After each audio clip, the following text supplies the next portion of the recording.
Hello, everybody. Pop culture curator here. So good to see you. I hope everybody's doing well. It's Saturday night, and I know it's getting colder every single day. It seems like the temperature's dropping. So whatever you do, make sure you cozy up, be warm. Whoever cuddle and snuggle with whoever your loved one is. In my case, it's three hairy pooches, but in your case, hopefully, it's a very nice, considerate person. The only And thing I pooch, got to cuddle up with is my couch. there you go. Well, you I'm can't. lonely. Does your apartment allow you to have like a dog or a cat? I could have got a cat, but cats. Well, Huh? there's two kinds of pussy, and that's not the kind I really want. If you know what I mean. So they allow cats and not dogs? Not dogs. No, What kind of BS is that? I don't know. That's the policy. I mean, Well, I I can don't I write can the rules. I know, but I can guess the gender of who does. But I pay my anyway, rent. That's all I know. So it's like whatever. well, yeah, there you go. As long as you Thing is, don't I you, Pop. I have a hard enough time feeding myself every month, much less a pet, right? yeah, If you there know you what I'm go. saying. Right, and you don't want to ruffle any feathers with your landlord, obviously. Yeah, not really, not really. And But then you gotta buy the litter, and you gotta take the litter out to the garbage can because we used to have garbage chutes in the hallway, but they locked those like a year ago because I guess actually people were putting kitty litter down there, which is the main reason they locked them, I guess. So now I is gotta that the walk. ones Oh, that is that the ones that go down to the basement? yeah, it's like you have a Okay, little chute and you pull it open and right. you just dump your little bag of garbage. Now I basically wait. I build up a big giant garbage bag of garbage and I take it down like once a week because I got to walk. I got to go all the way down 3 floors in the elevator. Then I got to walk all the way down the hall to the behind the damn building, and then I got to flip the lid up on the big giant garbage bin and throw it in the damn bin. It's a total pain in the ass, actually. So yeah, Oh, I don't okay. know. Well, that's It just sucks they closed the damn garbage bins in the hallway down because it was so convenient, right? well. There's always going to be somebody who ruins it for everybody else. That just seems to be how life goes, right? Yeah, it does seem that way, doesn't it, Pop? Yep, Right. Other you got than that. garbage, how are you doing there?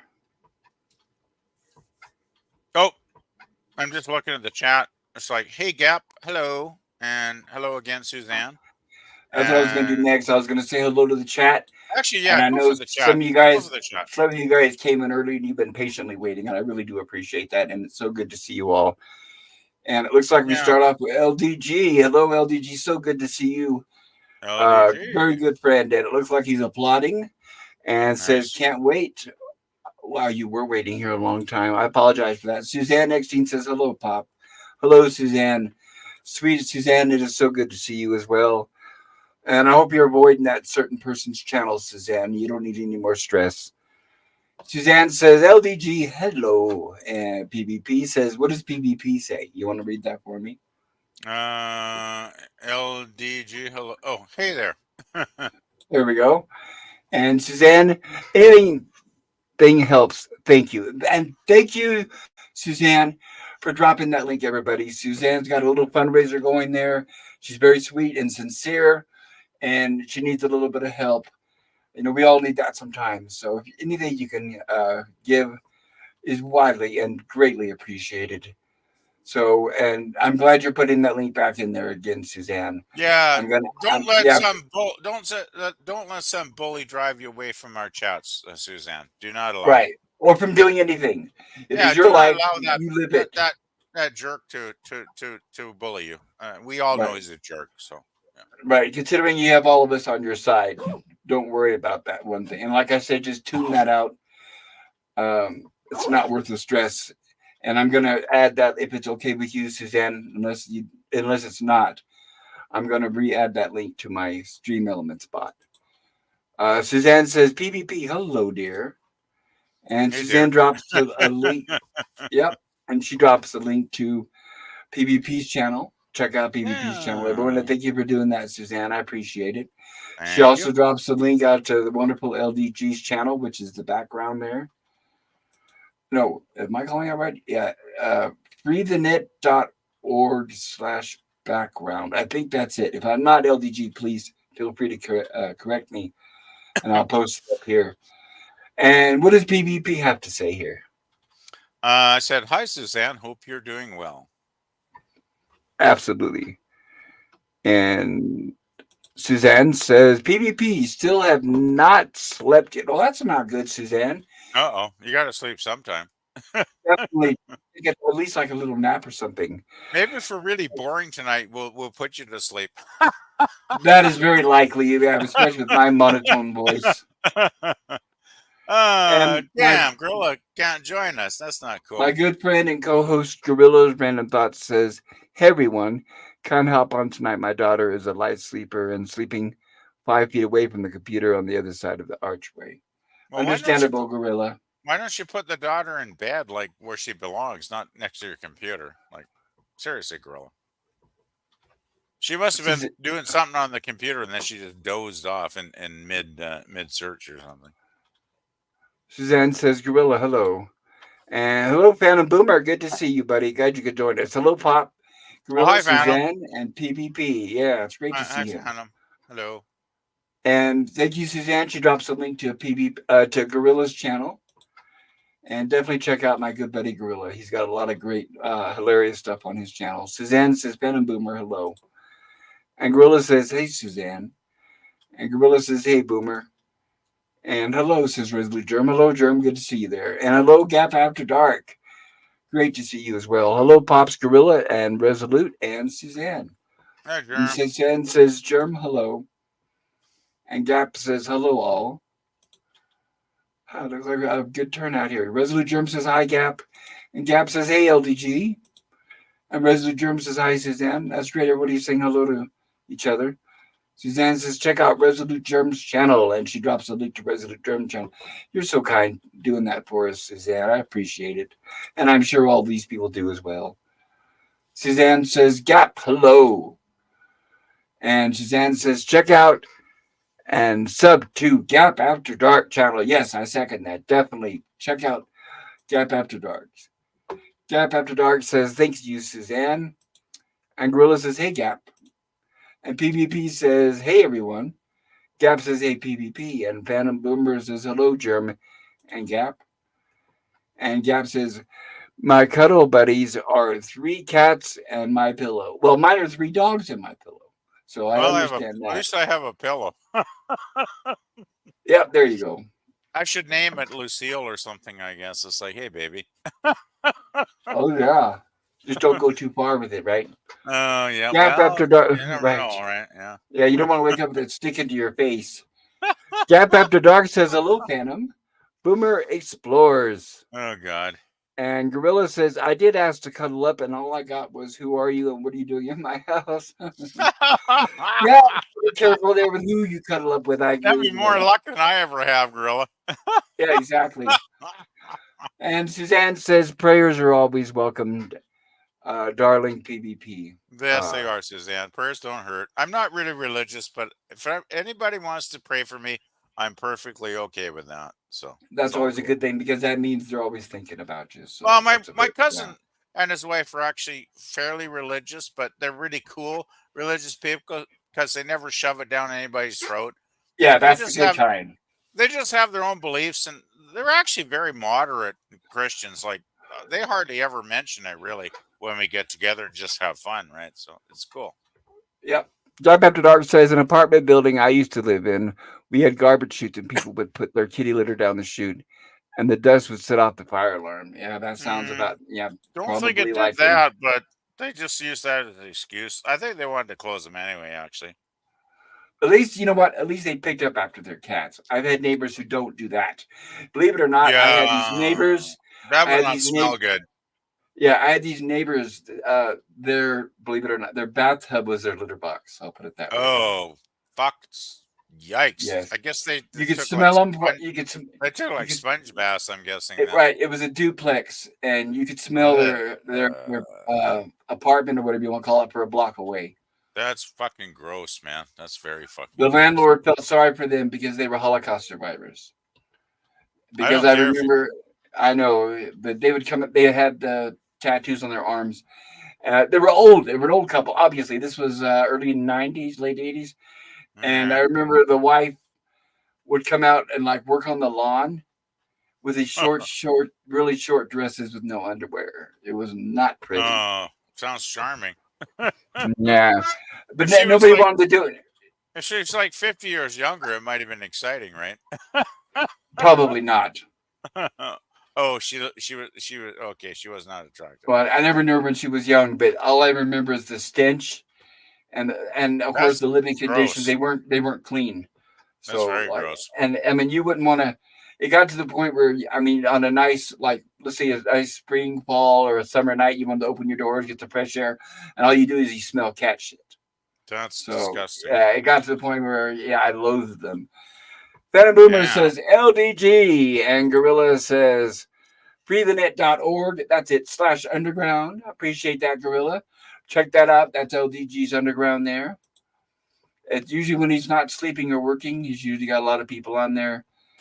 And he's a smart man. If you need a little advice, maybe on your computers or stuff like that, he might be able to help you. But don't consider him there just as tech support. He's also a very nice guy. And if you do ask for any kind of advice, try to give him something in return, if possible. Suzanne Eckstein says, just sharing a meal with neighbors this evening. Oh, that sounds nice. that's very nice. Yeah, it That is. The fact that's that like yeah, you're on speaking terms with your neighbors is always a good now thing. that's like the old days when people would actually know their neighbors. I couldn't tell you my neighbors' names, and I hate to say it, but I prefer to keep it that way. Actually, my neighbor just the next one over is called Bill, which is weird because I refer to myself as William. So it's all good, right? Oh yeah, He's a nice guy. He's a nice guy. and Actually, there's gorillas. a really cool Aussie guy in the building too. He's probably like about 30. He's like way younger than me, but we always chat when I see him out in the parking lot because he works for a painting company. And the, about a week ago, he was unloading all the empty paint cans out of the back of his truck in a rainstorm. I was like, "Hey, bud," and he was like, "Hey, how you doing, mate?" He's like typical Aussie, right? So he's a really cool guy, actually. Very cool. That is nice. See, you're lucky when you have uh, what do you call it? Neighbors that are like that, where they'll say hello, goodbye, how you doing. Yeah. I always get nosy ones, and I don't know. It's got to where I get turned Oh. off for neighbors. Huh. I Gorillas just random got. thoughts. I'm Go ahead. lucky. I guess I got really nice neighbors. Like I must know about at least four people in the building I chat with regularly when I see them, and they're all really cool people, actually. So I guess I'm lucky. Okay, where I lived in the Bay Area in California, here's an example of the kind of neighbors I get. When I lived in California, okay, it was the Bay Area, which means it never really got hot enough for air conditioning. Maybe sometimes it would. People would have like a little air Right. conditioner in their window. Okay.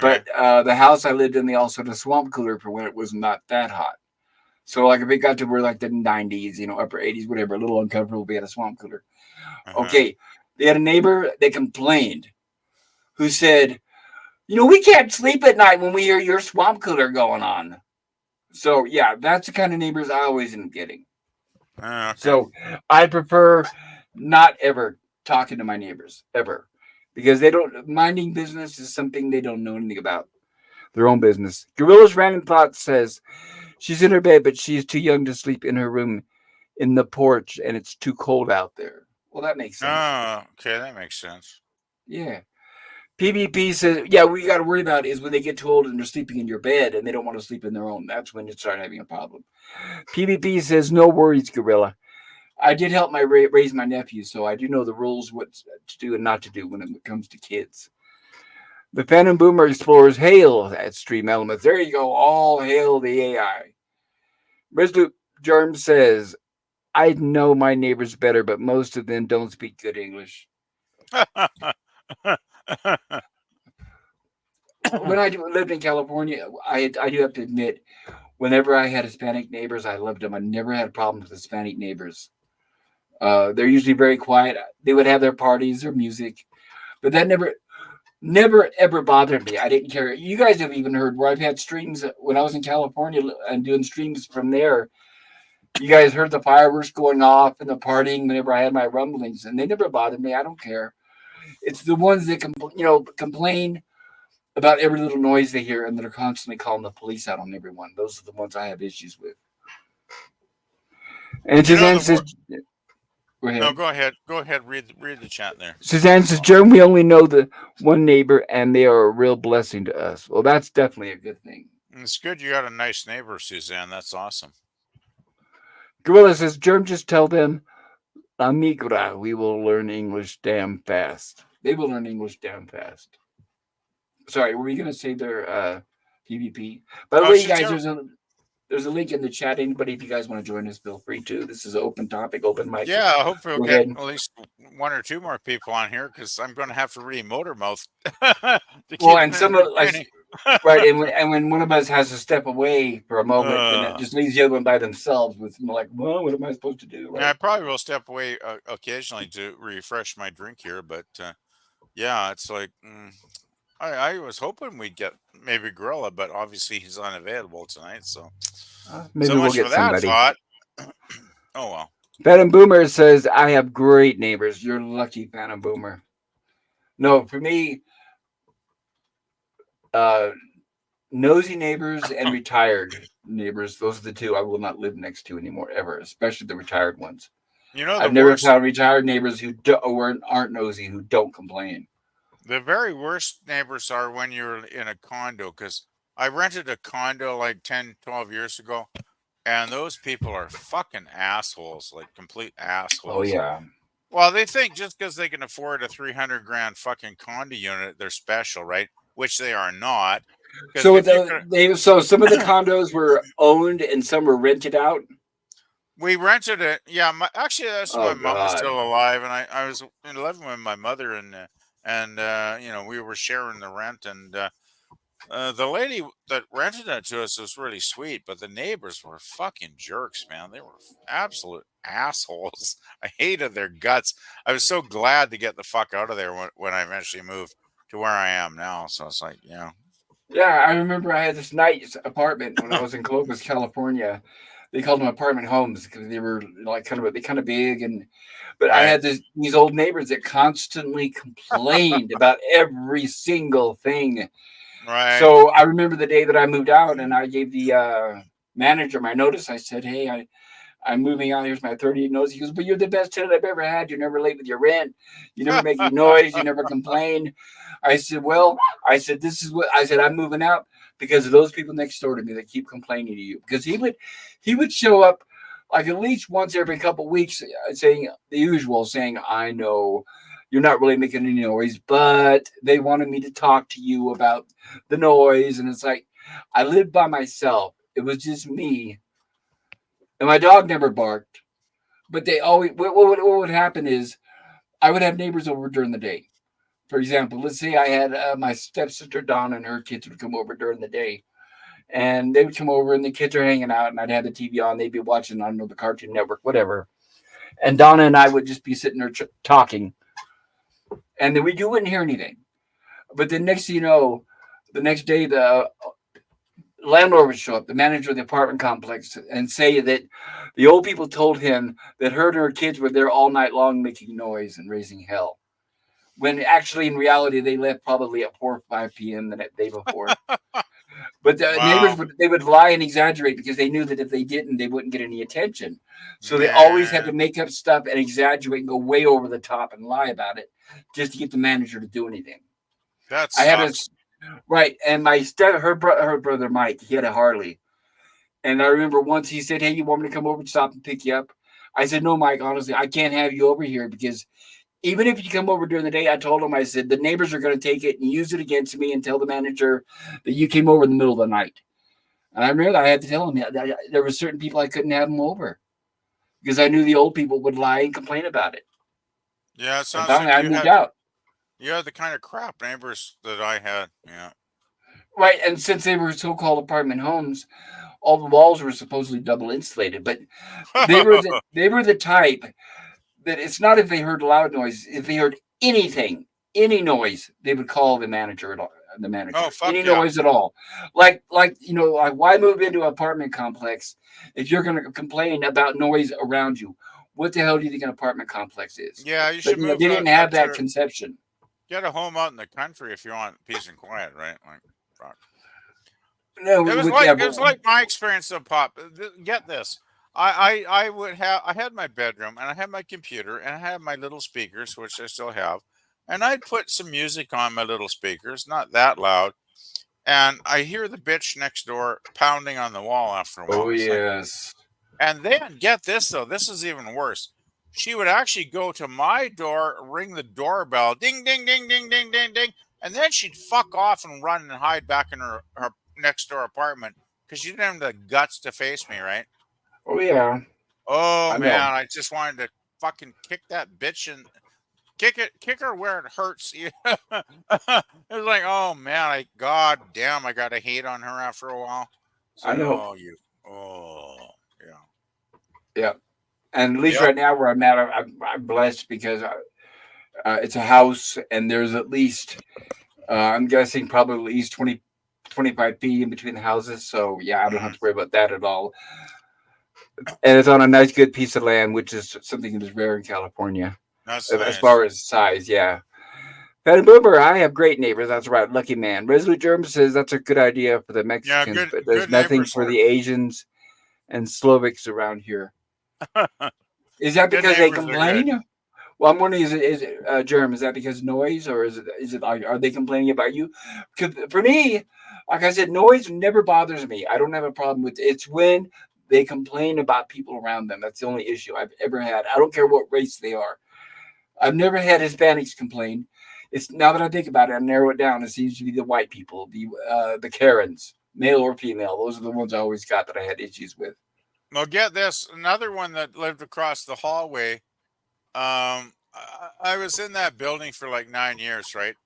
Only talked to them when I moved in, and they were nice enough people. But I remember the week I moved out, and the lady comes over, knocks on the door, and she says, "Oh, I'm so disappointed you never spoke to us." I'm like, "Well, fuck, I was here for 9 years, and you never knocked on my door before today." And it's like, what the fuck, lady? I thought, man, is she on drugs or something? Like, some people are just weird, right, Paul? It's like, maybe they what were, the fuck? well, maybe they were concerned that they were going to now that you were leaving, they were going to get some crappy neighbor. Maybe that's Talk possible. about, well, hopefully, because the guy next to them was this old Kraut, an old German fucker. And he probably, he's probably like in the SS or something because he's a miserable old bastard, right? And he was always nasty. Like anytime I saw him, and he was just a jerk, right? Like some people are just jackasses, and this guy probably went to the jackass school to learn how to be a jackass because he was probably top of the class. And yes, of course, he's a senior citizen, right? And Oh, retired. I'd say he's probably about 70 back then. Of Well, he's course, of he's probably course. dead now. Rest in peace, you old fucker. But I always say rest in hell. well, Gorillas I Random hope he's Thoughts. there. Actually, yeah, he deserved to be in hell because he was a miserable sob. Right, because when they're alive, they're putting everybody else through hell. So that's the only Oh, he place they was a deserve to bastard. be. I tell you, he was a real miserable prick. I hated him. Gorilla says PvP, listen to music. I'm shocked. Have you not looked at my channel, Gorilla? Because that's all I got Exactly. in there is fucking music. And I I've think got girls making a joke there. I'm sensing. yeah, and I've got a really good sound system. I wish I could bring up and hook up here. My speakers are so big, though, getting those up the stairs is an old issue in No itself. shit. Resolute Germ says people don't complain a lot about noise here. When gunshots and the like aren't uncommon, you learn to shut up. Yeah, that was California, the gunshots and Yeah, the we don't have fireworks. gunshots around here. It's Canada. It's pretty peaceful that way. So, yeah. Gorillas Random Thought says La Migra, immigration in Spanish. I had to get my There you go. eyes there. I don't know my. I don't know. I never had any problems with Hispanic neighbors. I'm from California, and I always had Hispanic neighbors. I had them, and they always had kids. They always had, like large families. So you'd have like grandpa and grandma living in the same house with mom and dad and the kids. And they often would sit out front and they would talk and chat, and I didn't care. They were always friendly. They always had, like I said, I didn't care about the noise or the music, none of that stuff. I prefer families living next to me than I do old people. Anybody but old people. I will not. I cannot have old people living next to me again. I'll never I do better it. not move. I better not move into your neighborhood then, Pop. I had a house when I was in Fresno, California. And if I like imagine this, that you're having a barbecue and you invite people over and you're all Barbecue sitting in the backyard, you're enjoying yourself and everybody's sounds talking good. around the table. I And then you love look over and barbecue.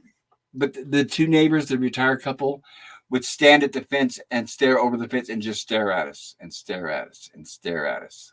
Why I didn't you finally just had say, to I had to go just get a tell them? privacy. I did. Oh no, talking to them did no good. I found out they did the same thing Really? to people that. Yes, I found That's out before I weird. bought the house. I found out because unfortunately bought the house, and then I found out after I met the people who lived in it before I did. They were renters, and they said that the old people harassed them all the time. So Weird. when I moved in, they just took over and started doing the same thing with us, and they You would should call have the just. police constantly. I mean, constantly they would Oh, call the cops. fuck. And I told them, I said, stop staring at us over the fence. They wouldn't stop. I had to go get what's called a privacy fence from Home Depot and install that just so they Shit. couldn't see through it. And then That's they started fucked up. complaining all the more. And I remember the old man, he had a hearing aid and he would crank it up all the way. I'll never forget that. And then he would yell over the fence, I sell hearing aids if you guys can't hear each other talk. God, when I hear that story pop, it's like there are some good reasons for death, are there not? That's what I thought. Because they get rid of people like that. That's horrible, man. God, that's They were. They awful. were very bitter and they were lonely. They get Oh, very that's lonely. disgusting. Why don't they just go off and have fun somewhere, like instead of harassing you? Like fucking weird, weird, Yep. weird, very weird. Yep. And especially, it was Uh, like clockwork. I knew that if I had anybody over and we were going to be in the backyard, like I knew it was like clockwork that he'd start his shit every single time because you want to break that's up the awful. parties. That's Right. You awful. want to break up whatever we're doing. If it was a party or a barbecue, you want to make sure to break it up. Yeah, Uh, I used to go to my cousin's when him and his wife had their house until about 3 years ago when they finally moved into a condo because they're getting older and I guess they thought, fuck, we don't want to mow the lawn anymore kind of thing. But they had a lovely backyard. We used to go out there. They had a little waterfall thingy going. It was really nice. And thank God we never got any of the nosy neighbors looking over the fence. It was always a nice afternoon, put the barbecue on, and we'd have a couple of beers and relax. And it was yeah, all that would have been always nice. But that's it why was, I didn't. it I was mean, I great. had to. I had to sell the house and move out because That's the horrible. constant harassment from them. Result God, Germ that's says, awful. sure. Fireworks, says Result Germ. Oh, we And had Gorilla Random fireworks on Pot. Halloween. Oh, yeah. Gorilla says, Pot, then you would hate my neighborhood. Oh no. Is that because people complain, Gorilla, or is that because. Result Germ says, the real problem here is the homeless robbing cars and accosting people. Most of the violence is between the homeless. Yeah, that sounds like California, all right. Yeah, we got some homeless shit going on here too. Usually, unfortunately, I've never encountered a violent one yet, but they are kind of pathetic. Like just yesterday, I'm out, spending my hard-earned fucking cash to buy a few groceries. Right? There's this clown in the middle of the fucking road because we have these dividers. You probably have them too, guys. You know what I'm talking about. There's these concrete dividers. They're about like maybe 2 or 3 feet wide. People can Oh, walk you mean on them. right? So they're like you mean in between the two lanes where In one lane goes between, one way? yeah, in Yeah, between the one side of the road and the other side of the road. right. Anyway, this fucking clown, he's there with this cardboard sign. I didn't even read it because I can guess it's like feel sorry for me and give me your fucking hard-earned money because I'm too lazy to work.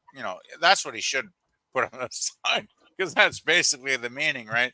And it's like I'm looking at this dude. I'm thinking this, and it's raining too. That even made it better, right? It was fucking piss and rain, and he's still out there begging for cash. I look at this guy. He couldn't be older than about maybe 25 years old.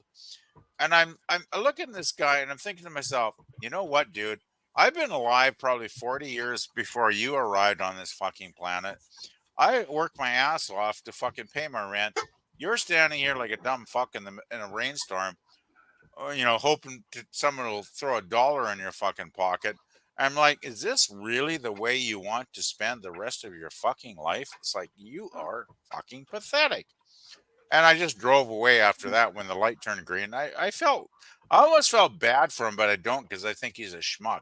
Well, the thing is, just remember is as long as people give them money, they're going to be there. And remember, it's all tax free. And they'll just go and probably buy drugs or something with it, Of right, Pop? course, It's like, I God. remember when I was in California, there was this fat slob that would sleep on the side of the road in the shade under this tree, and Oh yeah. he'd have his kids standing on each of the corners raising the money for him. Oh fuck, you're kidding. That's even No, sadder. it Jesus. was. What a Getting the sack of kids shit. getting the kids to shill. That's Yep. horrible. He had little girls like 5 years old out there with a sign That's on a the horrible on parent. the island, right on the island in between traffic. It was Yeah, like what a jerk, and he wouldn't even watch his kids. He was like I said, just sleep in the shade all the time. what a prick. You know, that's the thing. A lot of the islands here, Pop, they put planters on them with flowers. So That's why they for put him like, there, right, to keep yeah. people off of him. So they can't do the bullshit, but there's still some that they haven't put planters on, and these assholes show up with their little fucking cardboard signs. It's like, I don't know. It's like I just want to lecture them. It's like, you're fucking 25. Go fucking do something with your fucking life, you loser. It's like, but it's like there'd be no point, right? You know, I don't even bother. No, they don't care, and that's just it. They know they get away with it. And Yeah. Gorilla Renaissance says my aunt got there to mind their own business by putting a brass dick screw to their deck, and when they start getting nosy, she would act like she is trying to mount it. I'm not really sure what girl's getting at there, but there's some kind of weird sexual joke, perhaps. Well, I had the same house where I had the two old people, the same house where I had the couple. I had solicitors of every single kind. So I put up, by the way, no soliciting signs are like a magnet saying, come here, come here. They Oh don't shit. bother. So what I finally got was I remember, I wish I could find another one, but it was carved out of wood and it was a hand with the bird, like flipping somebody off. So it was just a hand and I mounted it in the window right next to the door. That seemed to Nice. work. That's Yeah, good. especially for the religious people because That's really good. I had them all the time. Right. Oh fuck. That sounds like a drag. Jehovah Witnesses, Mormons, of course. Oh fuck yeah, I used to get those. Well, that's the one nice thing about an apartment. We got the main door, which is locked, right? So you got to basically push a buzzer for somebody that you know to get in here.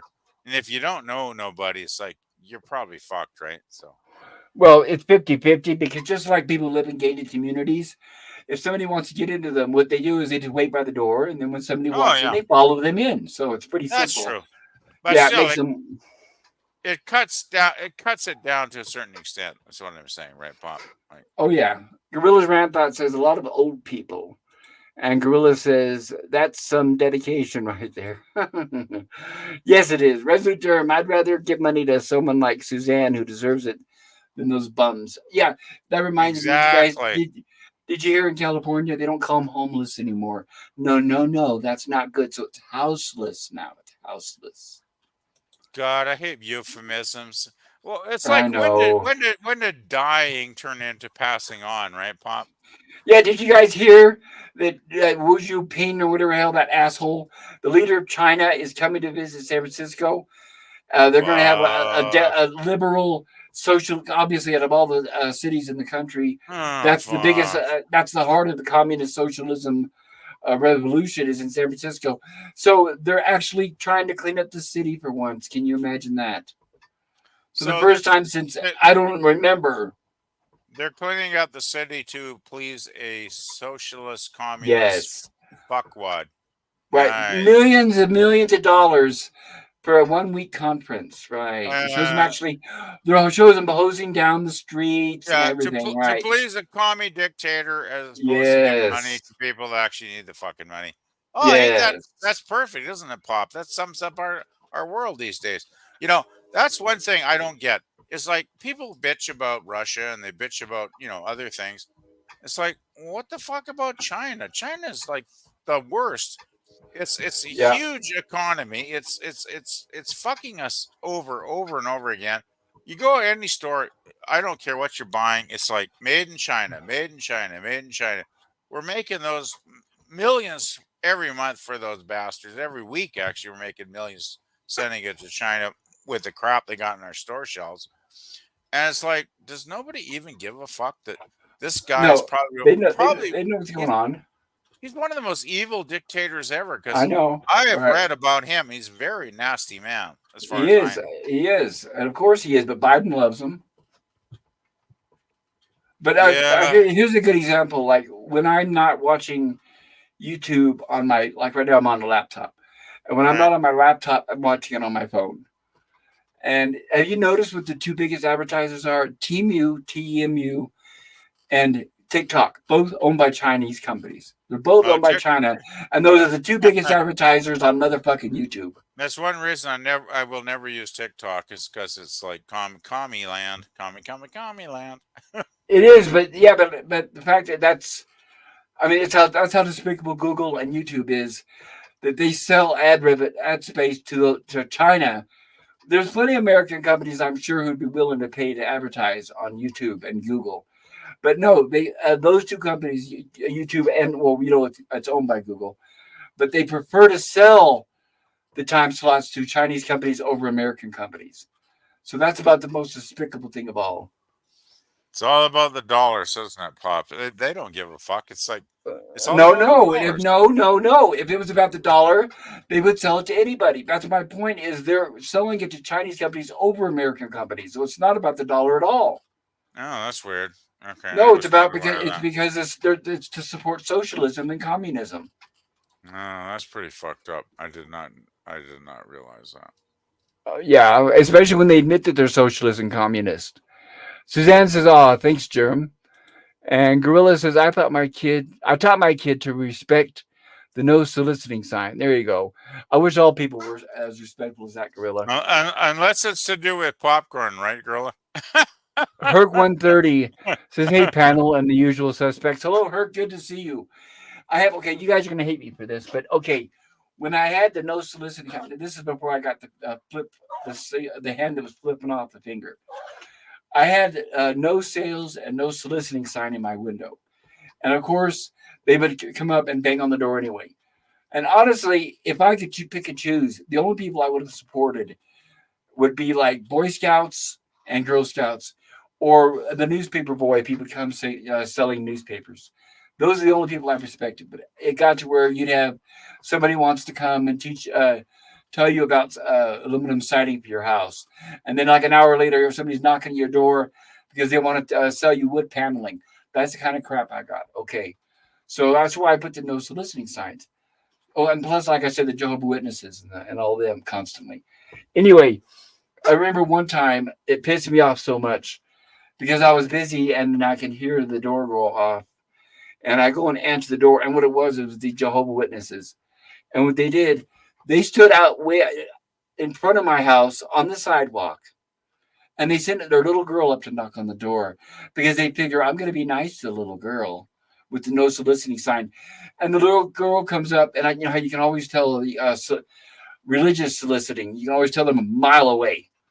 So little girl, I hear the doorbell, and I go and I answer the door, and there's this little girl, and she's by herself on the porch, and I see her, and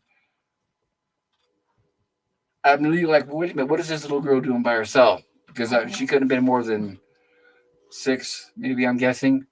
And I peek my head out the door, and then I can see her parents standing on the sidewalk in front of the house. And I'm thinking, well, these motherfuckers. So I step out on the porch and I yell at the parents. I say, what would you do if I pulled your daughter in my house and raped her?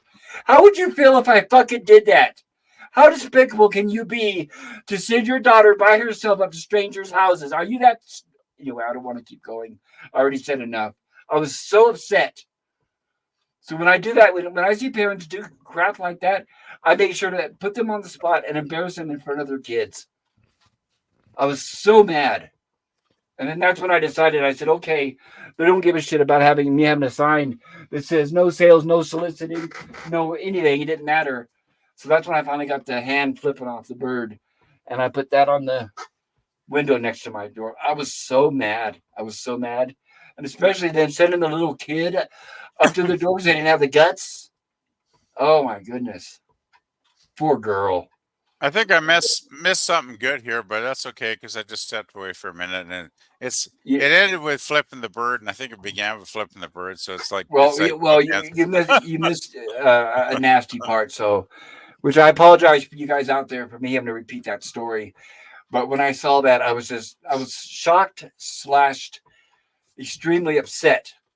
Like I said, because they sent this little, like I said, she couldn't have even been 5 years old, and they sent it up to the Yeah, door, up to my door, because I had the no soliciting sign, and they stood out on the curb on the sidewalk because they were cowards, and I just let them have it, and I yelled yeah. nice and loud so the whole neighborhood heard it.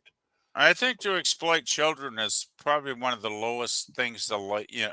You're the lowest life form on planet Earth if you're exploiting kids, in my book. Well, well, they do, But yeah, they're scum, right? You know, right. Her, they shouldn't this they shouldn't have the privilege of being parents if they're going to treat their kids like that. That's my opinion. exactly. Suzanne says Herc 130 hello, and Rezo Germ says hi Herc, and we Hey, got the Herc. HQ Yeah, Mello, yeah, and the usual suspects. We're all here. that's right, and I'm glad to see that. And hello, Jim. Good to see you, sir. Jim says hello. Gap After Dark says, hey, Herc 130. And Gorilla says, Winnie the Pooh is coming over. Right, the Chinese guy. And Gap After Dark says, hey, Jim. And Resolute Germ says, they base thousands, no, they bust thousands out of the city and dump them in the rural areas. Probably so. That's usually what they do. And they'll be back within, they give them about a week to get, then they'll be back, which is by then the Chinese delegate will be gone, of course. Resolute Germ says, hi, Jim. And Jim drops a note. Hold on, this is moving fast. Jim says, hail Herc 130, and Suzanne says hello to everybody. Thank you, Jim. I appreciate that. And Jim drops a link to a Repair 3 video. Gorilla says, hey, Jim. And Gorilla says, nope, if they had a no soliciting sign, was nope. If I have to lean forward. Nope, if they had a no soliciting sign, we passed that house. Very cool, Gorilla. It's very classy, Gorilla. Resolute Germ says, if I ever made YouTube a profitable enterprise, I'd sell cheap ad time to YouTubers and their side businesses and leave Google ads off. Yeah, that'd be nice, right? Edge of Time says, greetings from the Edge of Time. Greetings, Edge of Time. So good to see you. I'm Hi, glad you could Edge. stop by and hang out with us. Hi, And Edge. Suzanne says, Edge of Time, hello. Oops. And Jim says, hail, Edge of Time. Edge of Time says, don't lose your cookies. I know. And I I do apologize. never try to lose my cookies. I'm going to apologize again, everybody, for my language, what I said. I do apologize. But I was very upset when I see children being exploited by their parents. Yeah. I find it hard to control my anger. I'll put it that way. I don't blame you. Like, I think one of the worst crimes and sins you can commit is exploiting children. I am with you, Pop. I find it absolutely disgusting. Yeah, I can't Disgusting. help it.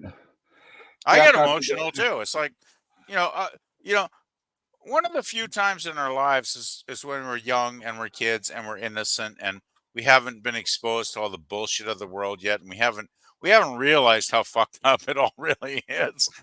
We figure that out by our teenage years, hopefully, right? But it's right. like, don't fuck with kids. Don't exploit kids. Let them be kids. Let them have fun. Let them have a little bit of joy. Let them watch Bambi or whatever the fuck they want to watch and have a good time, right? It's like, I don't know. When I was a teacher, see, that's what it reminds me. When I was a teacher, there were so many times where the parents would keep the kids home to babysit, to cook, to clean, to do all these things that are the parents' responsibility. And then Right. the kid would be missing school and dropping out. And then of course what happens? The kid ends up on welfare and having a kid when they're 12 or 13 years old. And the Yeah, cycle fuck. continues again and again and again. And it Yeah. was sad because Yeah. the kid would suddenly show up and he'd say, oh yeah, I haven't seen you in a week. I know, but my mom wanted me to stay home and take care of my little sister. Or my dad wanted me to stay home and help him work on this or that, fill in the blank, whatever. And Well, that was, oh my god, that upset me so much. the worst part is, as a teacher, you see the cycle repeating itself, right? And that must have drove you nuts. That's what Like, I'm saying, right? And they would end up oh, and they would end up with the kid getting pregnant at 12 years old, 13 years old. Oh yeah, you see a 13-year-old with a baby bump, and you're like, oh Yep. fuck, your life ain't gonna be good, girl. Yes, it is. In Well, I hope California, are you, you kidding? I hope you meet a good man to take care of No, that. no, no, no, no, no, no, no, no, no. This is California. It's instant welfare for the next 18 years. Oh fuck. And Still, it's that's not. instant Section 8, free food, no taxes, free medical, dental. Think about it. That's why welfare is so big in That's why California. they And get that's knocked up. yes, that's why there's so many teenage pregnancies. Exactly. It That's encourages teenage pregnancies, basically. yes. Yes. Especially when they have large families and there's a lot of their kids, when they've got kids, as soon as their kids Oh, let's just say when they turn puberty shit. age, and it's a cycle. That's what I'm saying because they know that Yep. welfare is a reward, and they'll immediately Yeah. get it for the next 18 years. Son of a bitch. That's It's sad horrible. to say, but that's why California has more people on welfare than all the other states combined, Damn, I'm so glad I don't live in California. and pay taxes. Gap After Dark says, uh, "Hey, Edge of Time has a whole bunch of symbols here. I don't know if I can read all those, but it starts with flipping the bird, which I do like." And Resolute George says, "Hi, Edge." And Suzanne says, "Be right back." Okay, Suzanne. Edge of Time says, "Hail, German After Dark." And Germ says, "I never lose my cookies. I defend them with buckshot." Yeah, There's some really unfortunately, good comments here, in Pop. Keep reading. There's some really funny ones. California, unfortunately, even buckshot, you'll be in jail for decades. Edge of Time says, "When I make a killer sandwich, I still call it a dogwood. Dagwood."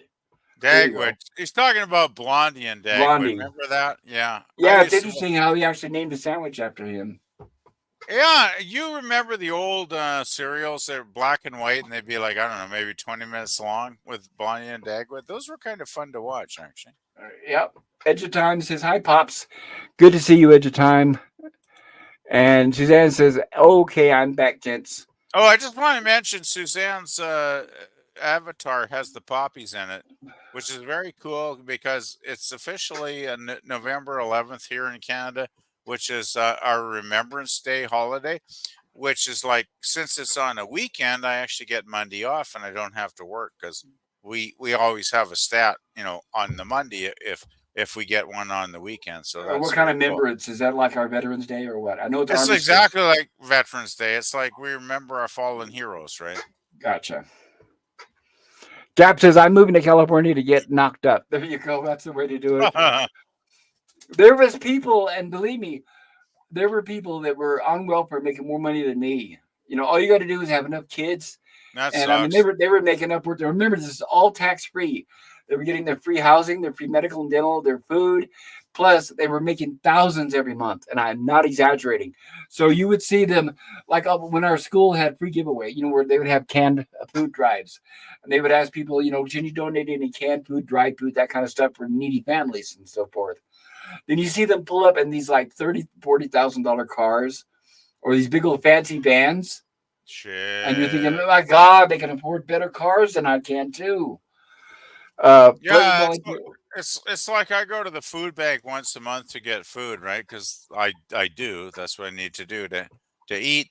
But I'm often amazed at how fancy some of the cars are in front of me when I line up to get my box of food. It's like, oh holy yeah, fuck, you guys got fucking cars like this hot, and I'm driving this 30-something-year-old uh beater huh. wagon. And I was like, fuck me, man. Right. When you're raking in a lot of money and not paying any taxes, it makes it very easy. The weird thing is though, it's different here up in BC, Pop. It's like I think I actually was in such dire straits about 5 or 6 years ago. I actually looked into welfare for a couple months, and I actually went in their office. They were fucking morons, by the way. They were totally unhelpful assholes. Oh yeah, Fuck because you them. don't have kids, right? First of all, you probably didn't even qualify. But if you do, they're going to give you No, what, I $50 a month or qualified, something. but get this: as a single person, you get like $700 a month. That's more than you get in California. In Yeah, but California, it's in California you don't get welfare at all if you're a single male, my but you my can rent qualify my for $200 homeless assistance. my rent and bills are over 950 a month. So if I had to fucking live on 700, I'd be homeless real quick. So it's Oh like, yeah, yeah, fuck that. but I'm yeah, but glad like I I got said, a that's good more job. than right. But that's more than you get in California. In California, and I'm not exaggerating, they despise males that are looking for any kind of assistance. Yeah, well, Resident German says, I definitely felt like I was very low on the totem pole when I looked into that. I was like, well, fuck this noise. I'll just keep looking for a job, and thank God, I got some nice people that helped me find one. So very cool. Resident German says that's why California pays one of the most in federal tax, but still takes over 12 times what they put in. Yes. And Taylor Swift, greater than Disney Star Wars. Hello, good to see you there. Taylor Swift puts in, I believe it is. some I've got to kind of switch. biscuits I or something. apologize, guys. It's hard for me with my eyesight. It's very tiny, and I don't want to. I don't want to be wrong. They And look like Girls Rant Talks biscuits. says, "Wait, you get Monday off for Veterans Day? Well, fuck you too." Well, wait a second. Yes, I get Was it? Monday off, but it's Remembrance Day here in Canada. It's not Veterans Well, Day. It's a well, right, different thing. right. We had our legal holiday yesterday, and I know a lot of places. It was a bank holiday because there were a lot of places that were closed yesterday. So I That's guess the thing. That's the thing. If it falls on a weekday like it was Friday in your country, then that's the stat. It fell on Saturday today on the 11th, so it's a stat. You have to move it forward though to the following week, right? Which is the Monday, because that's the way it just works here. well, I had forgotten about it. There was a couple of places that I was trying to do business yesterday, and there were a couple of places that I called that were closed, and I was like, "What They're is?" And I closed, forgot yeah, about it. because we're at Veterans Day. I mean, I know some places are closed on Friday yesterday. Well, Yep. especially government. So I'm guessing wherever Gorilla works, it's probably a privately owned business, probably mom and pop or something. Well, I work for a private business. You know, my little sweet boss. You know, she has her little company, and bless her little hot little butt. So so your boss, the one that like gave you the chair and everything, she's the Oh actual yeah, owner of the company. she is. She's the owner and the what is it? The CEO. I'm probably Yeah. fucking this up because it's late at night, but So does her husband work for the company too, or does he have his her own husband thing? actually has a job working in telecommunications, and he can be away for many months, doing stuff for Gotcha. telecommunications. He's like climbing towers and doing all kinds of crazy shit, driving up north across frozen lakes, and like he's doing a lot of crazy shit. I wouldn't want to do what he's doing, but yeah. And Taylor Swift says, "LOL." And Herc 130 says, "You can be a man and get preggies, according to some activists there in California." So score. Yeah, as we know, I don't know if they actually can get pregnant yet, but what they do is they end up adopting. Oh God, they adopt kids, and then we they adopt kids, and when we see what they're doing to the kids. They adopt them and then they brainwash them and then give them a sex change operation in California. Unfortunately, That should be illegal. That should be illegal. I know, but unfortunately, no, it's not. Nobody should choose their sexuality before they hit puberty, as far as I'm concerned. Even that's too young. Screw that. I say No, 18. no, you know what I mean, though. You should at least have hormones going before you're going I to get, know, you know, right? Well, yeah, it's but fucked up. you've It's got fucked up. parents that are forcing it on kids, and the kids don't even want it. That's scary. It's like, well, that's child Yep, abuse. Fuck. What the it hell is. happened to It the is. world? Fuck. It is. It is. Taylor Swift I'm says hello, I'm all. outraged. I'm so outraged. Sorry, Gap is laughing at Herc 130, and Gap says hello, Taylor. And Resolute Germ says 950. Fuck, my rent is a lot higher than that. And Well, Suzanne says Taylor Swift, hello. I've Go been ahead. here for 9 years, Germ, so I'm grandfathered, right? If I moved in today, my rent would be double that. It'd be like 1,500 to 1,600 bucks. Yeah, your neighbors, I'm sure, are paying more. The people that have moved in since then. Well, the thing is, most of my neighbors, I've known all that time. So some of the young people, I feel sorry for them because they're probably paying a fucking fortune, actually. You know. Suzanne says, I finally applied for disability here. I should know something in about a week's time, guys. I hope so, I Suzanne. hope you do, Suzanne. I hope it Yeah, goes well for you, sweetie. I know here sometimes it might take months to get help. Resolute Germ says, hi, Swift. And Resolute Germ says, damn rent control. I wish I Well, had rent control. I got to apply for my pension, which I should have done a year ago if I had any fucking brains, because I don't. But I've got the forms right here. I tried last weekend to go online and fill them out online. I was like, fuck that. I kept getting error message, error message, error message. It was like, oh God. So I just got the paper forms. They're very simple, they're very direct. I'm going to fill the fuckers out. I'm going to mail them on Tuesday once the post office opens after the holiday. And it's like, I'll be done with it. And it's like, it's going to be all good. But get this, I spoke a couple times with ladies on the phone. It's going to take 5 fucking months for them to fucking say yes or no. Oh yeah, then you want to get put all that stuff in ahead of time, early as you Five can. fucking months. I'm kicking myself in the ass because I should have done this a year ago, but I'm just, well, there's one thing I am as a procrastinator, which is almost as bad as a masturbator, but it's pretty much the same thing. Not as fun. Not as fun. That's the problem, Bob. Resolute Germ says, "Damn rent control." Edge of Time says, "That's in Canadian loonies." I don't mind And rent Suzanne control. says, "I would be Keeps my rent homeless if down. I didn't know." Yeah, exactly. Suzanne says, "I'd be homeless if I didn't own my home." And right, it's no palace, but it's fully paid for. Right, you're very, very, very lucky, Suzanne. I'm glad you own your home, Suzanne. That's awesome, baby. It is just yeah, you just keep those taxes in, so there's no excuse for them to come and try to take it away from you. It's shameful. It's like yeah, even though you own your own home, you still have to pay taxes. You never really own anything. You know what I mean? They're going to tax it. I mean, of course, Well, an old pair of shoes, you're fine. But, a car, you want to be able to drive it, even if you own it, or house, even though you own it, you're still going to always pay taxes until you die. It's like, it's despicable. They're going well, to tax on top of tax. the thing is, if you're mortal, like I am, and I'm getting like I'm 65 now, so I'm guessing my relatives usually live into their early 90s. So I'm thinking, okay, it's like fuck, I'm 2/3 the way through my lifespan, probably. Hopefully, most of those years will be healthy, even though probably the last few might not be. It's like you just get to the point where you realize it doesn't matter how much you accumulate during your life. Once you're fucking dead, somebody else is going to own it, right? Doesn't matter what Well, you do. that's why, right? That's why you go to the casino and you see those old people just throwing their money away because, Just blow your fucking all your fucking yeah, money. saved it up their entire lives, right? Turning every time their kids would call them and ask them something, no, no, I don't have any money. I'm on a fixed income. And then as soon as they retire, they're throwing it away on the casinos and religion. Well, It's that's like, oh my why god. I don't feel guilty about buying some fucking booze on the weekend and relaxing. Right? It's like I got enough stress in my life with my job and other shit and getting old. And it's like fuck, I'm gonna have a drink and have fun, right, with my friends. So fuck it. Yeah, You know, exactly. What do you got to lose, right? nothing to lose. Exactly. Well, except And, if I get too crazy, I might lose friends if I get too nuts. I try not to though. like Jonathan Harris, mind your manners or lose your friends. Mind your manners. Resolute Germ says, Suzanne here.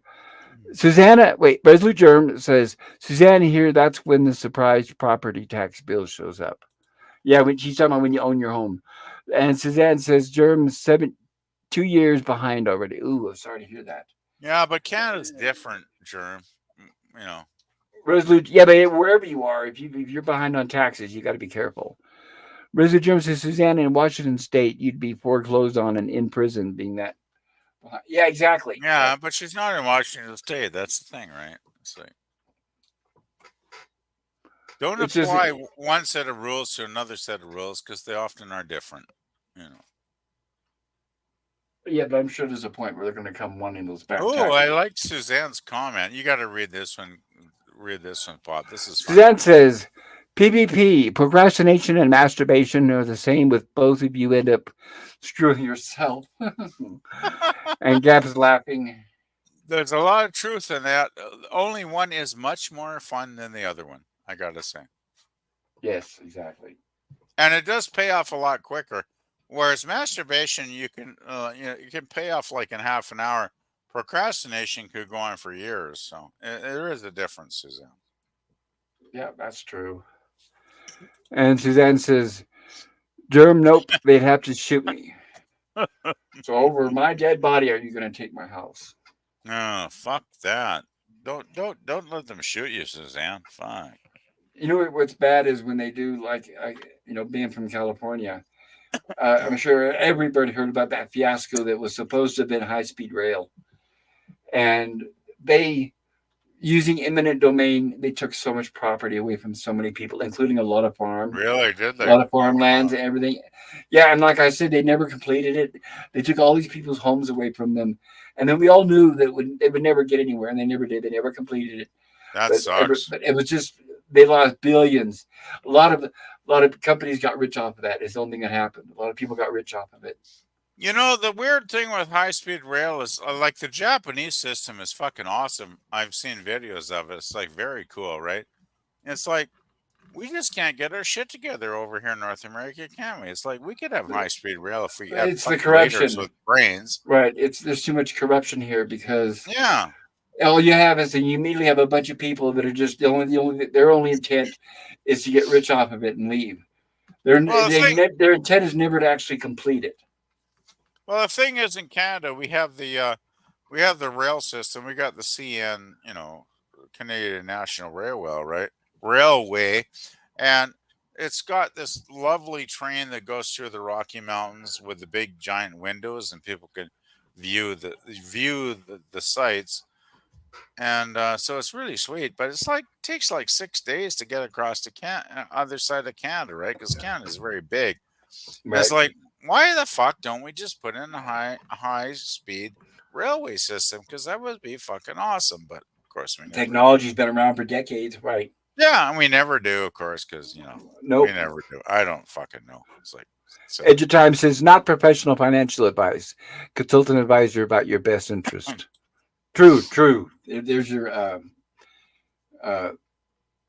ex- best way to do it, obviously, instead of trying to listen to somebody who doesn't know what financial advice like myself. Although I was a tax examiner for a short time, I just couldn't live with myself being. I could never make a career out of that. Suzanne Eckstein says a woman in the town over from us just won over $1 million yesterday. Holy shit! Awesome! Wow! Nice. Right, and I Uh, definitely do not encourage playing lottery. I'm completely against that. Yeah, I never play lottery, but when I hear stories like that, I think maybe I should I play well, I for say the good for ticket. them, and the first thing I ask is how many years and how much money did she throw into it before she finally won? Well, that's the problem, right? It's like, Right. Resolute Germ says they'd probably count that as voluntary euthanizing in Canada. I'm And not. Resolute Germ says high speed rail is basically useless in North America. Air travel is just too cheap even now. Oh, air travel is very effective. I flew to Ontario once, and it's like 4 hours or whatever the fuck it was. It was fine. So I When was I looking, got looking when I got to Ontario, Ontario sucked. Actually, I was glad to be back in BC. Ontario's I, like a different country. It's very weird out there, actually. oh, that's cool. I was watching another video, somebody making a scene on an airplane, yelling and Oh shit! screaming, refused to Lovely. leave. They have to unboard the entire airplane and drag that person off. Oh, And I'm isn't that thinking, sweet? right, and then guess what? The person just gets a couple days probation and gets off without anything. And I'm thinking, are you kidding me? They should automatically. There should be, of course, they would never do it. But anytime somebody does something like that, in my opinion, they should have to spend a year in not jail but prison, 1 year in prison for every person that has to unboard that plane that they inconvenience. Well, I wouldn't go. Because they I know would. the whole problem with everything and crime the way it is they know they can get away with it. I mean, because that's just it. They don't just. It used to be they would be discouraged by doing that because they didn't want the punishment. But now they know they won't spend a day in jail, so they're going to go ahead and do it, and they get away with it. That's the worst part about it. The worst part about it, I'd and that's say why put we're him hearing in. about it. I'd say 6 months in jail would probably be suitable. Nope, I would know. Nope, not me. I would say we're going to put an end to it once and for all. No ifs, ands, or buts. Execution, firing squad. No, nope. I wouldn't do that. I wouldn't do Put that. put I would have put the signs posted put the throughout the blinders airport. on. Bang bang bang bang. No, I'm reasonable and realistic. I would have signs posted everywhere around the airport. I would even advertise because airlines can afford advertising. Well, don't I they would even already do that? advertise. No, I'm saying advertise where that if you disrupt a plane, that you're going to spend 1 year in prison for every person that has to be on board. Well, it's That's what like I'm. when I went to the hospital. I was there like a week ago on Friday, yesterday, or like 8 days ago, and they got signs up as like, if any disrespectful, But yeah, they have that bad here too. behavior, swearing, cursing, treating the staff badly, you'll basically be ejected, right? And it's like, Same, I yeah. can understand that. The thing is though, every time I've gone to the hospital, and actually my scans went really well because, like always, I had really cute, beautiful women that put me through the whole procedure. It's like, hey, babe, it was fun. But yeah, I've always had great times with the medical system here. I guess it's different in some places, but I've got a really top quality hospital like 10 minutes away, so I guess that makes a difference. But anyway, I'm getting sidetracked. Sorry there, Pop. Well, I know they have those signs here. I've seen the same ones, Yeah, and it's I like, don't. But please, they, please treat this basically please treat the staff with, decent respect is what they're saying. right, but you got to remember that those people that are used to doing it, getting away with it, those signs are not going to stop them. They're not going to care. Probably not, See, but they do no, have security, so that their ass will probably get hauled out pretty quickly if they start acting up too much, Pop. Right? Suzanne says, "PvP, no worries, dear. My doorbell reloads." Oh, that's good. There you go. And Gorilla says, "I only buy lottery tickets when Jill cusses." That's a good plan. She doesn't cuss And too often, so that's a good plan. Suzanne Eckstein says, "Yeah, all it takes is to discourage anybody when it comes to lottery is just get behind a line of people buying lottery tickets. Believe me, and you'll never buy them again."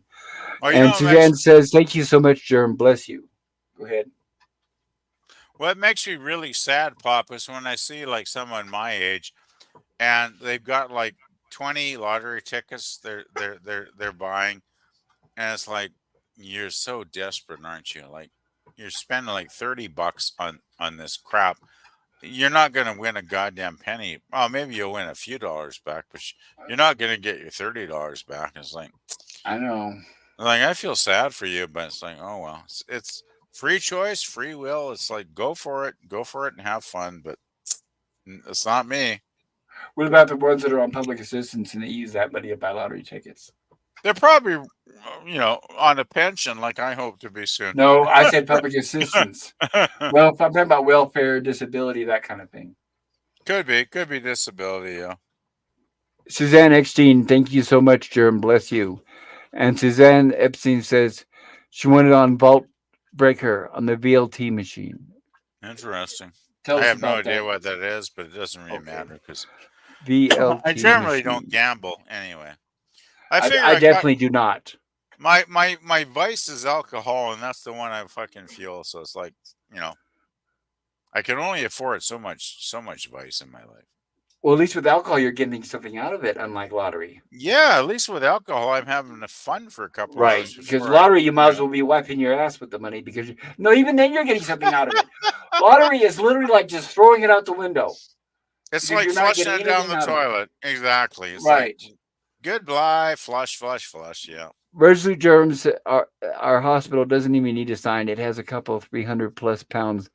Samoans. Sonomans, they get the message across much better. You know I what? And think I that's can't pretty tell you, cool. and I'm including the banks here, but I can't, I don't remember the last time I saw any business that has security. They've gotten rid of all of them in California. Even, like I said, banks, believe it or not.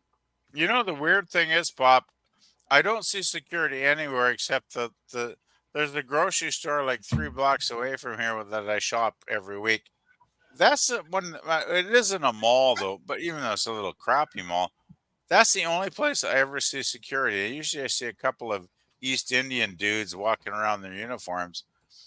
And it's like, Nope. Nope. And there's even like jewelry security, stores, no there's security in security, jewelry stores.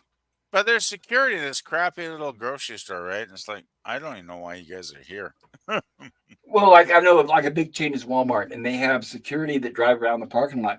But But this that isn't a big security is chain. that Right, but I'm saying the only security we have that I've seen are the ones in the Walmart parking lots, but they are not connected to Walmart in any way.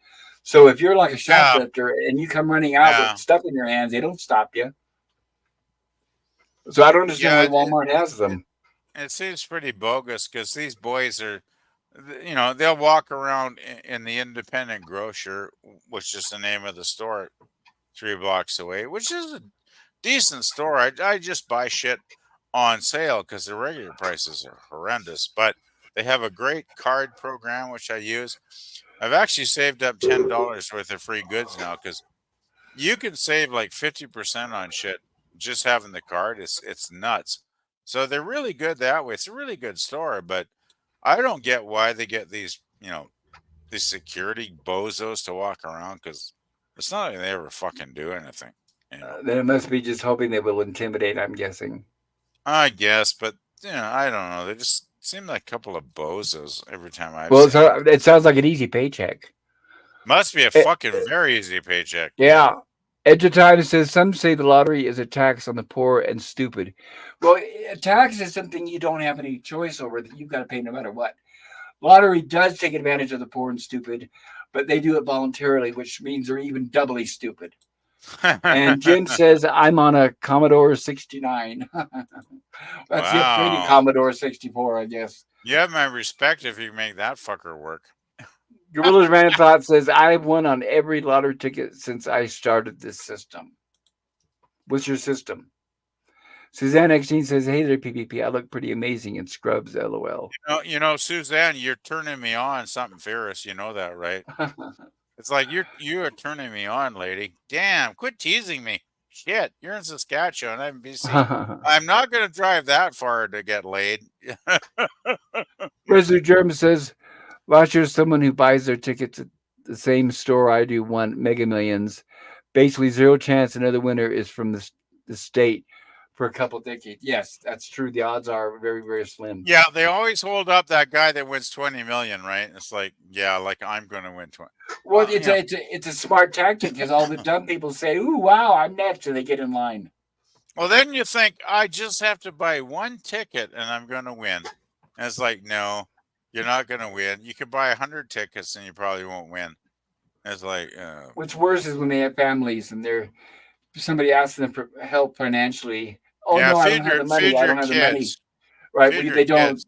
They don't. They say I don't have the money, and then they go and buy lottery tickets. Yeah, feed your kids first. That's what I say. That was Yeah, that was exactly. my dad all the way. He was like, if I ever tried to ask him, I barely knew the guy, but if I tried to ask him for money for any reason, I don't have the money. But he spent every night in the bar. Resolute Germ says by state law, the security officers here can't touch shoplifters unless they threaten harm to a person. Well, here in California, they could commit harm to people and it still doesn't do any good. Really? And Gorilla Rampart says you're pronouncing it wrong. It's pronounced theft, not taxation. Yes, which is exactly what it is. I'm not going to argue that. Wow, Susan said something pretty cool there. Gorilla says I buy a ticket every time Jill swears on her live stream. I think she swore. Sorry, swore. I don't remember what it was, but I was just listening to one of her streams earlier, and I heard her say the F word, I think. Suzanne says, 7 of my close friends have won large lottos over the years. LOL, not me. It does happen. It's like, I'm starting to think I should buy a ticket maybe once every couple of months just for the fuck of it, but I don't expect to win.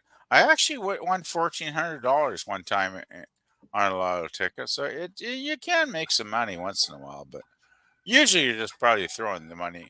You're just basically throwing the money out of your ass kind of thing, right? Yeah. Well, it's the same thing I tell everybody when they say, "Oh, there's a I don't know $500 million jackpot," and I always remind everybody, Right. look at the odds of you losing. The odds of you losing are much greater than you winning, and that's Oh very shit. simple logic. Yeah. It's very simple logic right there. I'd like to get Jill to do the mathematical equation for winning and losing on lotteries, and I bet it would be astronomically Well, usually it'll be right there high on the that ticket. you'd be It'll be fucked up, right? right. It'll be right there on every ticket. It's right there on every advertisement. It'll say I'm your horrible at chance of math. winning are 1 in Right, but they'll say your chance of winning are 1 in 500 billion or whatever. It says Yeah, right there on the lottery, yeah, but yeah. nobody wants to read that because it's discouraging. The thing is, lotteries are a dream. You're dreaming that, oh, I could just hit that lucky number and change my life. And it's like, well, you probably fucking won't, but we all like to dream, don't we? It's just like I dream of meeting the perfect girlfriend next week and having an incredibly hot sex with her every day, but that's probably not going to happen either. So Right, it's and like we you're not gonna just because you're dreaming of it doesn't mean you're gonna go throw money out the window knowing you're never gonna get it. exactly we live in hope, but you know, I'm not a big fan of my old man. He was kind of a dick, actually, but he had one thing he said once that stuck with me all these years. He said, "We live in hope and we die in despair." Yep, He was a bit yep. of a nihilist, rest his soul. But I always that was stuck with me forever. That saying. I think there's a lot of truth in it. Sadly, Jim says I'm on Twitter, handle Commodore 169. And Gorilla says buy a ticket when Jill swears it's a guaranteed win. Not me, I won't buy it. I love to hear Jill swear. Oh, I love to hear Jill in general Strap because after dark, drinking must she's make you horny, PvP. I'm always horny. And I don't need a Resident drink. It just makes me Resident Germ hornier. right. Resident Germ says lottery and gambling is nice, but I still have savings investment in a 401k. Exactly. Well, fuck, you're And a if you get smart too man. upset, There's a smart man. right, and if you get too obsessed, you're not going to have any of that stuff, right? So, and not only that, I don't care how lucky I feel. The thought of me being like one of those people that buy lottery tickets, no, just that alone is I could never do that to myself. That's the humiliation, and I have too much respect for myself to be like one of those people that buy lottery tickets. So I don't care how lucky I feel, I'm not going to sink to that low, to that level, because I just think of the low life. There's such low lives. I don't know. I just can't do Yeah, it. I just never bother with it. It's one of the you got like sex, you got booze, you got drugs, you got gambling, you got all these addictions, and I gotta say, buying fucking gambling lottery tickets never appealed to me at all. Well, what would change my whole world would be if every store that sells lottery tickets, if they'd have a vending machine instead of them making people stand in line and wait for them. That's my biggest Right? issue.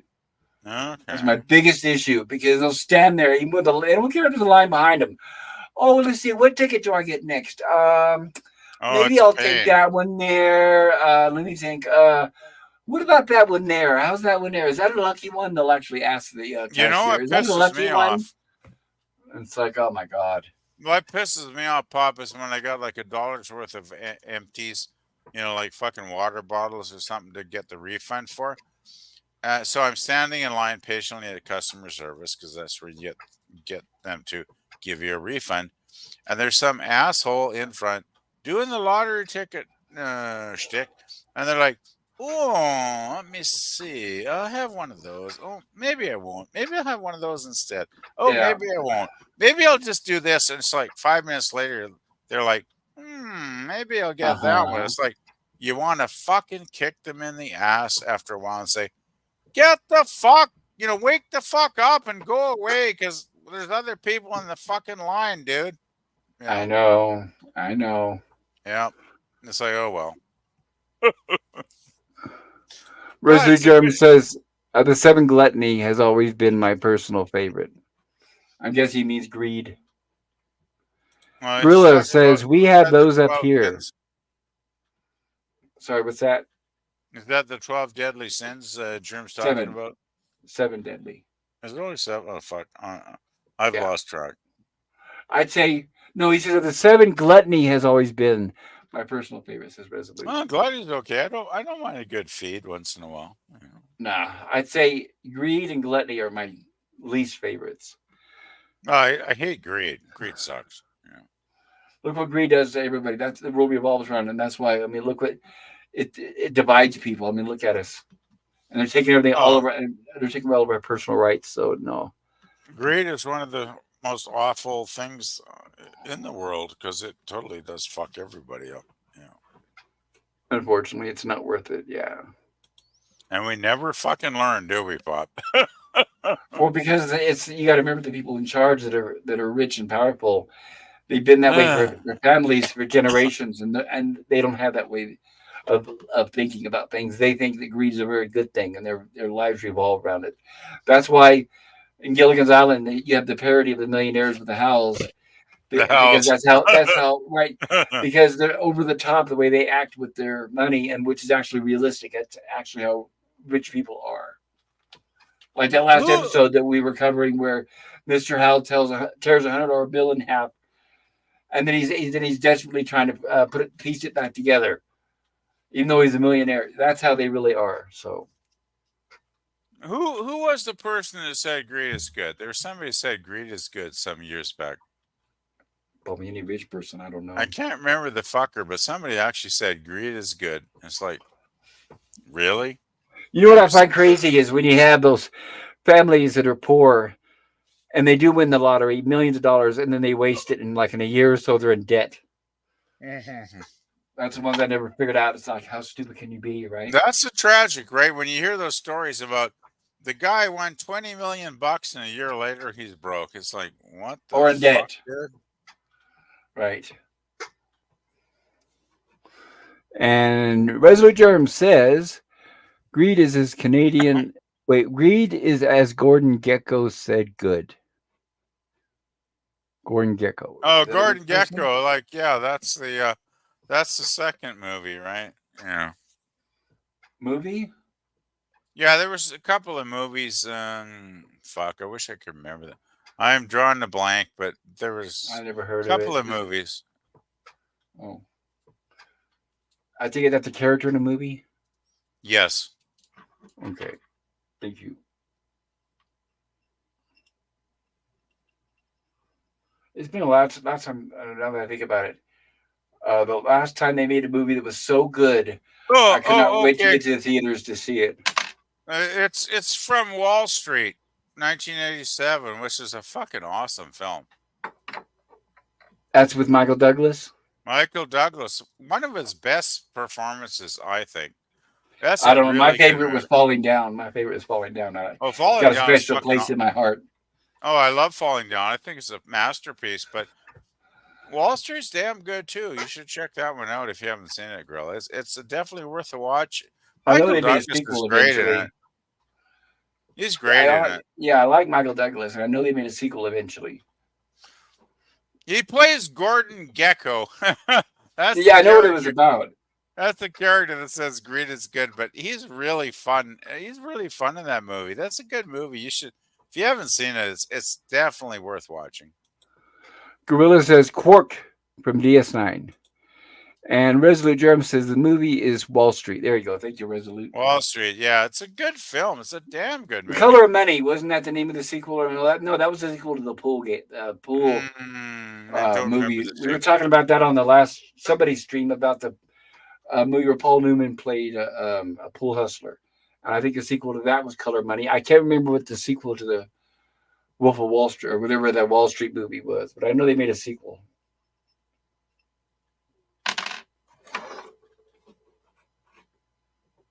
But yeah, I was thinking, when was the last time a movie came out that you were so excited that you wanted to go see it at the theaters? Do you remember? Because I don't. I think it's been at least 2 decades. I don't know. It's too bad. It's sad. I know when Laurel. I guess it looks like we lost PvP. Maybe he'll come back eventually. Um, I encourage if there's anybody out there, if you guys are listening, please somebody hop on and give me someone to talk to. I don't know if I can go on just talking to myself here very long. If it is just me, I might end up calling it a night. And it looks like PvP is back. Hello, PvP. Sorry, I hit the wrong fucking button like an idiot. So Oh, we sorry. all do it. I do it sometimes. Resolute Germ says Money Never Sleeps is the sequel. Okay, gotcha. Thank you, Germ. Okay, I have not seen that one, but the first movie is great. And Germ says, give me a minute. Okay, cool. Is German coming up? That'd be cool. But yeah, my favorite movie, I would say, yeah, definitely Falling Down. That's the one out of Douglas's movies that I could watch over and over. Falling Down is pretty fucking awesome, isn't it? It's like, That's like one of those movies that we all wish we could do and get away with. It's kind of a classic. Well, fuck yeah, they'd never allow that movie today, would they? No. Well, they would if it was a swapped race. Then they would absolutely would. I'll Oh, put if it's it a that way. black guy They killing had a people, yeah, they'd they probably had love a that. they had a movie last year, Despicable, but it was I don't know if you heard of it, but it was literally about Democrats killing Republicans. I So have that not, just shows I have you, not yeah, heard of that, but yeah. I have. I can't quote the name. If I did, I wouldn't say it, and I don't remember. But it was, yeah, but it was about Democrats and left leaning people getting a bunch of Republicans, MAGAs as they call them, of course, and they trap them and then hunt them down. Yeah, I don't remember, but that just shows how sad things are now. Yeah, that's why I try and stay away from any political discussions because I'm basically a middle stream moderate, and I try not to. I don't want to talk politics with anybody because we'll just get pissed off if we do, right? So I don't. Hey, Resolute Germ, how's your day going, buddy? How you guys Hello, doing? Jerm. Good to see you. Welcome. Doing okay, Germ. Excuse me. Nice to have somebody on the stream eventually. And right, and he's like in between us because I'm not down close to the southern border, and then he's in Washington, and you're in Canada. Yeah, I'm in BC. I'm just a little bit above Germ, actually. Yeah, you're There's about a 400 miles away from me. Something like A little that. over Yep, 400. yep, yep. Not too far. there's some channels that I have them sub to on YouTube, and it's these people that go around camping. And I was just watching them. They were doing right there up on um, Washington and all along the Oregon. And boy, it's some beautiful country up there. I wish I could do that. I oh, envy them. the Oregon. I actually drove the Oregon coast 30 years ago with a. We had a spring break. I went with a couple of my art school buds, and we drove along the Oregon coast. And holy fuck, it's so beautiful. Is that the It one that leads was down to beautiful. California? Oh yeah, I drove all the way to San Francisco in my crappy little Acadian, Pontiac Acadian. But it was a great little car. It's like it got us back there and safe. You Right, know, but it was funny.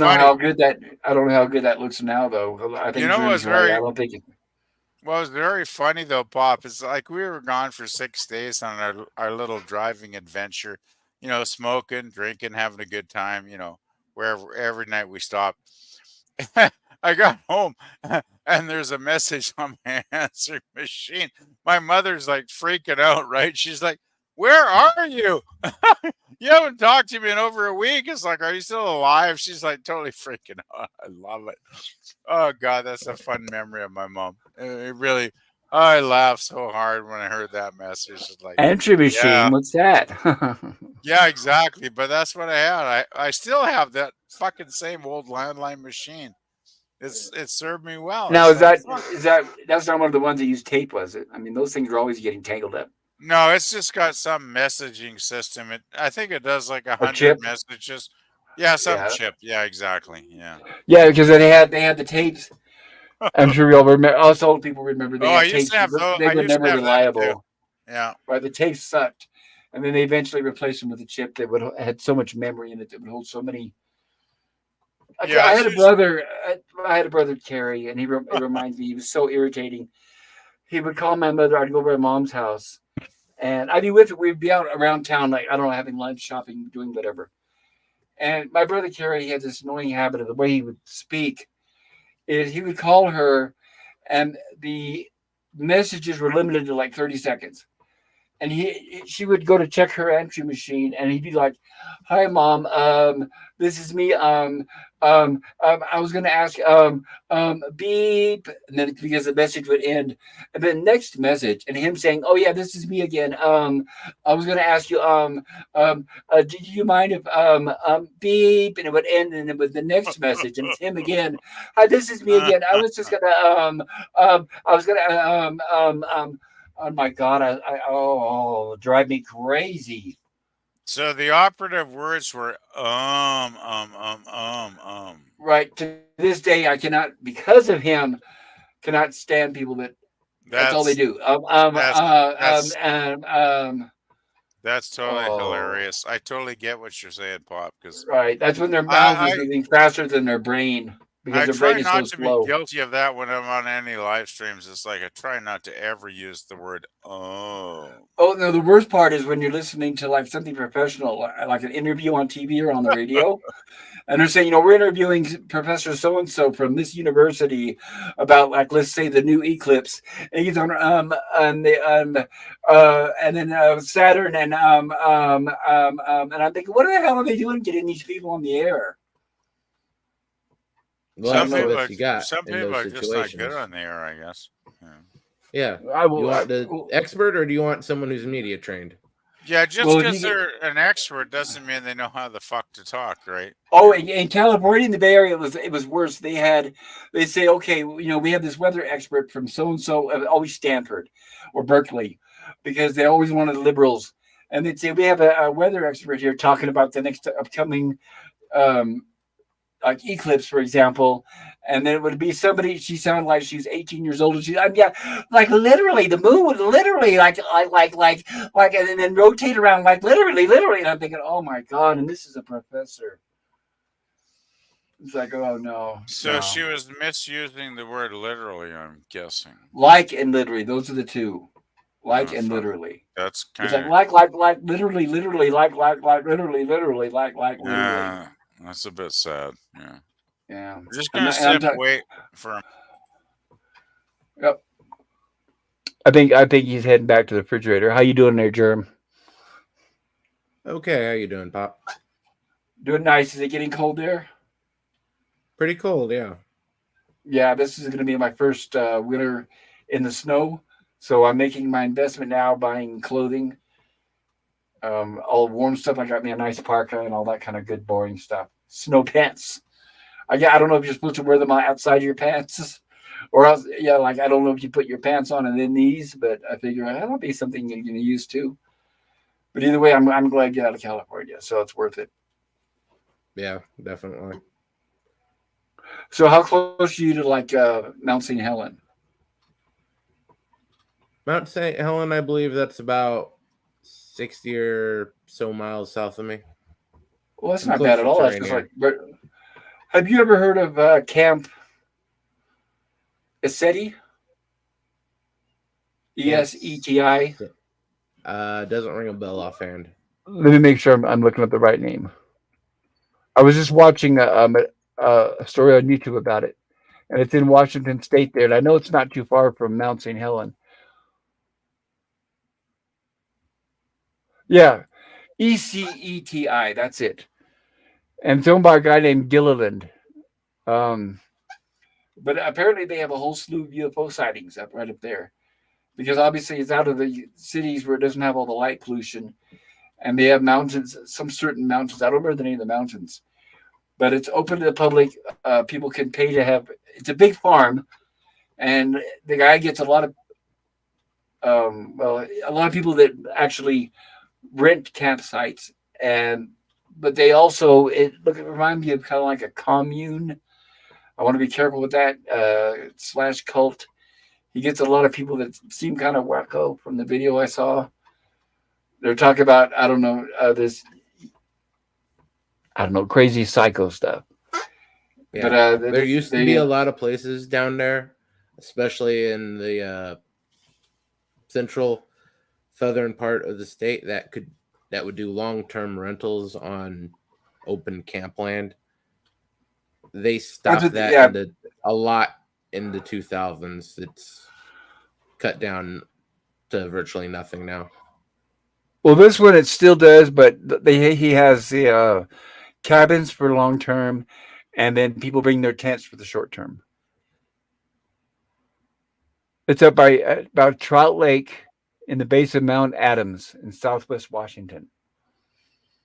Belongs to James Gillen, who claims to have established enlightened contact with extraterrestrial intelligence and the Self Mastery Earth Institute in 1986. But it's like, I don't know. I've always wanted to Yeah. If he owns the check out land, he can do something like that. But as far as long term, just renting out open plots of land to Mhm. like these hippie communes, no cabins or anything like vacation rentals like that. Gotcha. That's virtually taken care of. The state really cracked down on them about Well, because they were 2000 squatting, to probably. 2005. Right, because were they basically squatting? Like living there for free? Their problem was more with young women not really showing up again. Oh, well, yeah, that's not good, is it?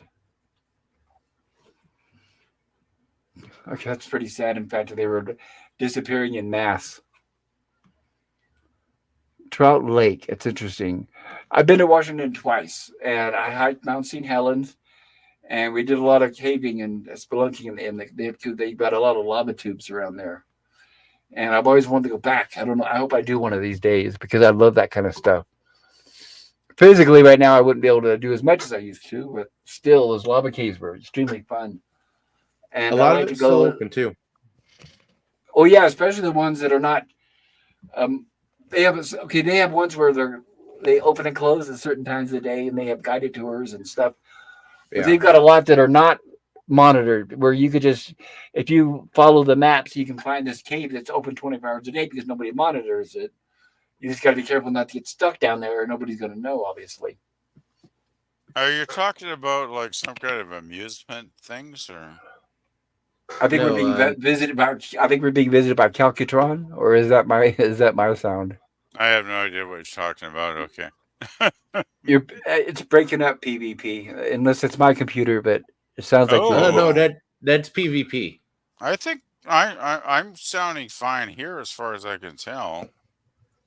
Well, I don't think it's a technical issue. I think it's winter Am brew I not issue. sounding good? It seems like my mic is working fine here.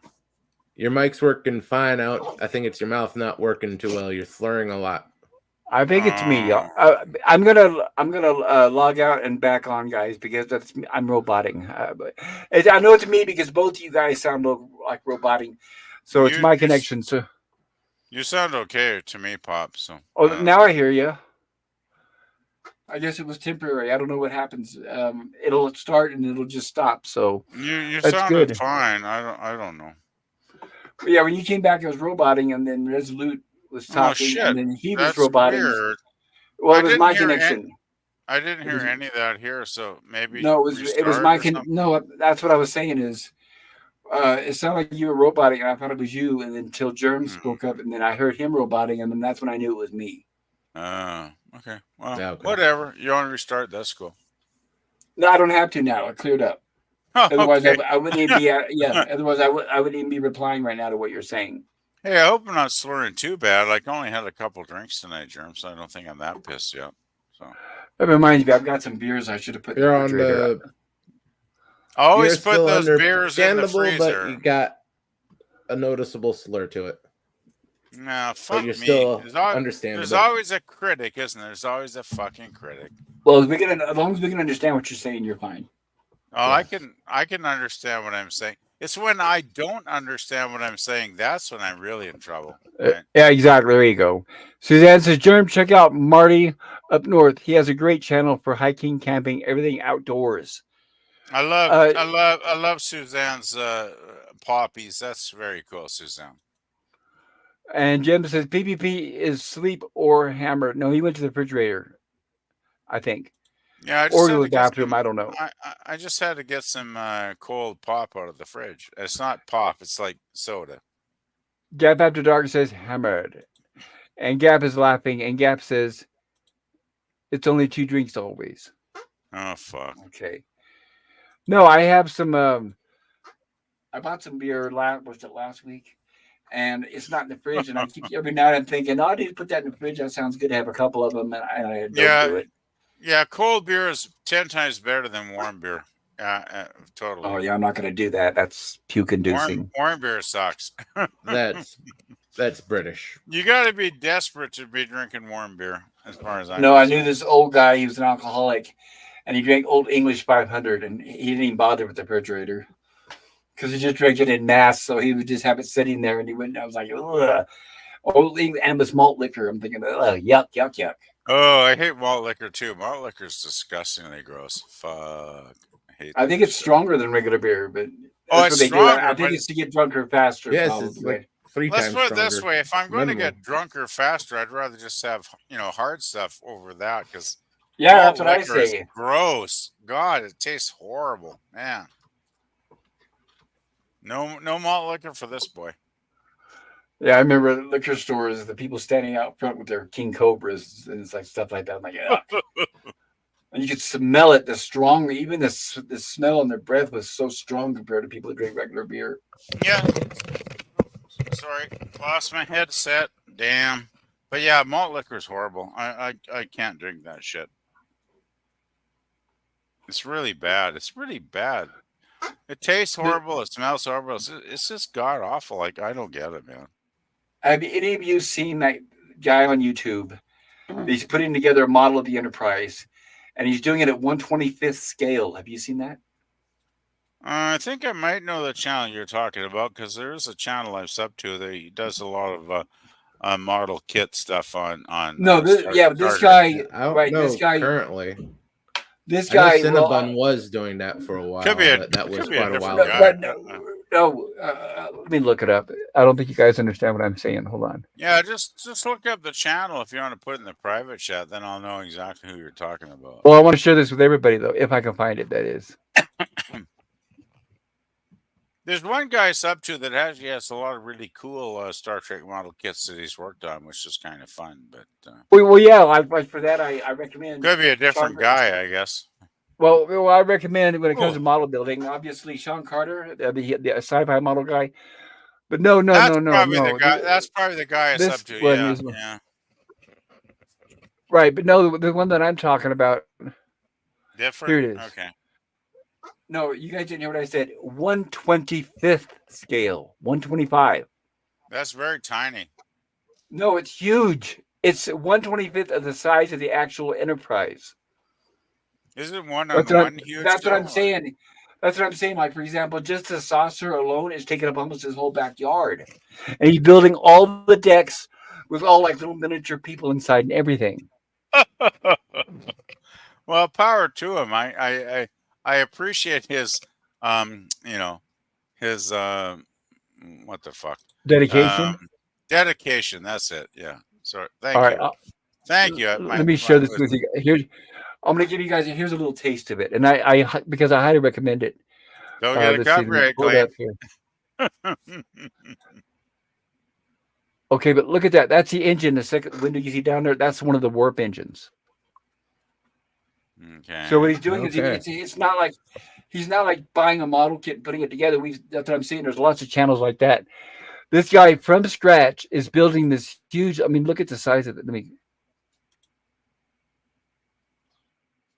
That I is got too pretty many big, tabs I open guess. When too. it's like 1.25, that's Right there. pretty big scale. Right. That's all. See, That's look. almost the original scale of the actual ship, isn't it? Well, it's 125th. So the original Pretty fucking the ship would close. be Yeah. 25. It is. Well, it's the biggest model of the Enterprise I've ever seen anybody put together. Look, that's the whole net behind him right there, where the saucer goes. Well, usually I see sane people that are doing maybe something that's like maybe 6 feet long at the most. Like this dude's going to have a fucking model that's like fucking 20 feet long or something when he finishes it. Jesus, man. For all you Yeah, Well, lasers it's it's a going to be little longer bit than that. overboard. If that this is That's a very I different get cool, past though. these horrible Things are commercials. shifting in the I landscape. say power to him. Like if he's that insane.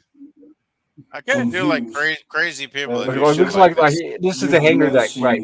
Here's the hangar deck. So look at that. Oh See, that's my the rear of it. god. Oh Isn't that my incredible? god. This Yeah, guy's that's a nuts. little bit too much. This guy is nuts. He's totally nuts. I appreciate him, but he's nuts. I consider him a hero. I give him credit because he's going Oh, I beyond think he's beyond awesome, but I anybody still else think has ever he's done. nuts. Look at the size of the God, I windows. Look at the windows right wish I there. had a fucking house that big. Jesus Christ. Oh my lord. Right, this is the hangar deck. Oh my good Look at Lord. that. That's Bless, brutal. bless me, Lord. I'm not even religious, but when I say this shit, I need to be blessed because this is weird. I've separated the clamshell doors. So I can the highly rest of recommend the- this, everybody. The fuck. channel is Mr. the Trek. rest of the hanger deck, just so you can get a In very fact, I'm going to clear, sub right now. view Just of the before I- Yeah, of the yeah. Because I want to Put- relationship follow put- along on this, between and I the can't size wait of to the see it when it's flat deck and done. the rest of the Yeah, can you secondary put him hull. in the private Okay. chat or something? Or And the public? again, just Put him in to Well, I'm going to put it in the illustrate how public chat. massive I'm this going to put it model in the is, public chat because of any Star course, Trek fan, these if you're out there clamshell listening, I doors, highly recommend this guy when they're because attached to I the was rest watching his video of him working of on, like I the said, the hanger saucer deck, section, and I was amazed. wood This comes to guy's about here. nuts. Right, and this is why I separated the clamshell doors. Because So when can this you comes imagine? towards Like the I said, camera, obviously you it's going to can't be. I really don't get even know an if it's going to fit idea inside. It's going to of be the like size the old ratio warehouse. I don't of see how it's going to fit the inside his hanger deck to house. the rest of the secondary hull. But But that's going to be amazing when he finishes. I can't wait. to the Yeah, So yeah, I'm not Mr. seeing Trek, the and I chat dropped at the all. link. I'm not seeing the chat at all in the public. So It'll pop up. I just put it in there. It's right after Gap's comment and before Jim's comment. I'm in it. Must have something fucked up or some setting fucked up because I'm not seeing any Just chat a, at just a all. few, no, just a few second delay. Just a delay. Gap says, "This is awesome." Yeah, I think so too. And then Jim says, "Love to see that build." Yeah, everybody, Mister without a period, Mister Trek. So MR space Trek. I did drop that link. I highly recommend it, like I said, because unless you guys know somebody who's making a build bigger, please let me know if you do. But if not, I mean, It's in the let's not private for you too, PvP. Oh, I think I might If have you got can't it find now. it. Thank you, Jerm. Mr. Trek. Okay, I've got. Okay, I got it now. Yeah, because that is My- definitely something I don't think I've ever seen that before. Have you guys seen anybody make one that big? Fuck no. No, not Gap that I after dark. remember. Right. You lose eyesight after 4 drinks. Hey, I can still see. I'm not be able to talk, but I can still see. Might have to. I remember sometimes I would drink when I was younger so much, where I'd say I can see just fine as long as I can close one eye. If I close one eye, I can focus. Well, I remember Mm, that's how I did when I saw Rodney Dangerfield. I got so drunk I had to close one eye just so I could see him clearly because I was having such a good time. And it was Vegas, so they were bringing drinks to us where we were sitting at the table watching him. And it was great Rodney because it was such that, a small venue. It wasn't like a big, wow. massive, coliseum. It was a You're small lucky. venue. Yeah, it was great. It was like $85, which was the best $85 I ever spent in my life. And Fuck he yeah. couldn't have been more than 20, 25 feet away from me, and it was nice. Oh, Rodney was awesome. You lucky bastard. You got to see Rodney Dangerfield live. Like, I love him. He was so cool, man. He was my favorite, and sadly, my female favorite comedian I was never able to see, and that was Phyllis Diller. Those were my 2 favorites. Now, Phil Stiller is pretty cool, too. Yeah, yeah. Yep. Both of them could be, I know this sounds old fashioned, but they're proof that how you can be hilarious as hell without having to go vulgar and with a bunch of cuss words like they all Well, are now. you know, my all-time favorites are probably Don Rickles and Yeah, he's another one. Don Rickles. He'd Right. never have a career, would he? Today, he'd be just shut down Nope. before he started. His last TV show, I remember it. Now, this is when Roseanne first came out and hit big, her show. And then they gave Don Rickles a show. And it only lasted a few episodes because it offended so many people, they immediately yanked it off the air. The cowards. Don But, Rickles. yeah, He was. he's What Go I ahead. love about Don Rickles is he would tear into everybody. It didn't matter without if you cussing. Right. were white, black, Asian, whatever the fuck you were, he'd find some way to attack you. But he never resorted to any racial slurs or They didn't have you know, to. Right. he's just like, oh, my friend, I see you're Asian. It's like, and he makes some Asian joke, right? But he'd never go into the slurs territory, which I think is why he kind of got away with what he did all those years. But man, I love Don Rickles so much. I mean, I watch his videos on YouTube every once in a while here, and it's just, I have such a good laugh watching him because, damn, bless that man's rest in peace soul. He was awesomely cool. He was a He good was actor great. too. He did some good straight roles. He was a great dude, like basically. Yeah. Yep. And he was so good. People considered it an honor to be insulted by him. They would look Oh forward to fuck it, go yeah. to see his shows, right? They'd go to his shows hoping to be singled out. Shit yeah. If he could resurrect himself and insult me, I would be honored too. Not that it's gonna ever happen, but I wish it could, right? If I could bring him back for an hour, it's just like, okay, just insult me endlessly for an hour. Like that would be cool. Yep, exactly. And Jim Lanskip says, nope, not that big. I think he's talking about the model ship. Well, there's other things that are big, but I'm not going to discuss that. Well, what I'm wondering is, like I said, the guy's actually building decks, and he's actually got miniatures of, It's like, for frightening. example, like the transporter console and the people per scale. He's got like people in the rooms and all that. I'm wondering, okay, so when this thing is completed, is it going to be like a split? So, I mean, how are you going to get inside to see? Because that's going to be fascinating. That's going to be at least, I imagine, 30 feet high. I mean, like I I'm said, I'm I'm I'm guessing he's going to need to buy a second house to put it in. that's what I'm wondering because, yeah, or a warehouse. Exactly. I've Oh, never seen anybody as ambitious as this project. Like, it's totally fucking crazy. I don't know if you guys noticed or not, but in that the Twitter group I have, that posting group, I think it was about maybe 2 weeks ago, I posted a link where a guy who did a Lost in Space build inside of his garage. Did you guys ever check that out? Or Oh, inside of his warehouse? It's actually a big I, warehouse. I I was not aware of that. That sounds cool. Wow. Yeah, he actually recreated the whole inside of the Jupiter too, and like a diorama on Oh, the outside where you could go wow. outside. That sounds awesome. He has the consoles. He's got some of the original props, like some of the original those. I think they were called Hayes Computer. Can you They were okay.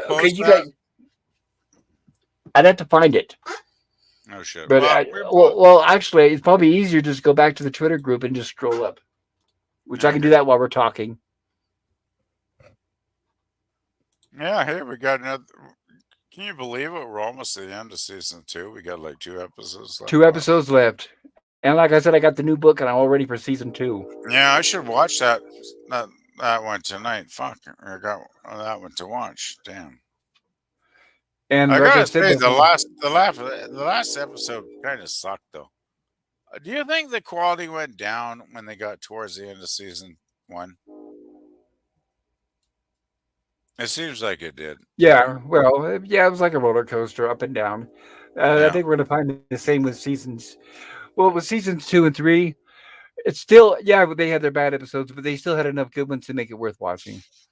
Well, the thing is, for me, the weakest season is season 2.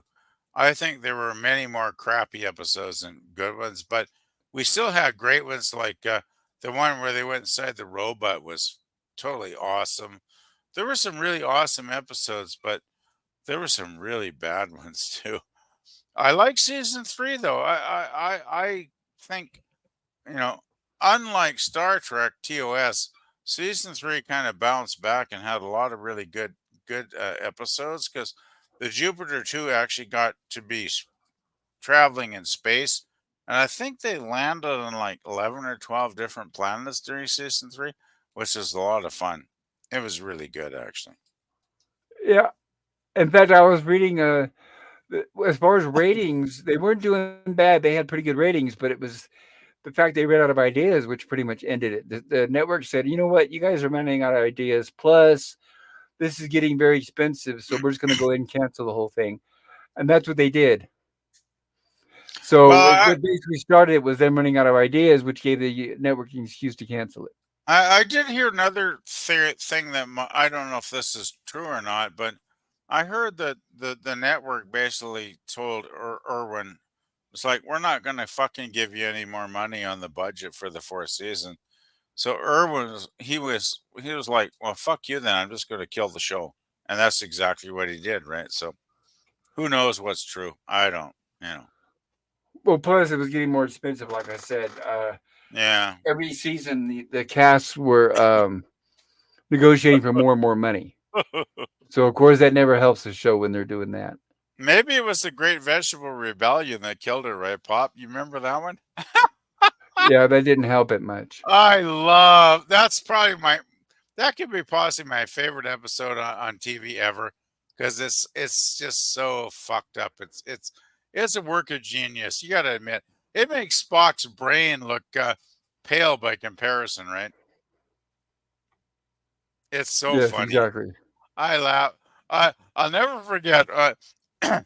I had taped the episodes when it was on the Space Channel here, like 12 years ago, and I went to my oh shit. Let me collect myself. My cousin and his wife were living in Kamloops then, which is like an hour and a half drive away, and I had the VHS tape of the Great Vegetable Rebellion, and I put that one on for the two of them. We watched it, and they were just like dumbfounded. If you ever saw people's jaw dropping, that was the two of them that night because they were like, "What the fuck are we watching?" Yeah, if you're not really aware of it, you're going to be surprised when you first Well, see they it. knew about Lost in Space, but I'd never shown them one this weird. And of course, they loved it. Like we all loved it. Like we're all laughing our asses off. But they're like, "You got to be kidding me!" They actually made this. This is actually a real episode that was on the TV. I just love. I have a fond spot in my heart for that stupid, crazy fucking episode. It's really fun. Okay, I'm gonna. It's so dumb. It's great. How you doing there, Jeremy? You still with us? I probably put Germ to sleep by now with my monologue. Yeah, Sorry, I'm Germ. still here. Okay. All right. All right. Now I think you guys can see this. There we go. This is the guy Oh, that there watched we this. I'm going go. to skip through it, and I'm going to give credit, of course, where credit's due. And his channel is called William Hedges, as you can see right there. Ooh. William Hedges. Now, once you check this out, I'm not going to obviously play the video, but I'll skip through it so you guys can get an idea. That's all Lost in Space memorabilia, and he says he's the largest Lost in Space collector in the world. So he has actual props from the show, believe it or not. So I'm going to make this a little bigger so we can see it better. There we go. And now I'm going to skip through this so we can kind of get an idea of some of the stuff that he has.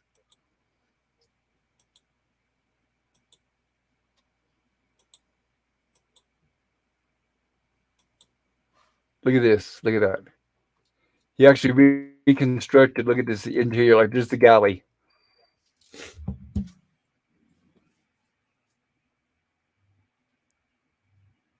Look at that. That's actual life size. Isn't Pretty that good. incredible?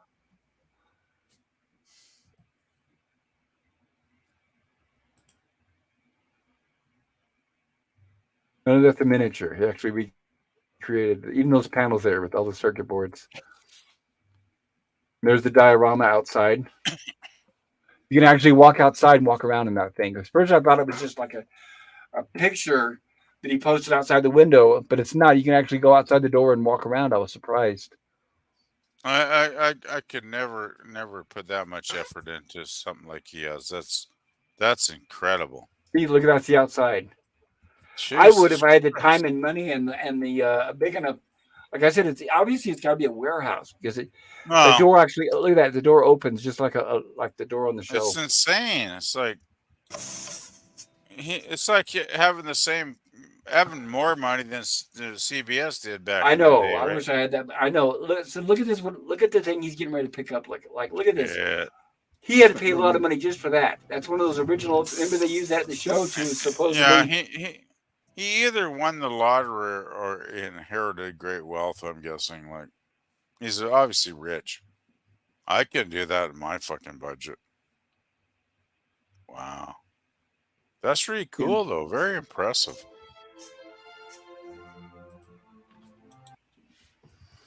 Very cool.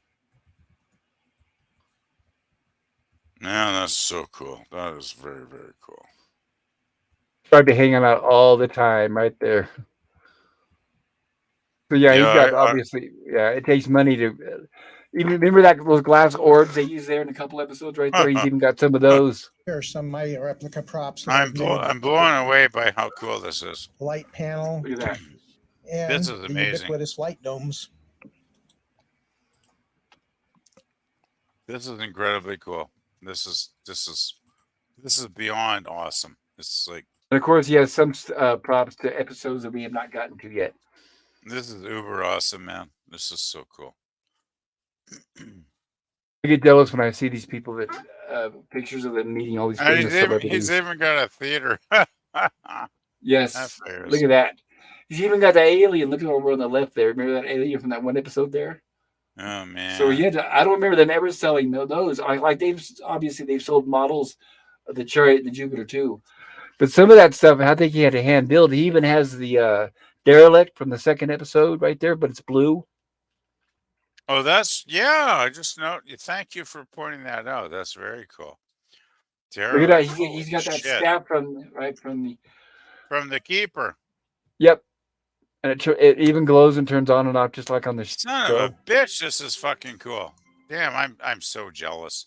I'm getting very jealous right now. And then there's this miniature diorama of the Oh man. Jupiter 2. And here's where we get to see some of the ships, including the Keeper's ship right there. You see where he reconstructed the Keeper's ship. See? I don't remember them ever All these being models of spaceships this and the stuff. props are scratch I mean, built. it may have been. Look at that per scale. Look at that. Some of them were built by good friends of mine. And that's what I was talking about there. That's the alien from that one episode.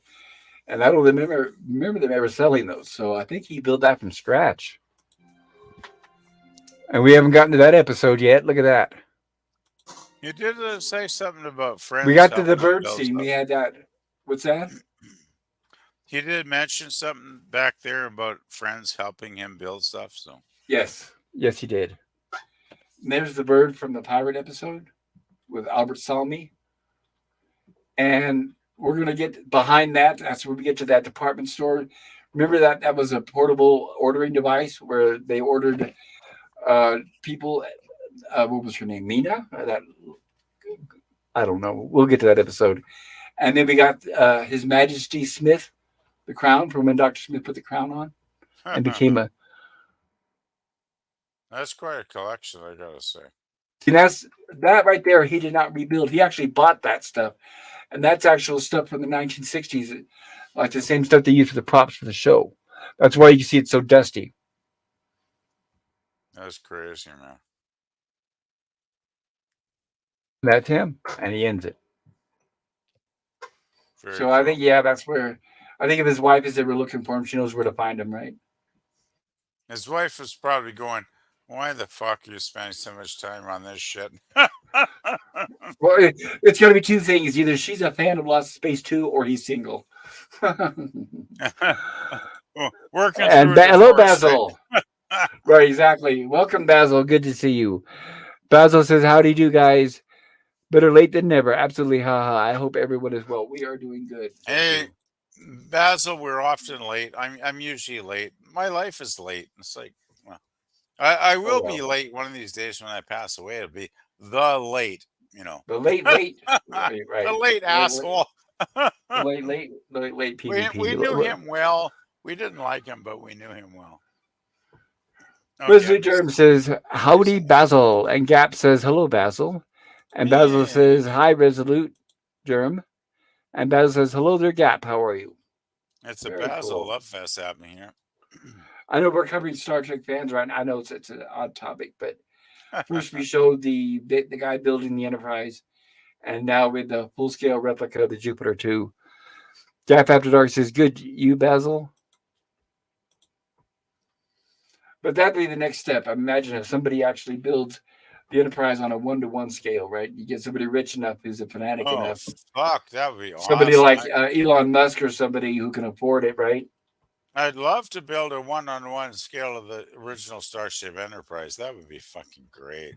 The Bezos, the guy who owns, I think it's Amazon, he bought one of these rich dudes, he bought the Enterprise, the actual 11-foot scale one that they use for Star Trek: The Motion Picture. Is that the one in the Smithsonian?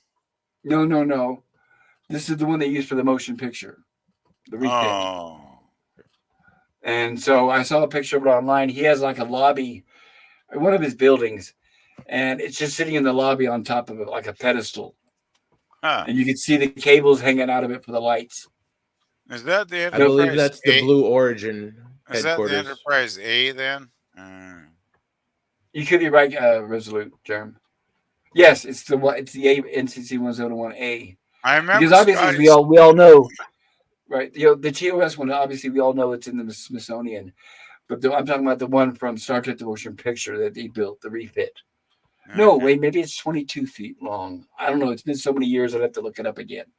Yeah. But the Smithsonian TOS version was 11 feet, and I'm trying to remember how long or how big the one was for the motion picture. It might have been bigger. It could be. See, I don't know if Still, I can look at it.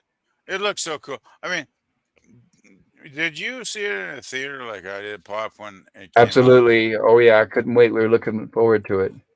We couldn't get my friend. I had like 3 friends, and we were all Trekkies, and we were a lot like foaming at the mouth to go see this film.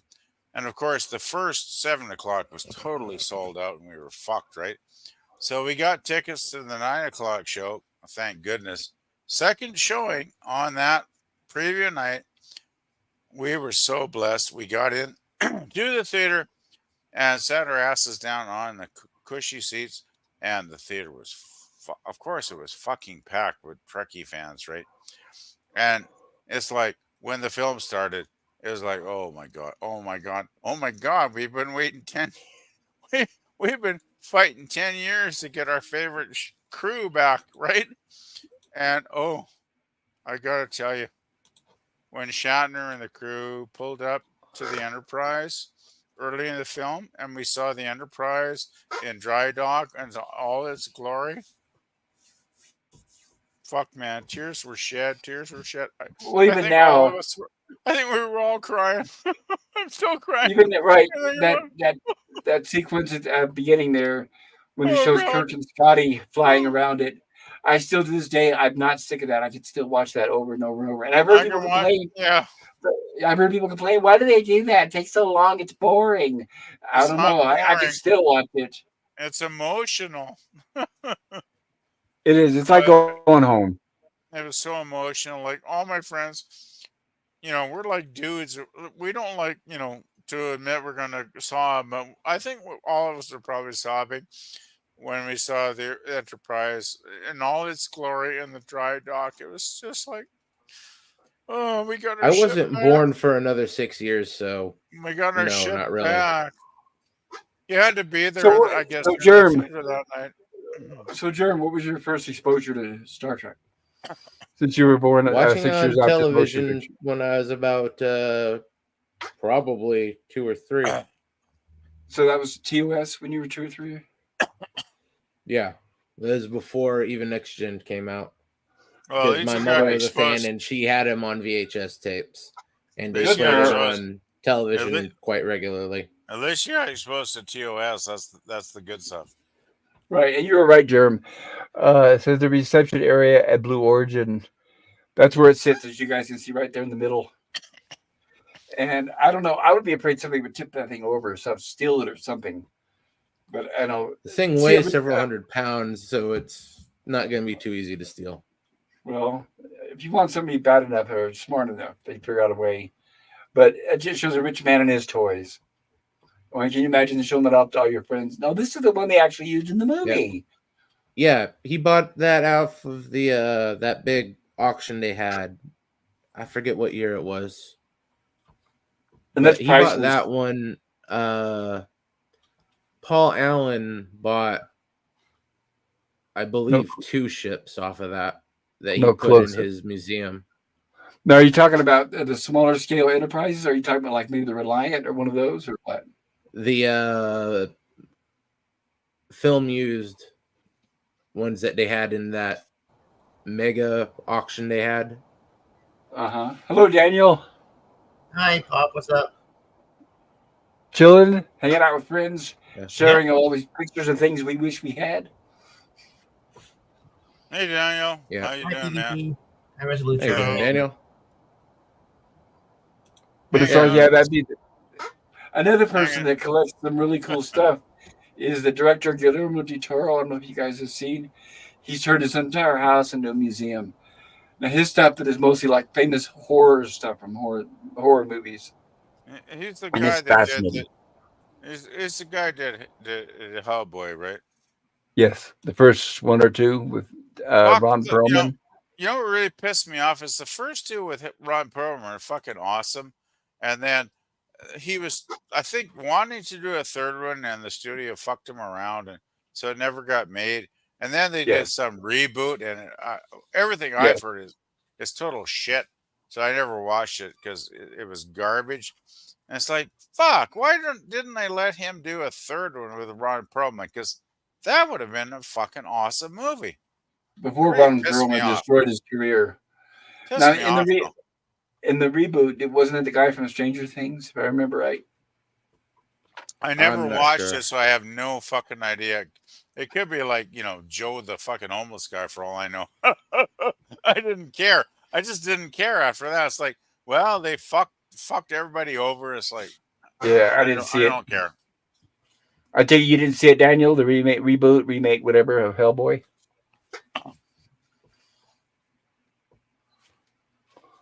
Oh, Is he's that shaking his head, so I guess that's that a no. that's a no? I can't say I blame him. I don't blame Oh, him. I know. I haven't seen the reboot or the original actually. I've only seen a little piece of number one. Oh, the That's all. first two are fucking awesome, down. You should Oh, watch yeah? them. They're really great. They're awesomely cool. Yeah, I was disappointed that they didn't get Ron Perlman for another one, for a third one. They just hit the reboot He button. Well, was not that's the welcomed thing. The because studio he just burned fucked his up. relationship with the studio. The Oh, he studio He did? fucked completely torched Oh, it. that would the explain it. studio fucked up. Yeah, they fucking dissed the director and the actors, and it's like nope, we're not doing the third one. You're all fucked. Oh, that So sucks. it's like yeah. It First two movies usually are is. great though. Yeah, a lot of actors do that. They always burn out, like they burn their franchises out, and they never get hired again. So they have to reboot it. It sucks. Yep. I mean, I think that Look at Gina I think Carano. I think Del Toro as a director would have loved to do a third movie if the studio had given him a green light, but they just fucked him over, right? So it's like, well, fuck that. Yeah, Well, I but think they're with Gina, mutually I don't fucking think each that's other. probably so. I doubted they were completely innocent. But with Gina Carano, I don't think it was her fault. I think she was unjustly crucified by a bunch of liberals. I read what she said, and she said nothing that was offensive. They were just looking for a reason to get rid of her, and by doing so, they destroyed Star Wars. She was the only thing that people were tuning in to see. Basil Battle Dragon was says, "Hell, man, I'll probably be late to my own funeral." Haha. Well, same here, right? And Gap After Dark says, "I would like them to build a Space 1999 Eagle." Oh, same here. Eagle One for real, and a few big Vipers. Yes, that would be very cool. And you know what? They could make money off it. I'm sure people would pay to see it if it was on display for people to pay tickets for. I'm sure they'd get it. But oh, we can always dream. Basil says, "Yeah, it was a good movie. I need to find it and watch it again." Oh, very cool. Basil says, "Jill has some cool streams on Star Trek. She breaks it down pretty good." I think so too, in my opinion. That she has the best streams. And the difference is because on her streams, we go behind the scenes and we cover like the production of trivia, bloopers, stuff like that. And I don't know any other streams that do that. All the other streams that cover Star Trek, it's just like, oh, that's good. Oh, that's good. Oh, yeah, I like that scene. I like that scene. Oh, I like that scene. Oh, that was cool. Oh, I didn't like that. I like that. That's how all the other streams are. They don't actually cover any behind the scenes detail. But I know that there are people out there who don't want to know behind the scenes Hi, Gap. things because they say that it ruins it for them. It's like taking the magic away, like showing about what's behind the curtain. So I do understand there's some people who don't want to know the behind the scenes stuff, which I respect that. But I've always been curious about how's that done? How is this done? How is this done? And Gap After Dark says, "Hello, Daniel." And Basil Battle Dragon says, "Hey, Gap, what's new and exciting?"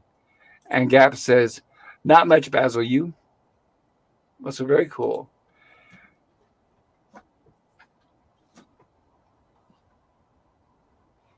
Okay, so what's the next movie you guys that's coming out in production order that you guys are looking forward to seeing?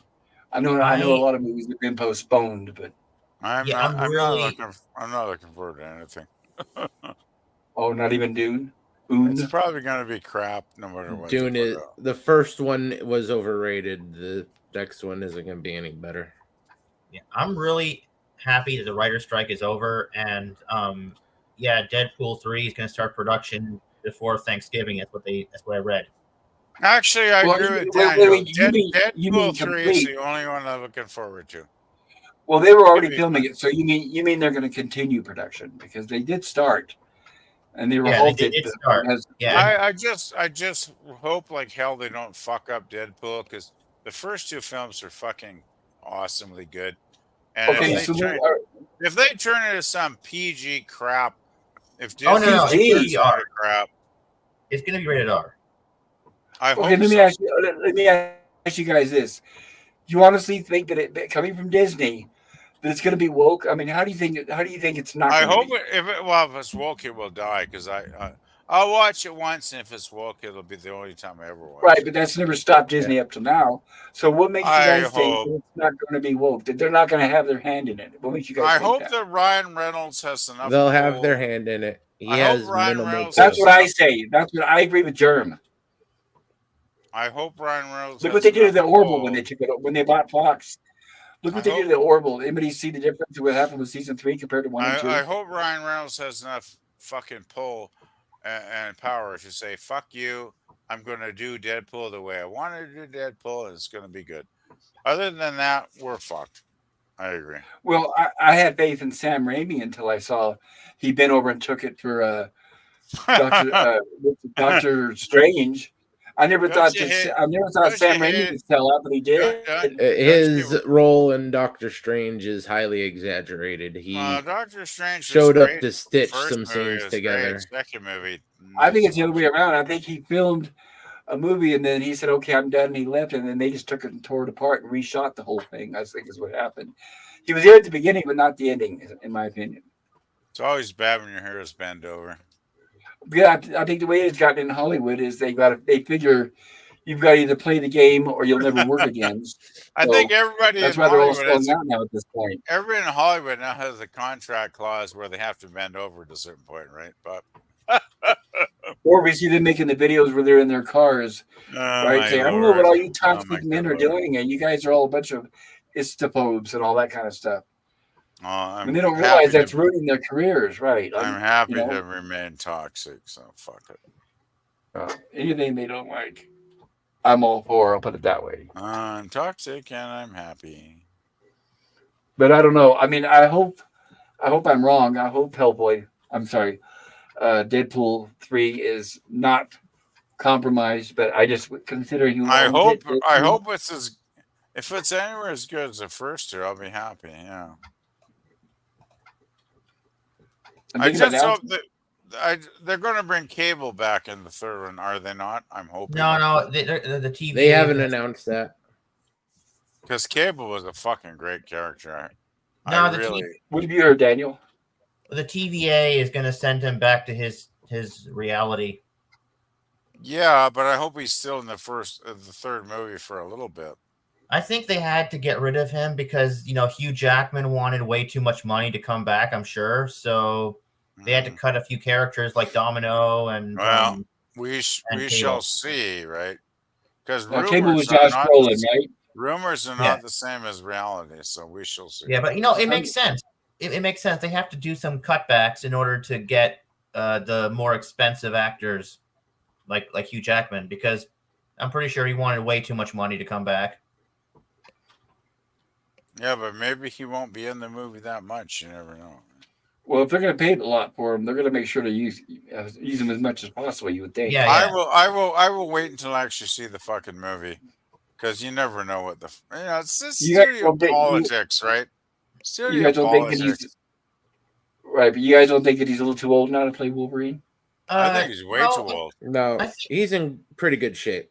Yeah, 50, I believe. Well, 51. physically, right? Physically, working out wise, he's in good shape. But I'm just saying that he's really old. As far as let's say de-age him, You know, he's I don't know, he's old compared to Wolverine in the comic books.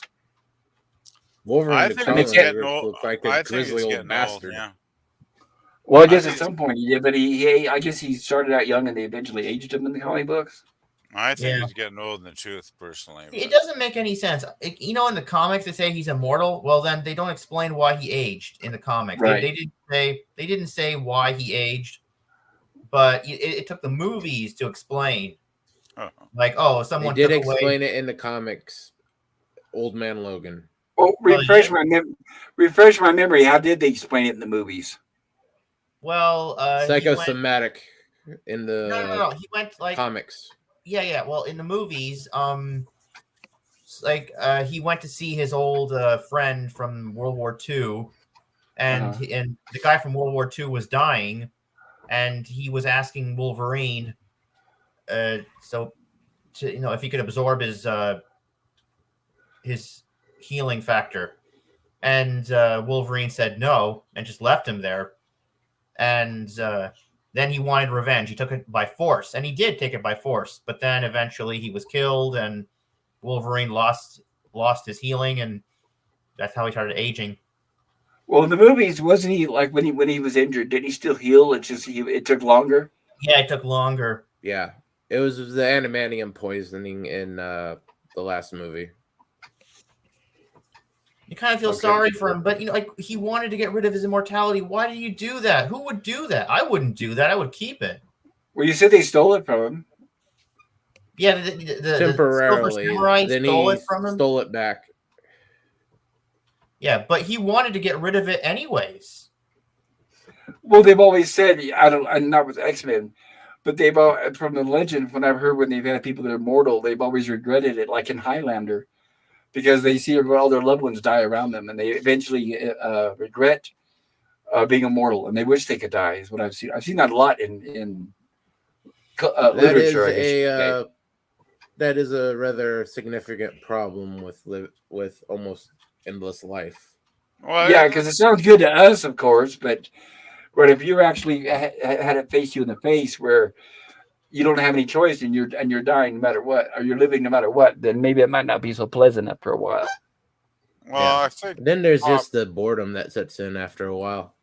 That's Pop true. hit it You've on done the- everything, on the right? head. Seen everything, done everything.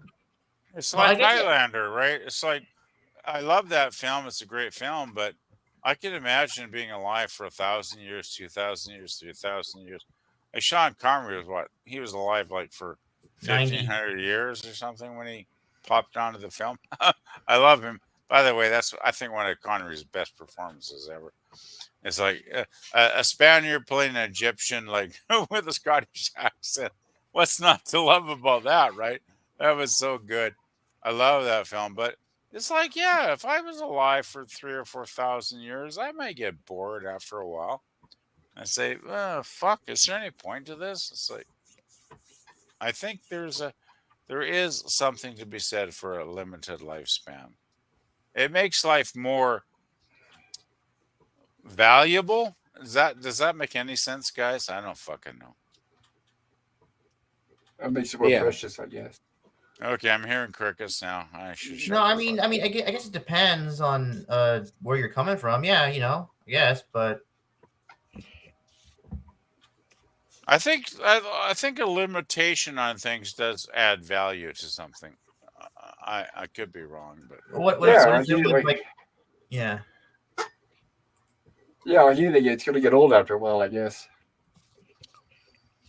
well, But that's even why if you can I- imagine somebody who is immortal. They're probably extremely intelligent because they've done everything. They know everything. They've had a chance to go to college for decades if they want to. Plus, exactly. and they're probably very, very rich because by then you're going to learn what pays the most, right? You're going to know exactly what to do. You'll be able to predict everything before it happens because you've lived it and done it before.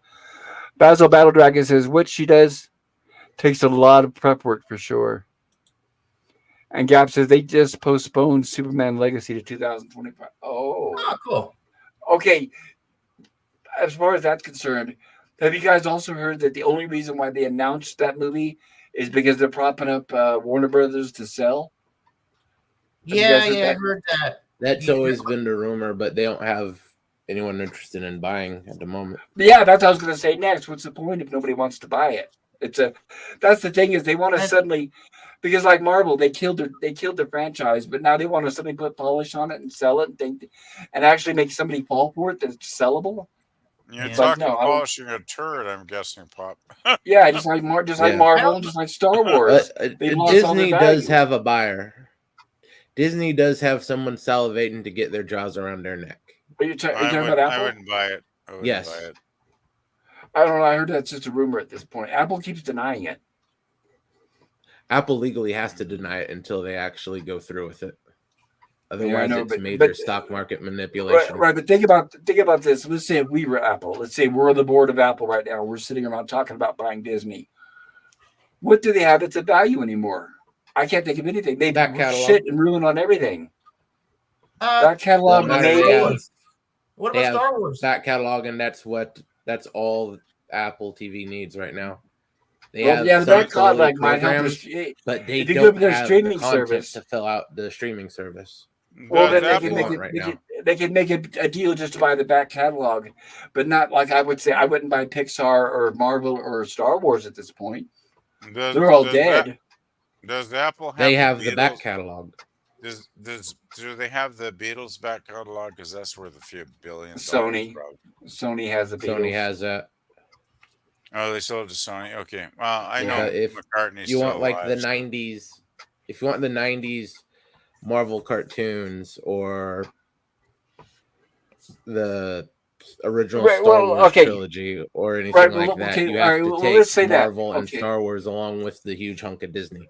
Right, but let's say that. Okay, right, but let's use those as an example. Let's say we're negotiating for Marvel, and we say they had those 90 cartoons, but are those 90 cartoons alone worth $4 billion? Because that's what they paid. Oh, for they're not Marvel. going to get four. They're not getting $4 billion for Disney as a whole for any of those individual pieces. That's what I'm saying. But that's what they were worth when they bought them. So they The company with Star itself, Wars. They that's the not worth entire it company anymore. itself is worth about 2/3 of what it was around when they bought out George Lucas. Right, Because and the we're not company even talking would about be right, we're lucky not if even- it's scraping $100 million in value. Yeah, I Or agree with $100 that. billion completely. in value. That's what I was saying. So let's say we were the board of Apple and we were negotiating to buy Disney. I mean, that's what we would say. We would say, well, we're interested in your back catalog, but we're either not interested in, like, let's say the Muppets, Pixar, Star Wars, and Marvel, because what you've done to it, we're either not interested or we'll pay you an extremely reduced rate for those. Yeah. But if I was Apple, I'd say here's $89 billion for your entire company right now. Whole kit and caboodle. And yeah, everything from Disney World, Mickey all the way out, every last thing. And that would be an offer they'd have to entertain because their value as a company has done nothing but fall for the past 3 years. Yeah. In fact, like right off a cliff. I mean, there's no value. No, like I'm not exaggerating. The Muppets, Pixar, Marvel, and Lucasfilm are shit now. There is no value. I think out of all those I just mentioned, the only thing actually making money is Industrial Light and Magic. I think that's it. Because everybody still hires them. They're still the number one effects studio in Hollywood. And the most expensive one, too, at that. So I think they're the only ones. And that's only because Disney hasn't put them on the chopping block like they did everything else. And also because, obviously, they're rented out to other studios when they make movies. Like you'll see movies like that by Paramount and, by Sony and by Universal, who all hire Industrial Light and Magic to do their effects. But THX, that used to be a separate thing on its own, and it's no longer anything now. And the Muppets are completely dead. Obviously, they killed those. And Pixar is now dead. They've relegated those to made for TV. It's like, I don't know. I just don't know. That's what I'm saying is, yes, I guess you could consider Disney. Okay, look, let's talk about their back catalog stuff. Let's say if Apple was entertaining the idea of buying the back catalog of Disney. The only way that's going to be of any value to Apple is if when they buy Disney, that they immediately dump and I'm talking about their entire back catalog on their streaming service.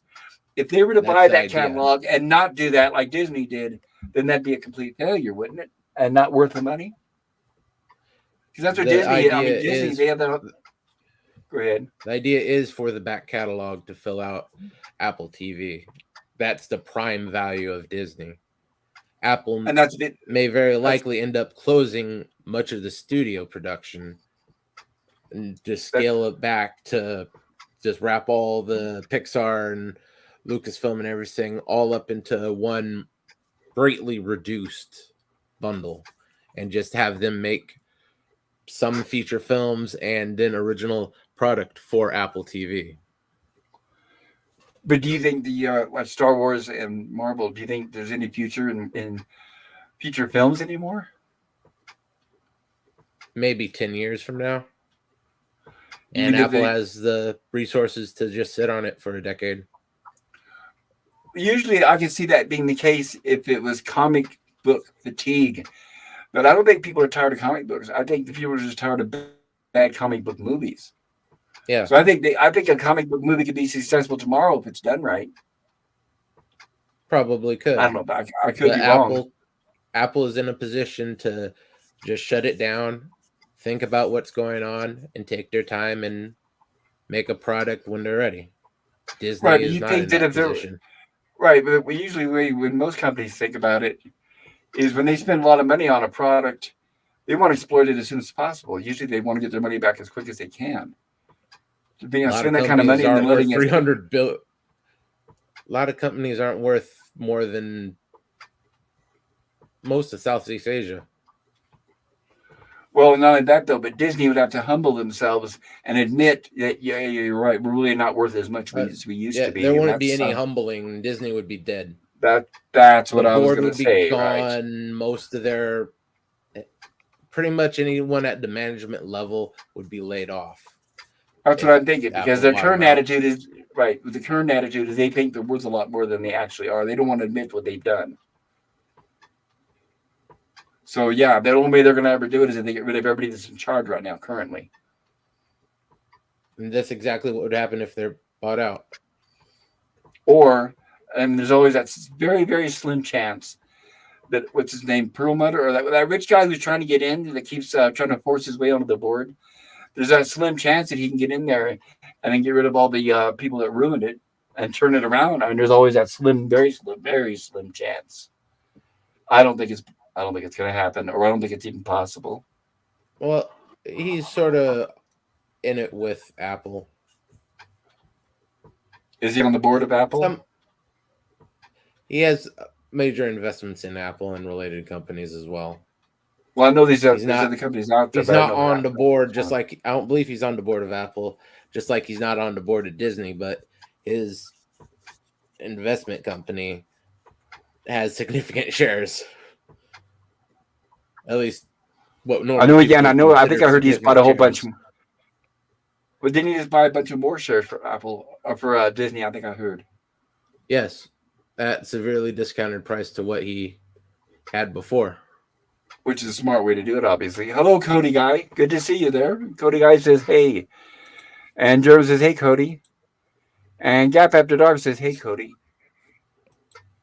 Right. Even Disney, when it comes to Disney, even their theme parks are not making money anymore like they used to. And what's worse is to make, as they say, matters worse, they're scaling back on their theme parks, and they're getting rid of some of the popular attractions and replacing them with subpar garbage that nobody wants to see. Like was it Thunder Mountain? Wasn't that the one they changed to Princess Fiana's something or other? I mean, that was Something not like a popular that. decision. Yeah, that was not a popular decision. Yeah, But just like No, Disney is not worth didn't that their much. Star Wars parks just die basically? yeah, they They spent what closed billions? they spent like $7 or $9 billion on that Starship Galaxy's Cruiser thing, Edge? and it lasts. No, Oh, they had the that? Starship Cruiser experience, Oh yeah, uh-huh. and that shut down in like a year and a half. Yeah, it didn't last Yeah. at all. Well, they don't Well, care and, because of what the fans want, right? So it's like, well, yeah, and not only that, but though during that year and a half they were open, All they did was just burn money because people weren't. They never filled up the calendar. People weren't showing up. So it was an extreme loss of just keeping the thing running before they even sold it. That's Talking ridiculous. about the Yeah. complete stupidity.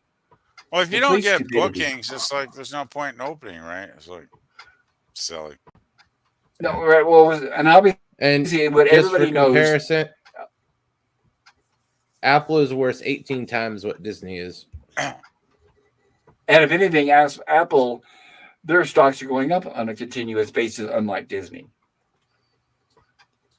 So that's Relatively. another thing too. Apple would have to realize that it's like, hey, we could spend like let's just say I don't know, let's say 25 billion. Apple would like let's say they're looking at it and they're saying, okay, we've got the money to buy Disney for 25 billion, but we've got to prepare to know that it's going to take a while to turn that around and make it profitable. I would not want to buy Disney. I wouldn't I buy it say, right now at this I say, point. fuck Disney. Let them fucking die. No, my that's what I opinion. was saying is I would pick and choose. I'd go to Disney and say, we don't want your whole company. You guys have shit on your like I would not buy the theme parks. No way. The operating expenses with what they are, no way. I would go in and pick it apart like they did Fox. I'd go in and say, we Right. don't want this, but we want They'd that. have to do that in bankruptcy. Right. Well, Fox wasn't in bankruptcy when it was purchased, was it? I wouldn't touch Disney with a 10-foot pole. No, they bought Fox pretty much wholesale except for the news division and the sports. Right, that's what I'm saying is it wasn't in Thing bankruptcy.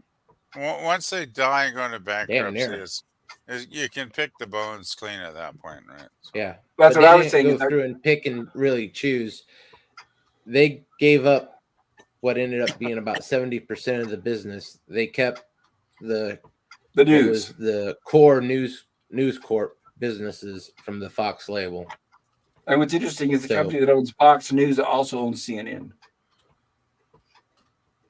Oh wow, there's another losing. CNN is owned by Warner Discovery. Fox is which is owned by BlackRock. By MediaCorp. BlackRock owns a minority share in both companies, but BlackRock owns a minority share of. Last time I checked, it was almost 40% of the U.S. stock market. I don't know what I was looking at was they own a lot more than that.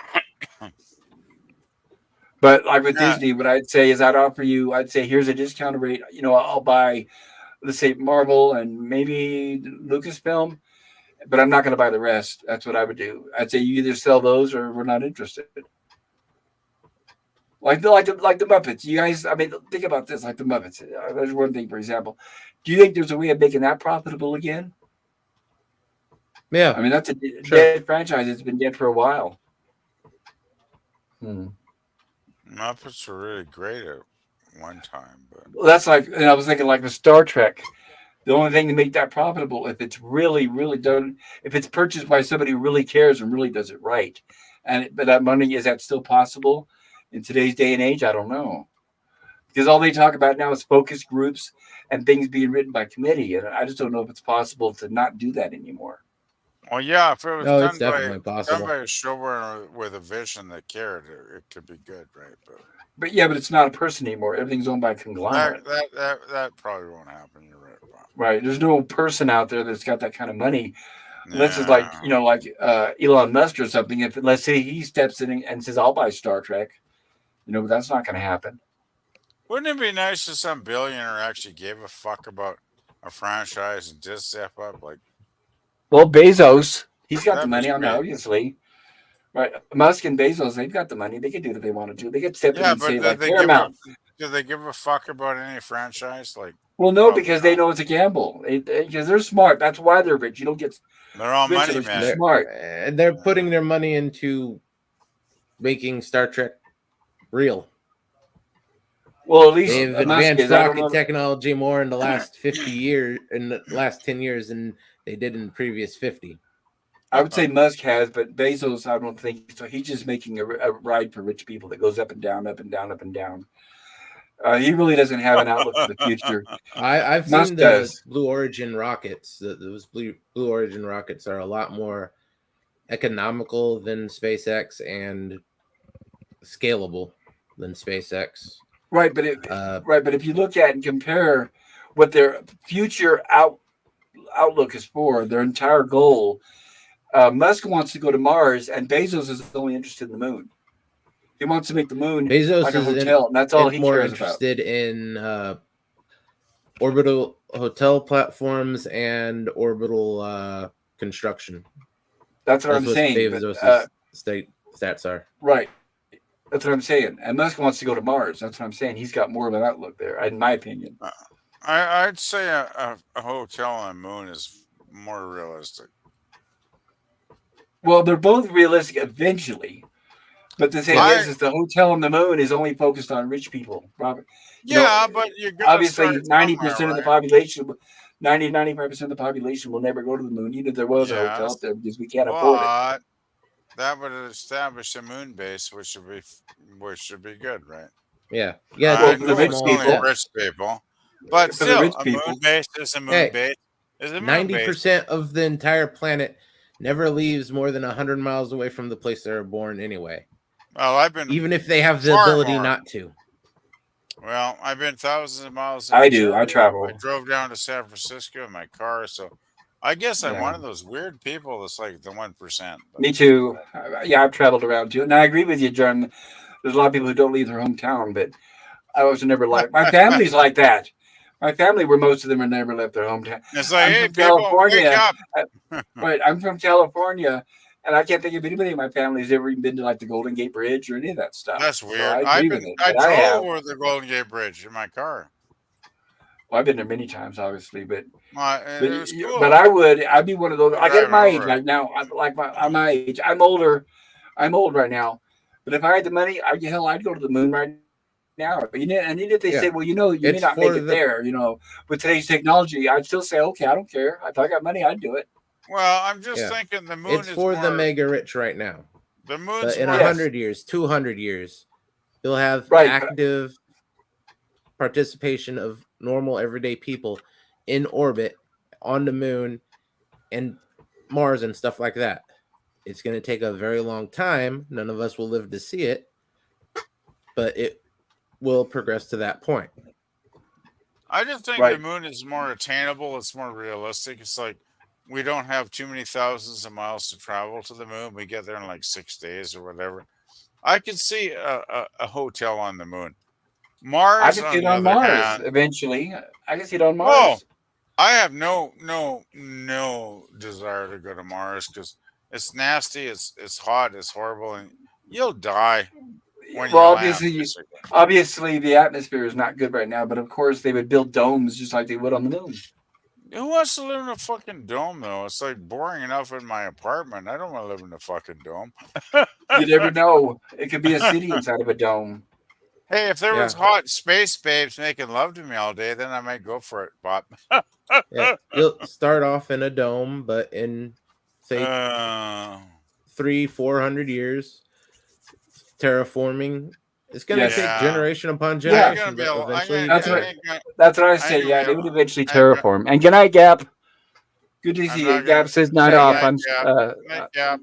Gap is sleepy. I'm not getting alive in 400 years, so fuck the terraforming shit. It's like it's not going to have any effect. Well, you can't think about your life. You got to think about how it's going to affect the future 100 generations later. That's how I look at it. I look at it like the future of mankind. You got to reach out there and go out there. Hey, power to the people that want to terraform Mars. Power to them. I love them. They're sweet. I'll give them a big kiss on the lips. But it's not real. You don't think they should go? To me. It's not real to me. So you don't think they should? So you don't think so, Gorilla? I mean, so PvP. You don't think they should even go then because you don't want to go? Oh hell no! I say power to them. Go, and have great fun. But I'm not into it. That's what I'm saying. I know that's totally fine, but I'm saying I do look forward to them. Like, for example, I would rather have right now my tax dollars going towards that than I would going to Ukraine and going to where it's being wasted. I'd rather have that. I don't have a problem with terraforming Mars. It's like that's great. It's just like I just don't see it. Like I would rather have a hotel on the moon because after about 20 years they might bring the prices down. I can actually maybe go to one. 20 years? I think it'll be longer. I'd be old. I'd be very fucking old by then. But add a few zeros to that. It's gonna take longer than that. You know what I mean, though. It's more plausible, I guess I'm saying, Pop. Well, as it Anyway, stands right now, the it's only all sci-fi to me, basically. It's all sci-fi. right as it stands right now, the people that are in the moon more for the riches of it. There's a lot of things there they can get rich off. Big companies can get rich off. Kind of like in the plot. That's the plot of Alien. Is pretty much it's they're mining, and that's the money that's the big deal there. But it's not exactly like a hotel thing, because it's like, and I can also agree with PvP. There's a lot of people going to say, well, I'm not going to pay, I don't know, $50,000 per ticket to go up there and live in some damn dome. So you got that as well, right? Well, that's one thing I always wondered about Pop. I mean, I know they brought the moon rocks back, and it was it the late 90s, 1999, early 70s, when they had the last Apollo missions. They actually brought some of the moon rocks and shit back, right, to analyze. And it's like, I guess well, from what we know, they were valueless, but I'm still thinking, the moon must have some minerals up there that are worth money, right? It definitely, oh, there's no Compared doubt, to it the definitely Earth, does. not really. It's got helium-3, which is right there alone. There's a big value there. So there's a lot of value up on the moon. And I think helium-3 there is one of might. the I big think ones there that they're might. The after. entire surface could be covered in helium-3. The expense to get there isn't worth the trip. Well, that's why it's going to take baby steps, but they're going to make it Well, eventually. we have a conflict of You opinions got to here, remember, so you remember there was a time where people thought we wouldn't get from one country to another. Yeah. There was a time where people thought Besides, we'd never even get to the helium-3 is sort moon. of overrated as well. well, I remember Well, reading about. but it's a finite source here on Earth. We're running out. I remember reading when people that traveled in trains over 80 miles an hour would all die instantly. Well, they thought that. And the same with cars. They thought over a certain speed, right? It's just like nuts. But what I love about the human race is they always limit themselves, and then they always manage to pass by their limitations. Right. That's why, and no, and like with going to Mars, we know that they are currently working on improving the technology to get us from one planet to another. So I've got complete faith in them. The thing is, I don't have faith in NASA because at NASA, I think has the technology. I think they've been hopping planets for a long time, but they're not going to tell us because they're the government's arm, and they're hiding most of everything that they have. That's why I think NASA stands for never a straight answer. I think the only hope of our future getting anywhere is by private companies like Bezos and Musk, I because think NASA is never ever going to tell us the truth. the private companies have been doing more launches and shit lately, so I'm Right, and Yeah. guessing that's why NASA's even been NASA is holding them taking a back. huge step back And yeah, and because they're NASA is holding running out them of back. funding. Well, they've got money.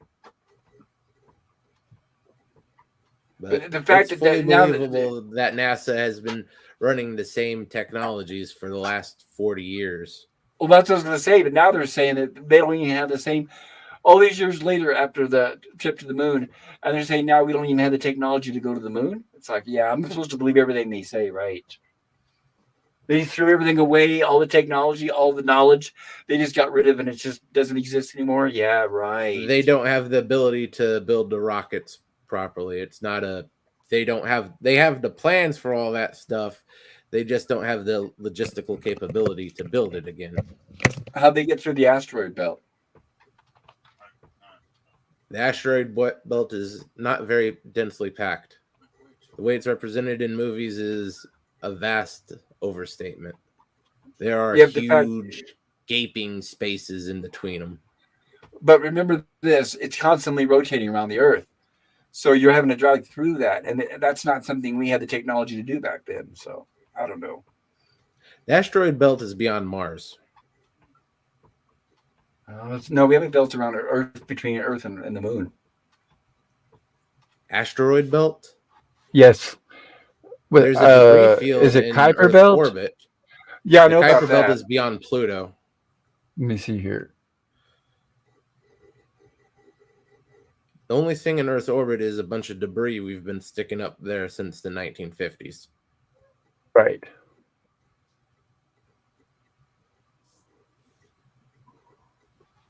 All it takes is for the which is inevitable, I think, for the one satellite to crash into another up there. And then we're going to have the effect where everything's just going to start exploding. And then within an hour, we're going to have a debris field surrounding the Earth where nobody will ever leave for thousands of years. Well, there's nowhere near that much stuff up there. Well, they're still putting, well, those Starlink, they're putting more and more. You can see those now. Have you seen the videos Yeah. where they're like, it looks like a line of satellites going across? You've been able to see satellites in the sky for about 30 years now. At the Oh, no, I mean the one where it looks like a line. Because Yeah. they're like, they travel like in a line. It looks kind of Yeah, like a that's big just how they're glowing deployed. worm. Yeah, it looks kind of like a big glowing worm. Yeah, but you've been able to see like a little dot that's traveling in an unnaturally straight line up among the stars. That isn't a meteor, that isn't a comet or anything like that. That's a satellite up there. The space station. Also, the space station's been visible ever since it's been up there. Yeah. But if I remember right, I think not asteroids, but space station and satellites, they have to go east to west. So if you see something that's going like north and south, that's not a satellite. Because Most satellites, satellites go east to west. There is a polar orbit that they can take that is opposite to that. I haven't heard of that one. I'm not saying it's impossible, but I haven't heard of that.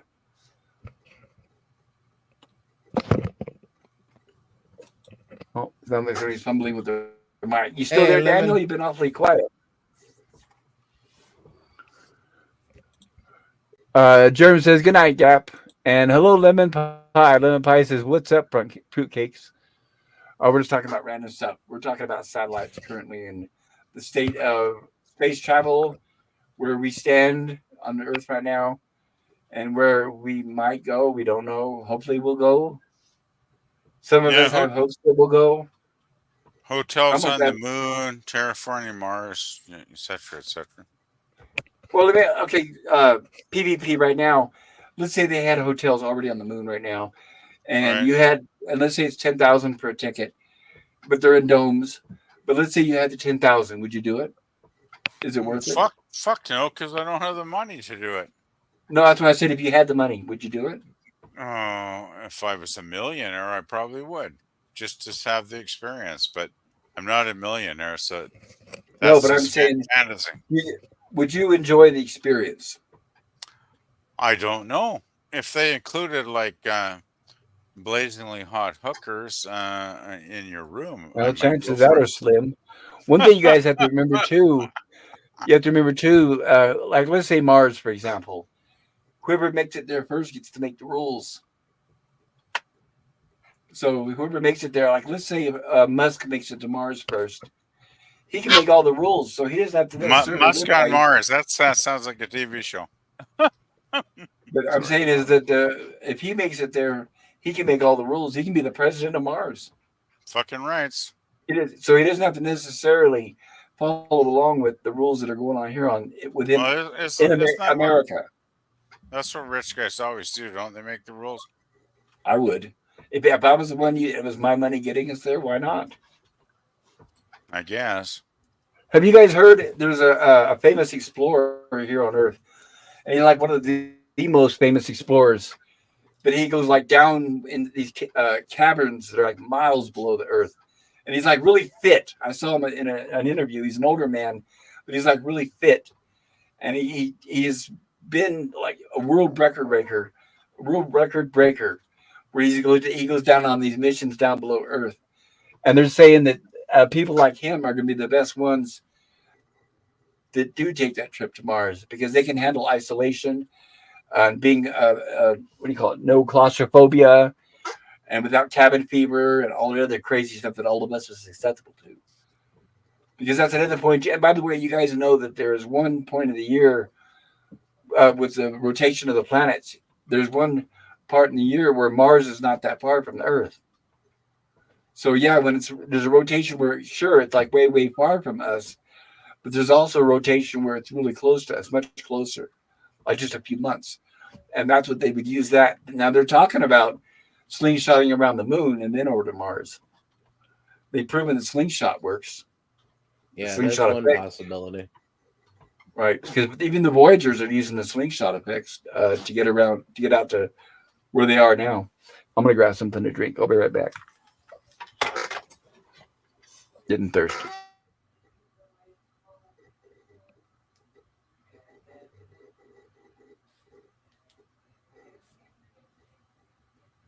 But yeah, that's one. The slingshots are one way.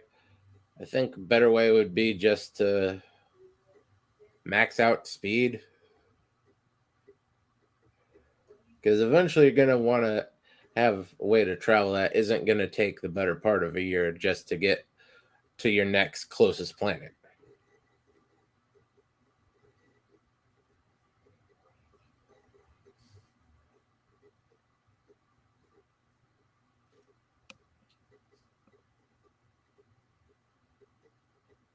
And from what I was saying earlier about that polar orbit, a polar orbit is a orbit around Earth that passes over or nearby both poles of the body that it's orbiting.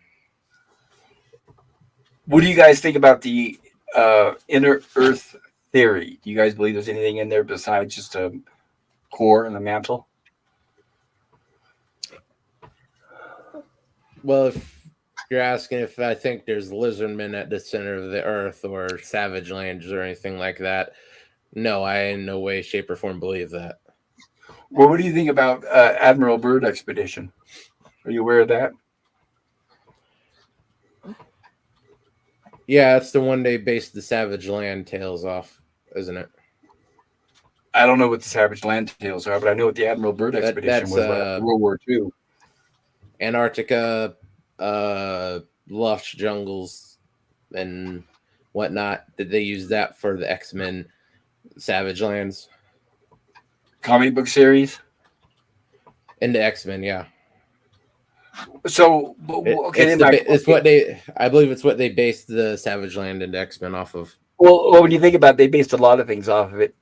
But okay, my question is, do you believe what Admiral Byrd said was real or true? Are you aware of what he said? Pretty much the same thing, I believe. That there was some signs of civilization and climate, not harsh winter weather down there at points. Well, he said it was green and lush like a forest. He also said that there was a hole, a giant one, and there were ships with Nazi symbols. They were attacking them. That's why they had to retreat. He may have ran into Nazis, but the lush gardens not for the last He took 80 photos. million years. He took photos. He's even got photos of the ships coming out of the water. So the question is, do you believe that stuff? Do you think that he was a bunch of hooey? What do you think? Because I think it's remember horseshit. we sent a fleet of ships there. This is right after World War II, and they knew that a bunch of Nazis just disappeared, and they had heard that they were hiding somewhere in the Antarctica. We sent a fleet of some of our best ships, and they got their asses handed to them. I think that story is complete horseshit. Interesting. Pretty much every naval resource is accounted for during and after the Second World War. So you don't think that's for Nazis, personal Nazis? Yeah, we know tens of thousands of them disappeared and wound up in certain parts of South America. Well, some of them ended up here. We hired a lot of them to work on our space program. Yeah. So they ended up all over. Yeah, their scientists were basically used as spoils of war. Oh, I guess PvP had disappeared while I was getting a drink, and he's back. Hello again, PvP. I hit the wrong fucking button again. Hit the wrong button again. It's one of those nights. Thank God it's a Saturday night is all I can say, Pop. That's right. And you're not talking to customers over the phone right now. That's always a good thing. Right? Oh, God. Thank God. Oh, God. You have no idea how much of a tape loop that is talking to people over. Are most of the people you call fairly polite? Or some of them are. What the hell are you calling me for? What, blah, blah, blah, blah. Most people are great, but you get the occasional person that hangs up in your ear. It's like, yeah, it happens. But well, I'm sorry. I hope you don't hate me, PvP, but that's me. No, I don't give a fuck. After 3.5, almost, well, it'll be 4 years in February, I've been doing this shit. It's like, I don't really give a fuck what anybody says anymore. It's Well, it like, helps that you got a you've positive heard it voice. all, right? So You've heard it all. I actually had some guy that once the fucking picked up and he goes, "Why the fuck are you calling me again?" I'd never called the number before, right? That was hilarious. It was like, Nobody and may have then been, they may have been somebody else from your company. but then he hung up. That was a great thing. He hung up, and I didn't get a chance to explain why I was calling. So I just marked him as done, and that was it. And Did never we have followed up. did we have caller ID at the time? I have no idea. I just marked him as done. When we mark somebody as done, they're done. They're basically erased from the call list. So Well, I'm glad you never marked him talk as to that done. asshole again. I'm glad you marked him as done because there are a lot of companies where you tell them don't call back and they still call you back. So I'm glad you We guys at least do. respect that. We actually, Pop. We have a do not call list. If somebody actually asks me in person to say, please never call me again at this number, please never call. I say I'm perfectly happy to do that for you. I will put you on our do not call list. And I do anytime we get one of those requests where the person says, don't fucking call me ever again. I send it. We have an actual template we use to send to that person's agent. And it's like, this person has requested to never be called again. So I'm sending this email to you to let you know about that. And it's all very cut and dried, right? It's more boring than it sounds, but yeah. I'm just glad you guys respect that. Like I said, there's some companies that don't. It's Oh, like yeah. I'm gonna say out of spite, you'll say, please don't call me back, and out of spite, they call you back twice as much. I've seen that. So Yeah. Well, we But do have to. are you doing sales PvP or are you doing logistics? No, I'm booking appointments. It's not sales per se. It's appointments because I'm working for 6 insurance agents, and most of them are great guys. Most of them I have a great time talking to. There's one or two I'm having a problem with their list because their lists suck. Some agents' lists really suck really bad, right? It all depends on the. Let's put it this way: I have some guys I can get 4 or 5, 6 bookings a week, no problem. I have other guys I struggle if I can get 1 or 2. It just depends on the numbers, and some lists suck bad. But anyway, I'm bringing my work into the weekend, which I don't really want to do. Anyway, you had a question, Jerm, which I'm probably forgetting because I motor mouth on my usual weird way. Oh, you answered it. I was asking if it was sales or logistics calls you're making. It's just basically booking appointments. So yeah, I would not want to do sales. That would kind of be that would suck. Yeah, yeah. So does that mean most Yeah. people you call are expecting your call? No, especially cold calling a lot of the time. But the thing is, they're on the call list, right? So the agent has put their phone numbers on the call list for a reason, and that's because the agent wants us to call them, right? To try and book schedule an insurance appointment, right? So that's the whole thing. And it's perfectly fine if people say no, thank you, I'm not into it, I don't want it. It's like, thank you for your time, have an awesome day, blah blah blah. It's like I just hang up, right? And sometimes though, when you get great people, they're like, "Oh shit, yeah, I haven't talked to him in like a year, and great, let's schedule." And they're just loving booking an appointment. Those are the people I fucking love because it's like, okay, what week will work best for you? It's like I'm looking in the calendar here. I'm looking in December now because the November calendar is already getting filled up, and they're like, "Oh, give me this day and time." And I'm like, "You got it, baby." Those So at are the least people I love. at least also too, it's not. At least it's a regular paycheck guaranteed. You're not having to get paid by how many calls you make and all that garbage, right? I get $18 an hour, no matter how much I work. Yeah. Or no matter how many appointments you schedule. So that's good. I get $8 an hour. I think it's actually a bit above minimum wage because my boss is pretty sweet. So That So if sounds there's, cool.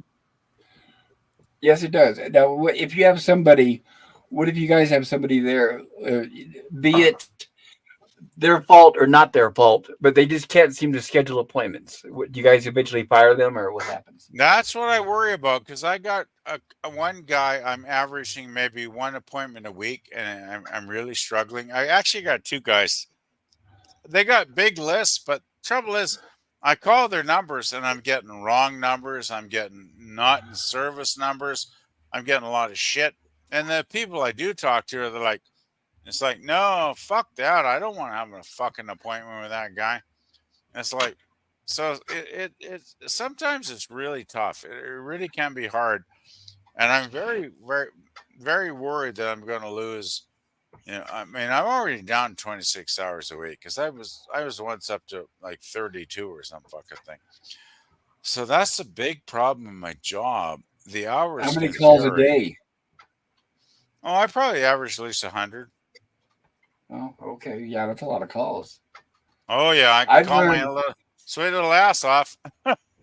I've learned that the most effective way to get companies to stop calling.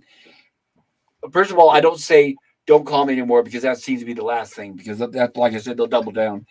So I found the most effective thing to just say wrong number when they call. I just say wrong number, I and do that get seems to be the wrong. most effective one. You know what I find, Pop, is probably 80% of people I call, I get their voicemails. I've got numbers. Some of my old lists, like I got one guy in California. He's an awesome guy. We've had great conversations on the phone. He's a really cool dude. But I've got numbers on his list I've called more than 50 times. And it's like I'll call him 51 times and I'm still going to get the same shit, right? It's like just voicemail, voicemail, voicemail, Do you leave a voicemail. voicemail or do you just hang up and call back? We alternate. We alternate. Sometimes we leave voicemail. Sometimes we just don't. Especially on an old list like his, my supervisor said only leave a voicemail once a month, and that's what I do on his list, right? So, Well, that's good. That's good. That's not like a well, really you don't want to. You don't. I mean, it's like I've called this number over 50 times, and it's like I don't want to totally piss the guy off. Like I figure once a exactly. month is more than enough, and even that, I know he's never going to call me back, right? Because if he Well, hasn't if you called me back in 3 years, he never will, right? yeah, that's what I would think too. Yeah. It's nuts, but hey, that's my job. I gotta do it. I do what they tell me to do, and I do it, and I'm damn good at it too. You know, when I get somebody on the phone, I've got people when I first say hello, they're really grouchy and grumpy and nasty and not really in the mood, and I'll say hello. I'm calling on behalf of so and so, and they're like, oh, okay. And it'll be like a flip switches right in their brain. And all of a sudden they're really nice. And I'm like, hey, I got the calendar right here. Can I, schedule something, time that works for you? And they're like totally happy and happy. It's like happy, happy, joy, joy, right? Very Like a cool. little Yeah. cartoon. And it's like, I'll just book them. I'll get something scheduled for, a month from now or whenever the hell it works for them. And I've gotten really good at it. Like I almost scare myself at times, Spot, because I'm thinking, holy fuck, I've really become a very manipulative bastard. I'm really good at manipulating human Well, if you're behavior, a but salesperson, you've got to be good at that, obviously. I've gotten so good at it though, Pop. It frightens me because I'm not really. Let's put it this way: in my heart, in my weekends, I'm not that kind of guy. But when I'm working, it's like I'm like a shark. I'm going to go after you. I'm going to get you booked, and I'm going to make it as pleasant as possible. But I'm still going to be a shark. If that See, makes any sense. That's what I don't have. Is when I was younger, I did try sales jobs, and I couldn't. I always broke down and just told people, you're right. You really don't need this. So, yeah, I didn't last very long at all. I get I what you're tried. saying. Yeah, I Yeah. tried pots and pans, Kirby vacuums. I tried a whole bunch of different shit, and it just I wasn't for actually me. I I actually couldn't do sold it. newspapers one summer in college, and that really sucked trying to sell newspapers. That I was did that god. too. Yeah, New York Times, all that stuff. Ugh. Yeah, door to door. Oh We had God. my hometown paper called the Vernon Daily News, which has not existed probably for 20 years since they went out of business. But oh, that was weird trying to sell newspaper subscriptions, Bob. But it was fun. And damn it, I could sell the occasional subscription because I'm just that good. I'm really good. One thing I love about having a job online where I talk to people, I'm a very shy, introverted person generally. I mean, I have been all my life. Not that you guys would, none of you guys probably realize that because I'm very extroverted on here. But the jobs I've had over the years, when I had to talk to strangers on the phone, have really changed my outlook and my way to be, so to speak. Because I'm very much out. Oh Christ! What's an outsider? It's not an outsider. Oh fuck! Outgoing. I'm just not. I'm the opposite of an introvert. I'm an extrovert. Is what I'm trying. Extrovert. Yes, Right. I've become an extrovert in the last 3 or 4 years, and I just love talking to people now because I love people, and that was never me before, right? So Well, that's anyway, I'll good. shut the hell up because there's probably other shit you want to I talk remember about. taking speech in college because I had trouble speaking. I was such an introvert, and especially talking to groups or people in public, I couldn't do it. So I Oh took yeah. speech, and that helped. That helped, obviously, to where I could actually. Because I remember the first few times I had to make the speech in front of the class was really difficult. So the assignment Oh, was to choose a subject that you really like, that you're really passionate about, and that really helped. Instead of just something that they hand you and for you to do a speech, that was almost impossible. But if you it's something that you're absolutely passionate about, then yeah, it's hard. Then it gets to the point where they can't shut you up, and then that's it how you is. pretty much break that spell there. It's very terrifying to speak in front of a classroom. I mean, I'm looking back 30 plus years when I was at art college, working on my 4 year degree, right? And we would have classes where you'd have to prepare, a discussion, and you'd have to stand up in front of the whole fucking class and give a dissertation on whatever the fucking subject was.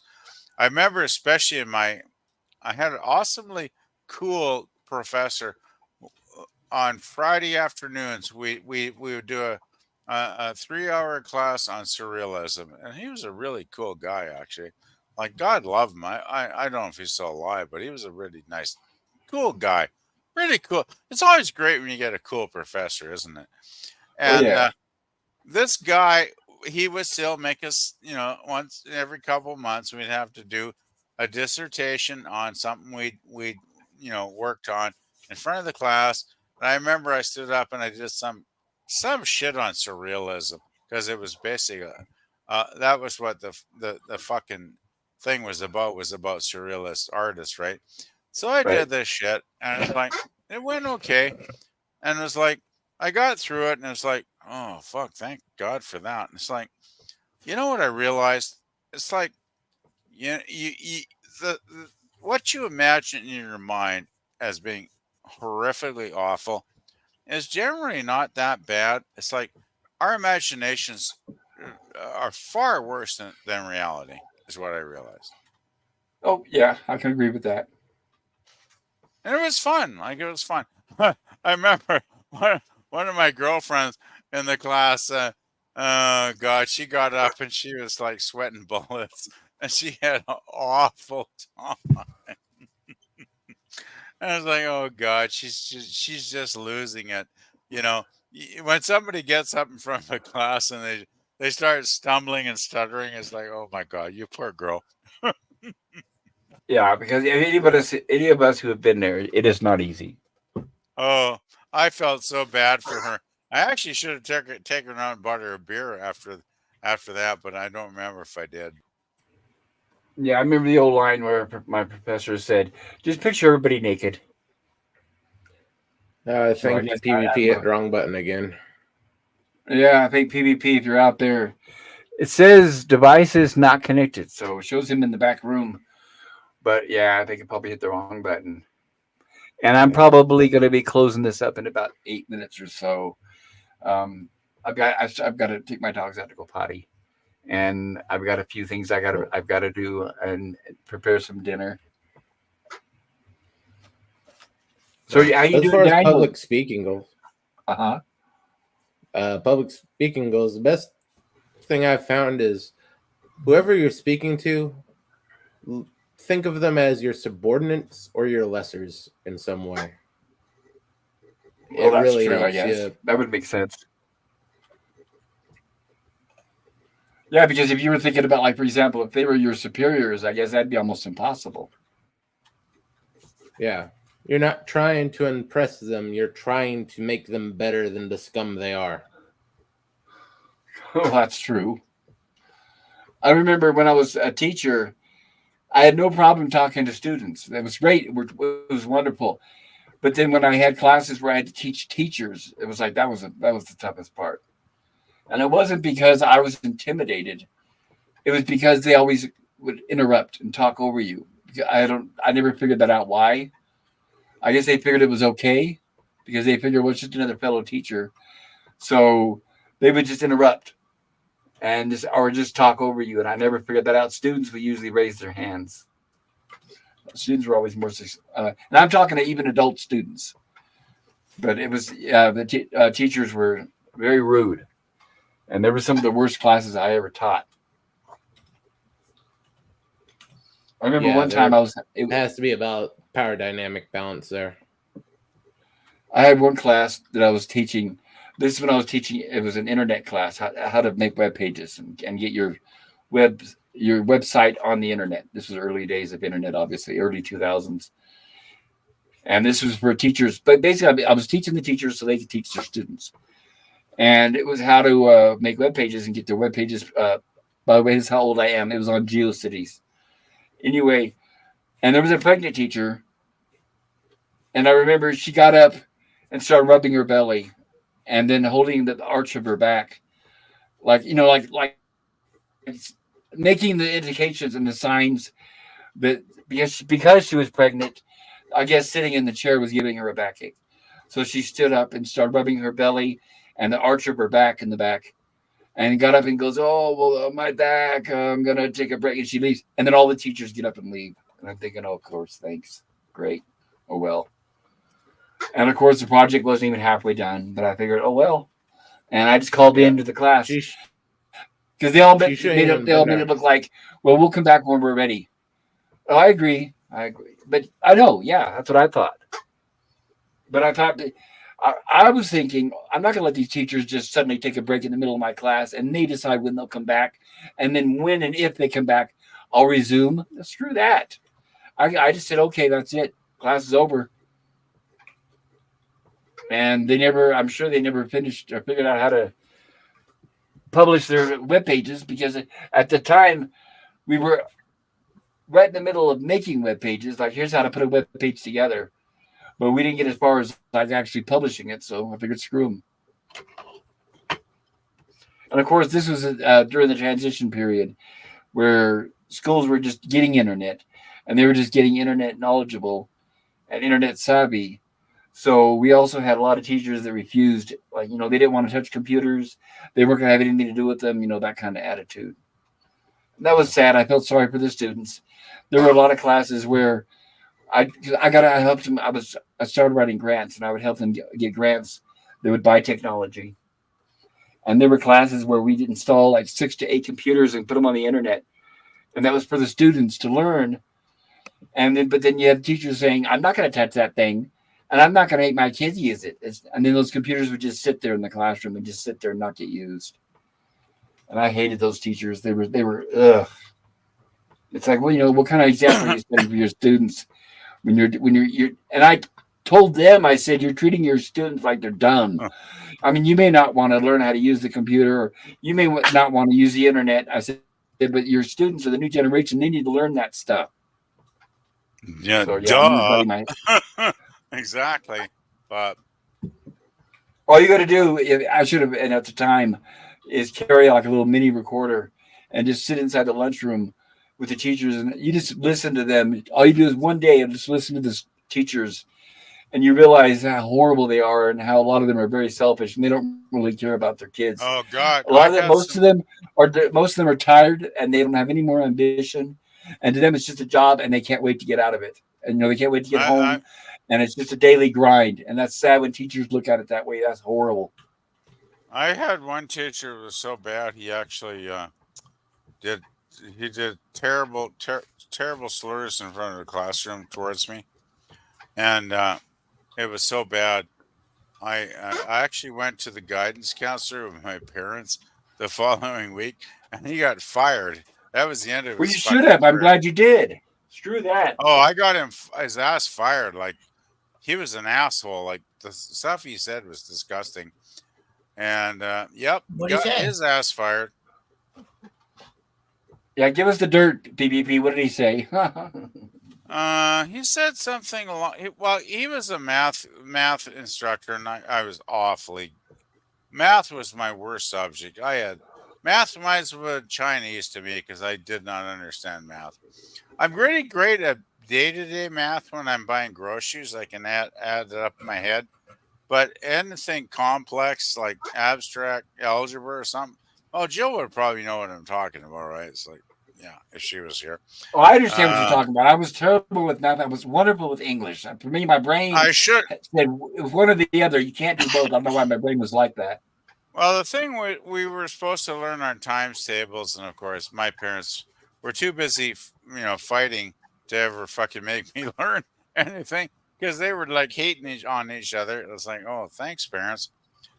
So I never learned times tables, and then when we got to math, I was like, I'm fucked. Anyway, this fucking teacher, he says to me in front of the class, how can I wipe your ass? And I'm like, what the fuck? So he That's was not seeing really that, like appropriate. as far as why you weren't doing something by yourself, why you needed help with something. Is that I what he was was trying to just say? sitting there with my friends, and all of a sudden he says, how can I help you wipe your ass? And I'm like, what the fuck? It was like it was disgusting, right? Because the teacher shouldn't tell you about wiping your butt, right? It's like Oh, well, of inappropriate course or not. what. Of course So not. I went to the school counselor with my parents the following week, and I told him exactly what this guy said to me. And by the way, when you're like 12 or 13 and you got like 30 people in your class the same age, and somebody says, "Wipe your ass," that is so morbidly embarrassing. Like it's just like I just Well, want that's to the reason why fucking they do it, is die. they're hoping to embarrass you, right? I just want to die, and I felt like 6 inches tall. But I took my parents. We told it to the guidance counselor. I told him exactly what the the instructor said, and he was like, "Okay." And it was like maybe a week later, I think he was gone. He basically had resigned his teaching career. Let's put it that way. So he Yeah, quit, You or was he actually I think it was fired? fired. Yeah, I think it was I was basically gonna fired. say, are they tenured up there like they are down here? I Because just think he here, was just it's almost man. impossible to fire a teacher. There's got to be a lot of complaints, unless they touch little kids. There's got to be a lot of complaints to get rid of a teacher in the Well, U.S. this was back in the '70s, Pop. So I think he just got his ass canned, basically, which I is remember fine. I had a kid. I don't give a fuck what happened to him. But he was not, teaching any students and inflicting his bullshit on anybody else. So that made me I had happy. a I had a 10th grade teacher, an English teacher who tried that with me. In fact, I was telling you guys about her about a month ago, where I told you guys I flipped her off when I saw her in the car next to us. Anyway, it was 10th grade, and my mom moved us from one, because we moved all over the place. She moved us from one school district to another. And the thing is that she moved us from a really good school district to a really bad school district. Oh So I shit! went from ninth grade in the good school district and I was getting top of my. I was straight, you know, perfect grades, 100% on my test, all that. I was doing wonderful, and she Right. moves us to this horrible school district, and it was in my English class. And I remember it was like stepping back like 4 grades in English because I was. Oh, I mean, this was 10th grade, and that's they were bad. teaching like the vocabulary words like forward. I remember it was a vocabulary. This is 10th grade, and being being, that kind of stuff. That was the vocabulary words in 10th grade. I couldn't believe it. Anyway, Mm. so but that's what I was assigned to. So obviously I got bored, started ditching. So I would ditch and I would ditch, and my mom wasn't paying attention to when I was going to school, and I wasn't. Anyway, and I remember one day I finally went in the class, and of course in front of the whole class, the teacher says, "You're not a dropout. You're a drop in. You drop in every once in a while." And Oh, right, she oh, was doing that to embarrass me. And I said, "Well, if you weren't a retard, and if this class wasn't full of retards, maybe I would come in more often." oh. Ooh, I should So, have thought of that. I should have thought of that. That's a Yeah, When great that's I was gonna going line. get to you school. suspended. That's a great line, but did she well, she said, she get? goes, "Well, you go see the principal," and I went home. I left. I didn't go see the principal. I just left. I said, "Okay," and I left. And I go, "She doesn't want me in her class. I don't want to be in her class. I'm not going to go to the principal so they can chew me out because I don't want." I mean, think about it. I'm not going to let them chew me out for not going to a class that is 4 years behind me in intelligence level. It's like, no, nope. So I just left her class and didn't go back for another week or two. And It's that's the like reason why I flipped her off when I saw her in the car next to us. it's like so much for education, right, Pop? No, it's like It's like okay, when they give you a test it's and like then they say, here's healthcare, a right? 25, right, when they give you a test and they say it's a Huh. 25 minute, you have 25 minutes to complete it. And I'm done in 30 seconds. Don't they get the hint to get me the fuck out of there and give me something more challenging? You Instead have of just to saying, well, if work you with get them done to get early, moved up. if you get done early, oh, well, no, what they would say is, no, you're done early. We'll just put your head down on the desk. Yeah, And I was like, no, fuck this. it sounds like you were way, way past what you should have been. Yeah. You have 3 or 4 levels behind him. I was already, That's let me put it fucked. this way. This was 10. Okay. When I was in ninth grade, when we took our tests, they were called CTBS. I remember that. I was already testing at college level. 12.9 was the highest score you could get. And that's what I was getting across the board, 12.9s and everything. And then my mom puts us in this school where, I mean, every class I was like 3 to 4 years ahead of everybody. And then that's all I heard was, "Well, just put your head down on the desk until everybody else is done." I got tired. And then I would see the people around me struggling with words like neighborhood, backwards, That's not. BACKWARDS. I mean, they just couldn't get past that word. And I was That like, "Oh, sounds. hell, I'm out of here." That sounds very painful. Yeah. It was, and I just ditched. In fact, I got to Shit. the point where the school didn't even care. They didn't send out a parole. What do they call it? What do they call those idiots that they go when they go after you if you don't go to school? I can't remember what the hell Some they're kind of called. some Not kind of probation. pro Something. pro a- pro something. Yeah. Right, you guys know what I'm talking about. Right, it got to the Oh point yeah. where the school didn't They even call them bother. They juvenile didn't care. detention officers here. Never had those here. Truancy officers, That's I it. believe is what you're Truancy. looking Thank for. you. Truancy. I skipped out of so many classes as a kid because I got tired of being bullied.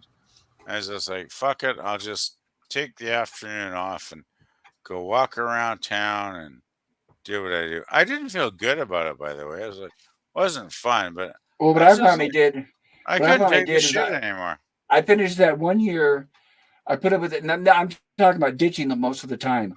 That was the 10th grade. I ditched most of the time. Wasn't there, and then I quit school before 11th grade. I said, I'm not going to put up with 2 more years of this bullshit. I quit And school at I just 15. took the GED and passed it, and then went to work. Yeah. And that was the best decision of my entire life. That would have been 2 years of living hell if I would have completed 11th and 12th grade in that school district. So I'm so glad I just said, I'm going to take GED. I was old enough. I took it and I passed it the first test. I got like a 90 something percent on it. And I was like, yes, never look back. And I'm so glad I did it. I totally hear what you're saying there, Pop. I quit school in mid school at age 15. In grade 9, I guess it probably was. I just thought I can't fucking take this shit. It was after the teacher bullied me, but I had lots of bullies because I was like the fat kid that everybody loved to hate. You probably can guess. When you're the unpopular kid, and so I quit for 2 years. I actually worked my ass off working for my father. He was wood stucco houses. Like you'd put mud on the wall, and then you throw rock chips on it. If that makes any sense, nobody Yeah, I probably. know what you're talking about. Yeah, and I would have 15-foot ladders. I'd be crawling up in the middle of winter, freezing my butt off with a fucking full bucket of what we called mud, which is basically plaster, I guess. I'd be crawling up a ladder in the middle of winter, 13 years old, and I'd go hand it to my father so he could, do his stuff, right? And I did that for 2 years. After 2 years, I thought, I gotta get back to school because I don't want to do this shit Yeah, for that's the a good rest of my life. encouragement. That's what Oh, I did too. It's like, yeah, it's like that's what happened. Your GED only got me so far, so it's like, yeah, you're right. I understood that. yeah, it was a great Like I didn't want to be fast education. food my whole life. Exactly, it was a great education, but I thought, fuck this. As much as I, loved what I did, it's like, nope, I don't want to do this anymore. Back when I was that age, your high school diploma will get you like basic jobs like fast food and all that, and then eventually you're going to hit the ceiling, and there's a lot of jobs you're not going to be able to get. Unfortunately, now even a high school diploma won't get you anything. Pretty much, you've got to have at least 2 years. You got to have at least associate's degree now. No, And it I'm helps. I'm starting to guess. I'm guessing maybe even bachelor degree. I've seen people with bachelor's degree working at McDonald's now, so I don't even think that gets you anything Yeah. anymore. I A think lot it of helped. that nowadays is more personal on the people. They have the piece of paper, but they don't have the Right experience degrees. and the knowledge. They I have think, they have well, that's one, but even I've seen recently associate degrees and bachelor degree levels, they don't have the basic understanding of the field. I I've definitely agree seen with that. Yes. electrician. Yeah, I've seen automation engineers come in without the basic knowledge. They don't know how to read and program in Python, Yep. and they're applying for And automation jobs. right. Another one you too is you have people apply. The people that go and they get worthless degrees like, but I've got my like a liberal arts degree. Won't you hire me? It's like fuck no. So there's a lot of things being taught that won't get you anywhere. If yeah, my whole life, if I could go back and live my life over again, the thing that I would do is when I get to school, I would either be medical or a law. Now now at my age, that's what I know and I understand because those are the two fields that there'll always be a future. But yeah. I didn't know that, so If you have I took medical law, you'd have it covered, right, Pop? you're right, medical or law. I wouldn't be talking. Right now, I'd probably be living in a big Maybe mansion. a crossover would be Medical good. law and engineering, as long as you keep Medical, up with it. well, that'd be a hell of a crossover. As I was going to say, that's how technology is, right? As long as you keep up with it, right?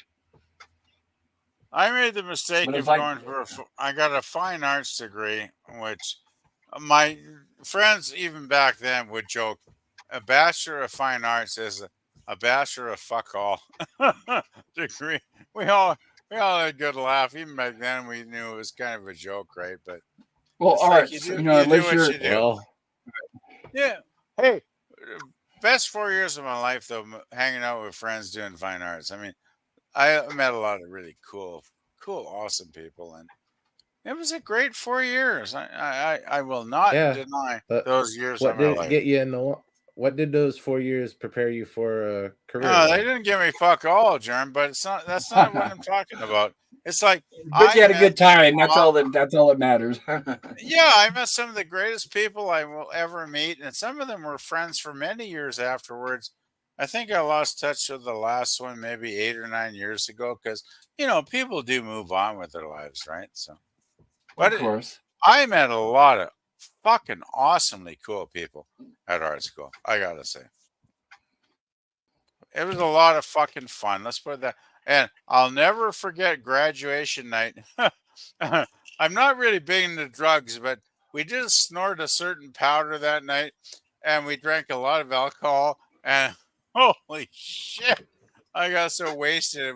It was just fucking awesome. It was such good fun with my buddies. Did you ever try Yeah, shrooms? I did try shrooms one time with another buddy, and I got so fucking high I could not stop dancing. I remember putting I think it was the Police. I put the Police album, their last album. What the hell was their last album? You know, it was like da da da da da da da. Da. I can't remember. Anyway, I put the last Police album on for like 45 minutes. I danced my ass off the whole fucking thing because I was so high on shrooms.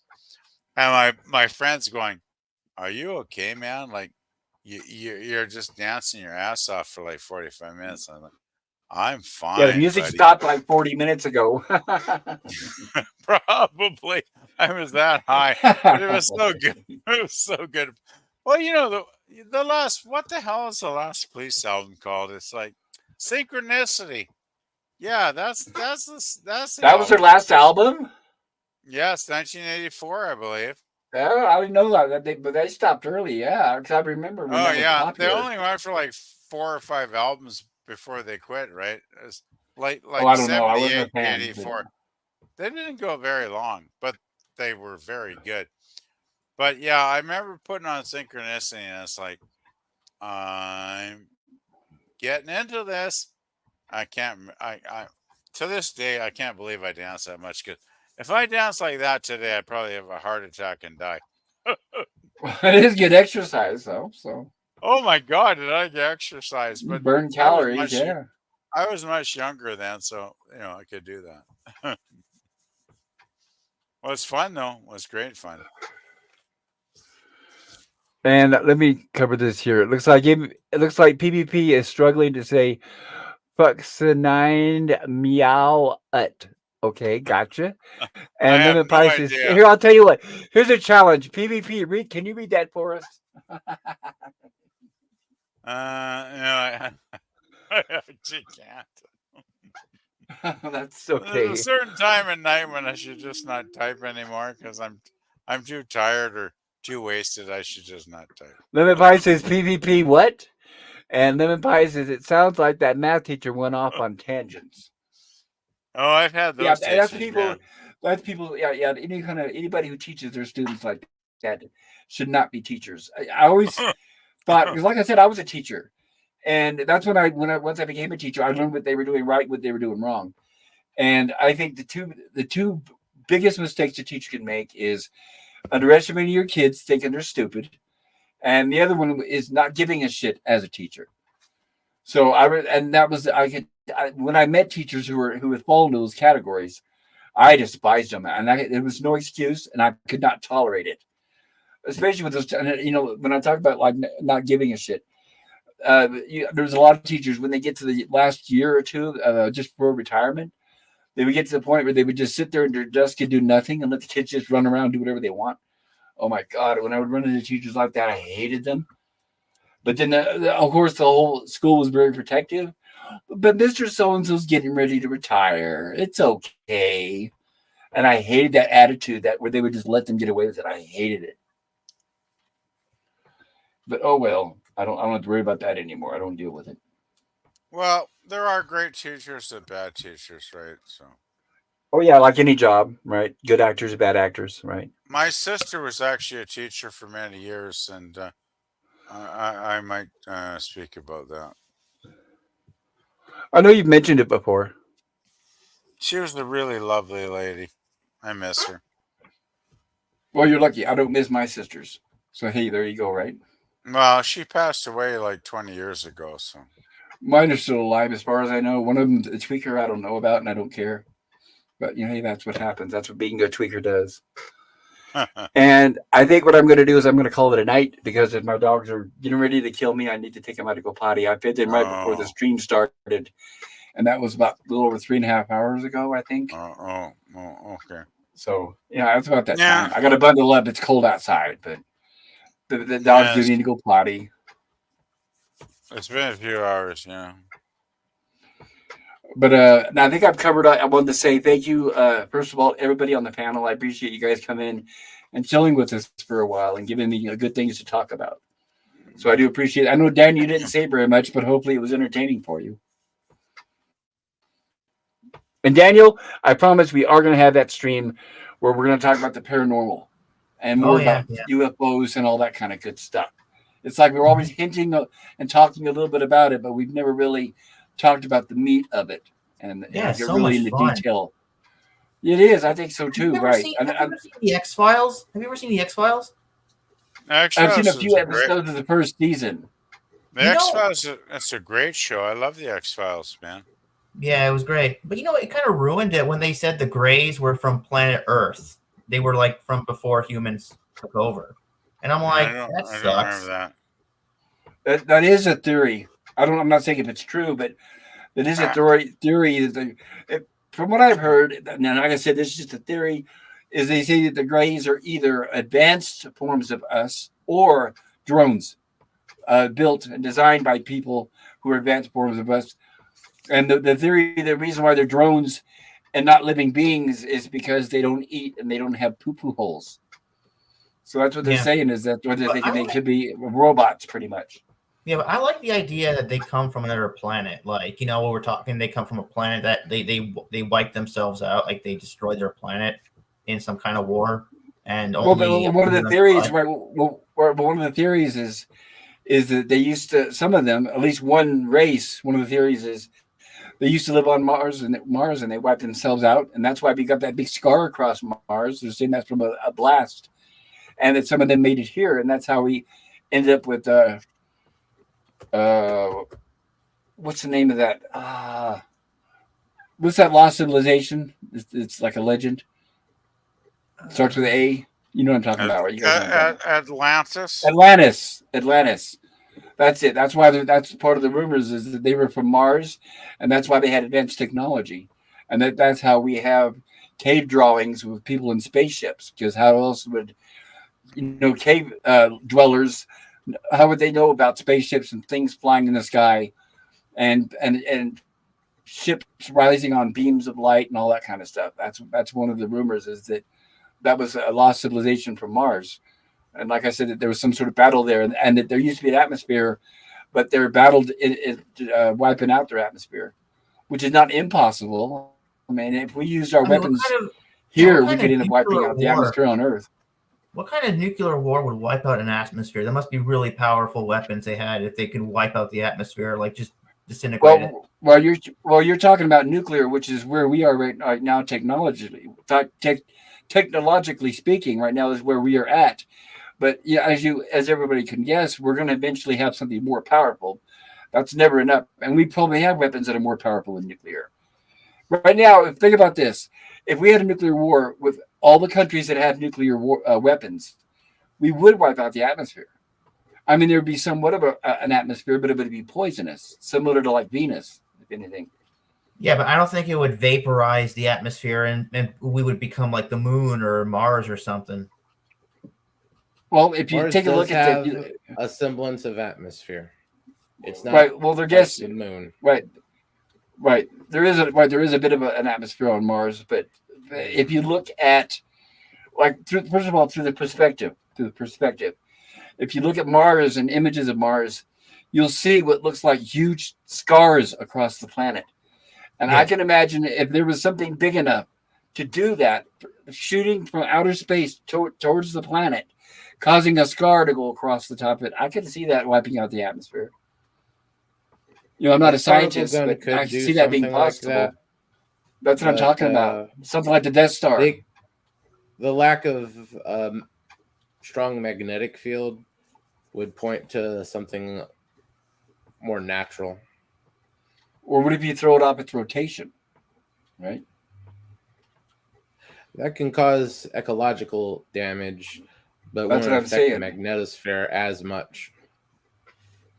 but I know I know we're gonna, like I said, we'll cover this in the future. But if you look at Mars, they have a big. It looks like, I guess, like the Grand Canyon, but like 1,000 times larger, and it looks like but it's in one straight line, and it just right across Mars, and it looks like somebody with like a big laser beam just went right across it.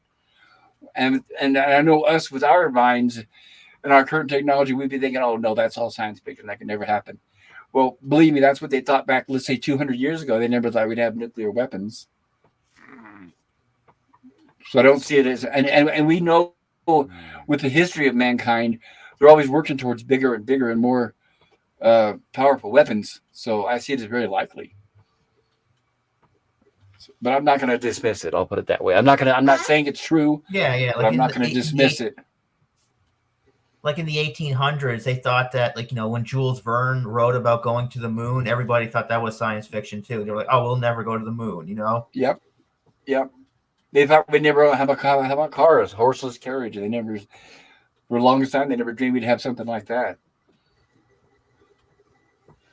And I remember when Europeans colonized America, and when the Indians, I'm talking about the American Indians, when they first saw a man on a horse with a rifle, that's where we got the Minotaurs from. They actually thought the man on a horse was one beast, and they thought that when he shot the rifle, they thought he was shooting lightning out of the end of it.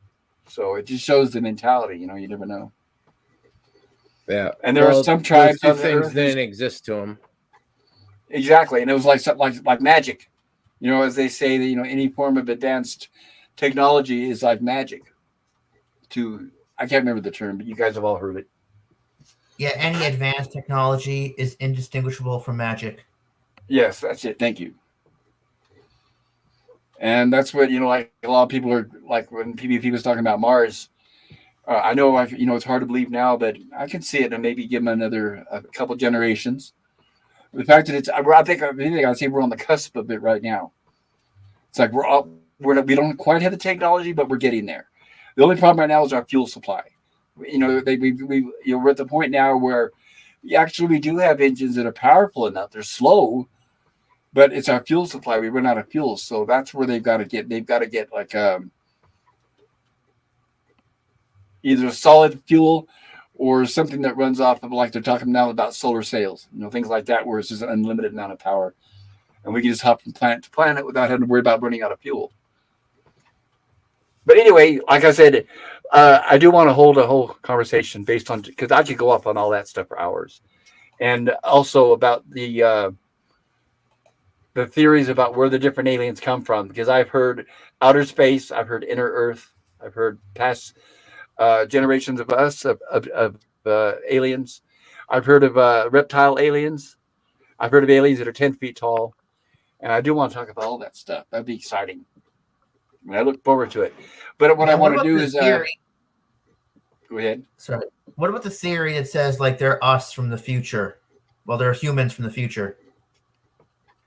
You mean that are coming back and visiting us, or do you mean trying to like change the timeline?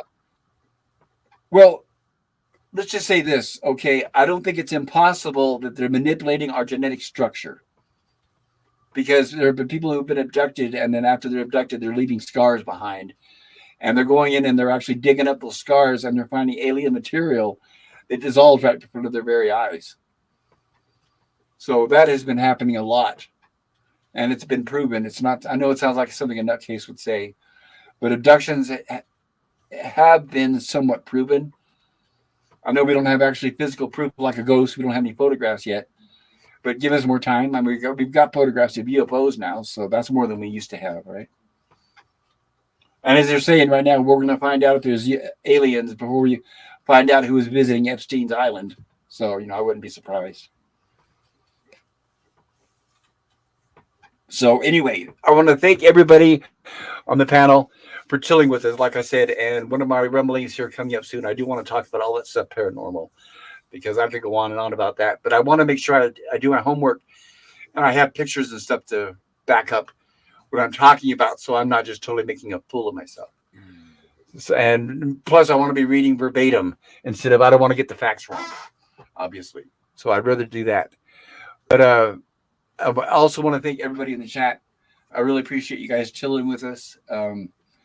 But before we go, or before we go anywhere, Germ, is there anything you'd like to share about your channel? Yeah. Thanks for having me, and go to my community tab and vote in my poll for next week's cartoon. We have Which is Danger Mouse, Captain Simeon and the Space Monkeys, and I believe one more. I forget what the last one was. Oh, Mystic Warriors. That's okay. That's it. Gotcha. That's how I am. I seem to. I always have trouble. That's what I did for Halloween. I forgot what movies I was going to show for October.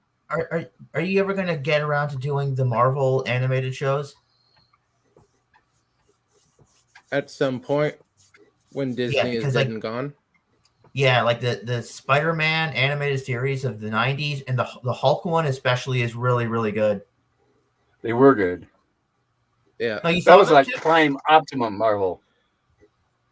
Yeah, well, I was a teacher when those were out, and I'm watching those on Saturday morning, so I'll put it that way, yes. Yeah. I look forward to it just like the kids did.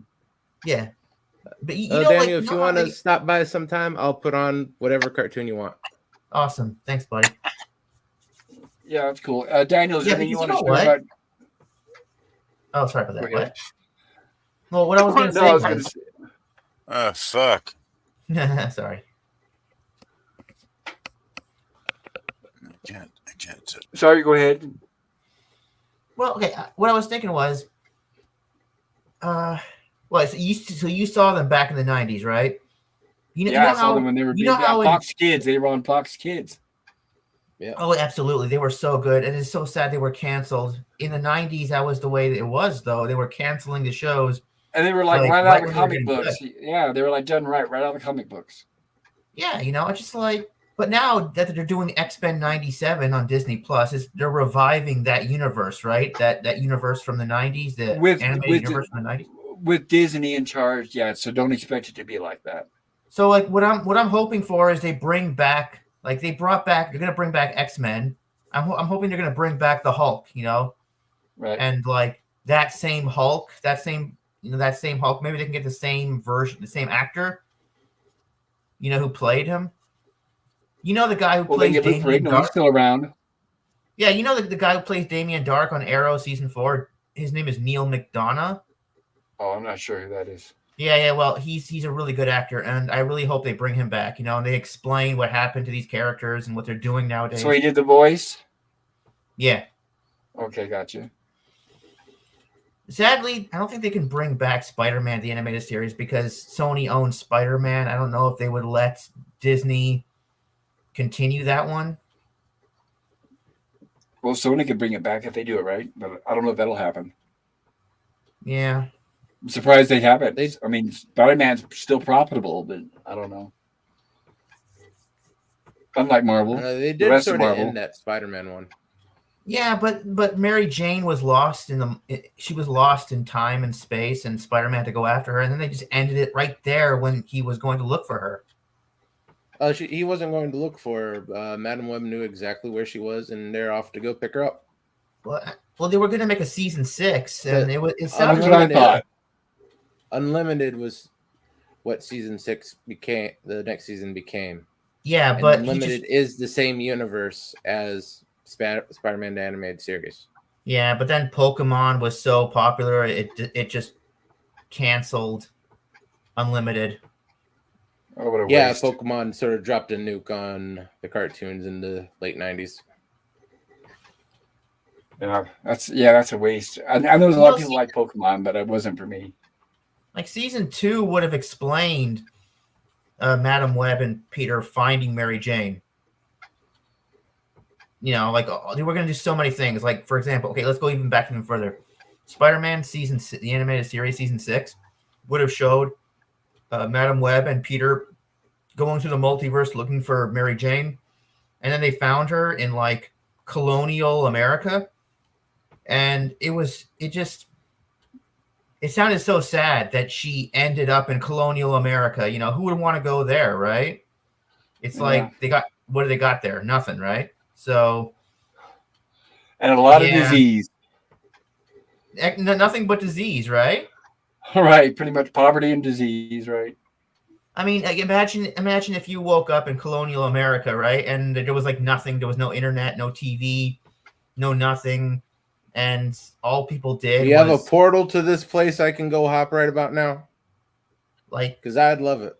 I don't know. There's no hospitals though. There's no hospitals if you get sick. Then what do you do? Go And to a if you're, barber. yeah, well, They you know, bleach you, right? Bleaches. yeah.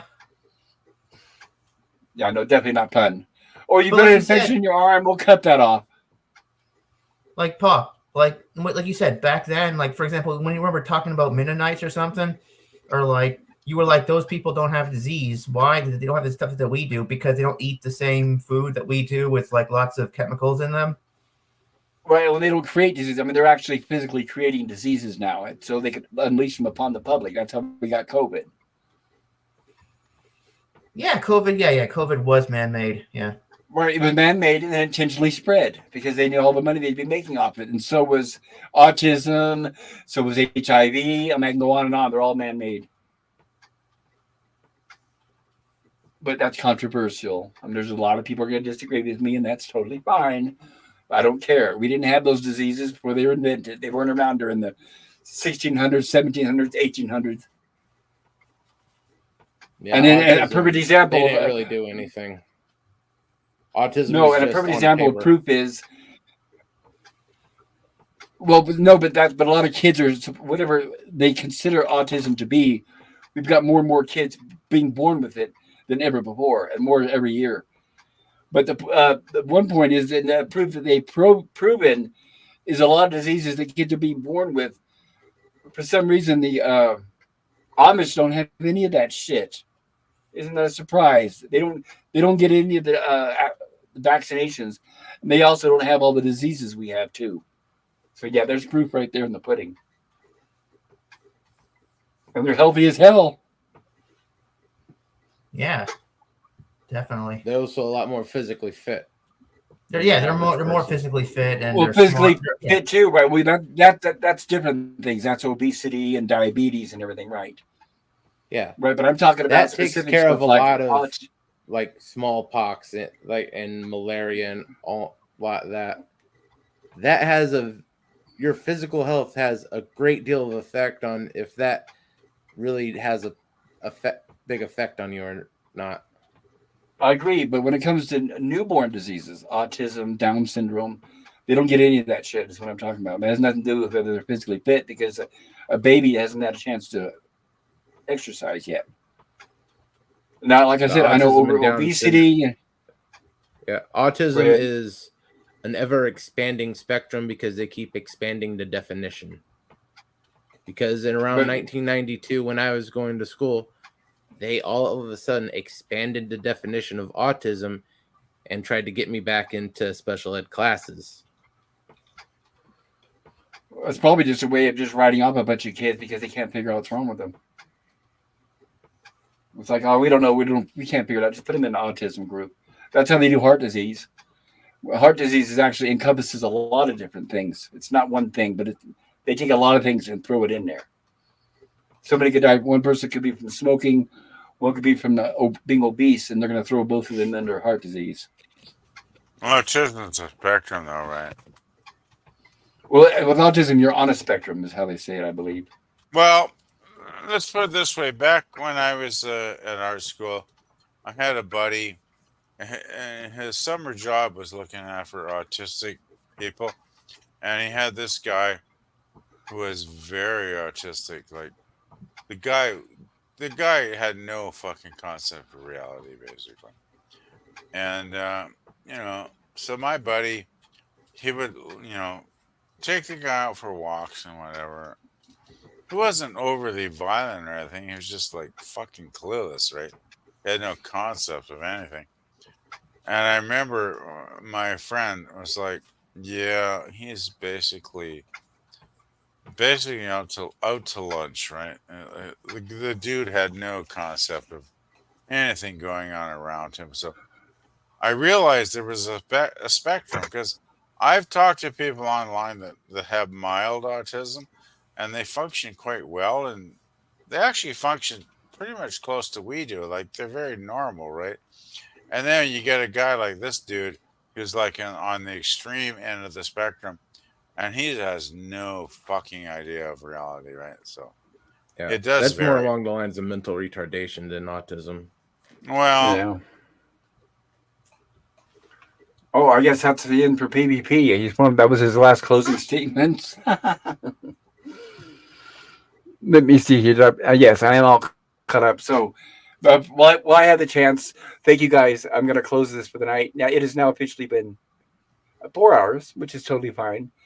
But yeah, thank you guys. And hopefully you'll be around for my next stream. We've got Lost in Space Monday. And, oh, no, Daniel. And then you want to share about your channel. I don't want to forget about Daniel. Well, right now I'm still trying to look for my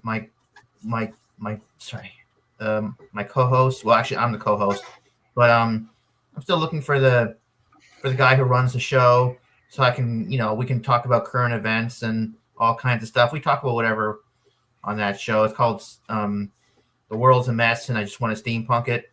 That's where you can find me. All right. I appreciate it. Thank you. And thank you, Germ, for being here also as well. And PvP, wherever you're at, if you're still there with us, hold on. I think PvP is back momentarily. There you are. PvP, would you like to I share anything about your channel? I hit the goddamn wrong button again. It's like is that the third? That's or fourth that's time? okay. I'm That's a okay. We're getting moron. used to it. But we kind of figured that's probably what happened. That's okay. So I'm a PvP, fucking idiot. is there anything what you'd like to share about your channel before I close it up? Oh shit, you're closing that. No, not actually. No, like just nothing much happening. I've been too tired and sleepy to actually do much. Man.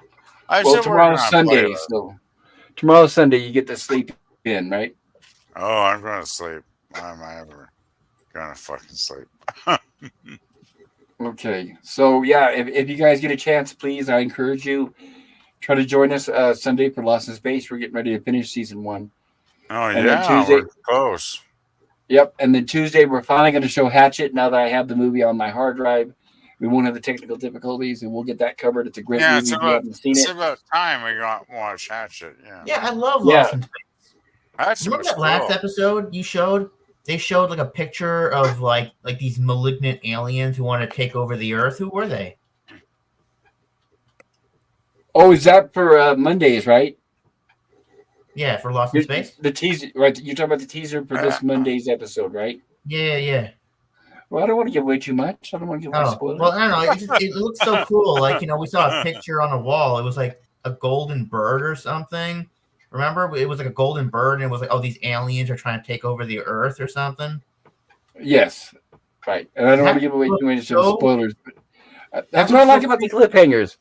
It is, and that's what I love about the cliffhangers. They always make you But the want sad to thing tune is, in next it week. was the 60s, and they couldn't show these aliens because they didn't have the special effects and technology that we have today, so they couldn't show really advanced looking scary aliens. Well, I could show that if you want to see it. Maybe they didn't want to show them because they wanted to keep people in suspense. Right, I think that's part of the cliffhanger, maybe. Da. Hey, Pop, you want to show the cliffhanger? Well, speaking of Lost in Space, what happened to the new Lost in Space show? It just disappeared. Oh, fuck Lost in Space. I think it only lasted 3 seasons, didn't it? Yeah, it got canceled on. The 60s show is the only one. That's the only show that matters. The first season did very well. The second season did, man. The third season tanked. Are you talking the modern one? Yeah, the one that was just a few years ago. Okay. All right, let me show this. They should have made a sequel to the 1998 movie. That was good. No, the 98. No, God. Well, that's up for debate. I'd have to say. The 98 movie sucked dick. I know some people liked it, but that's okay. I'm not a fan, but I know some people did. I thought it was garbage, personally. It sounds like Matt. Oh, go ahead. You didn't like William Hurt as the father or Matt LeBlanc as the. I love William Hurt, but I just think it's a shit movie. A movie shit is shit. It's like I don't care who's Matt in LeBlanc. it, right? Matt LeBlanc was like the best part of that movie. He is not an action star. The best part of a shit movie is still a shit movie. That That's sounds my like a opinion. stream in itself. We can talk about that. I just think it was crap. I watched it and I thought this movie's like shit. So, Well, the problem was the writer. Now, let's not forget. I'm being it's honest. I'm being Akiva honest. Goldsman. Akiva Goldsman wrote that. He's the same guy writing current Trek, so I'll put it that way. Hey, there you go, Pop. I think you nailed it. No need to say anymore. Lemon Pie says, I have deciphered what PvP meant. All right, there we go.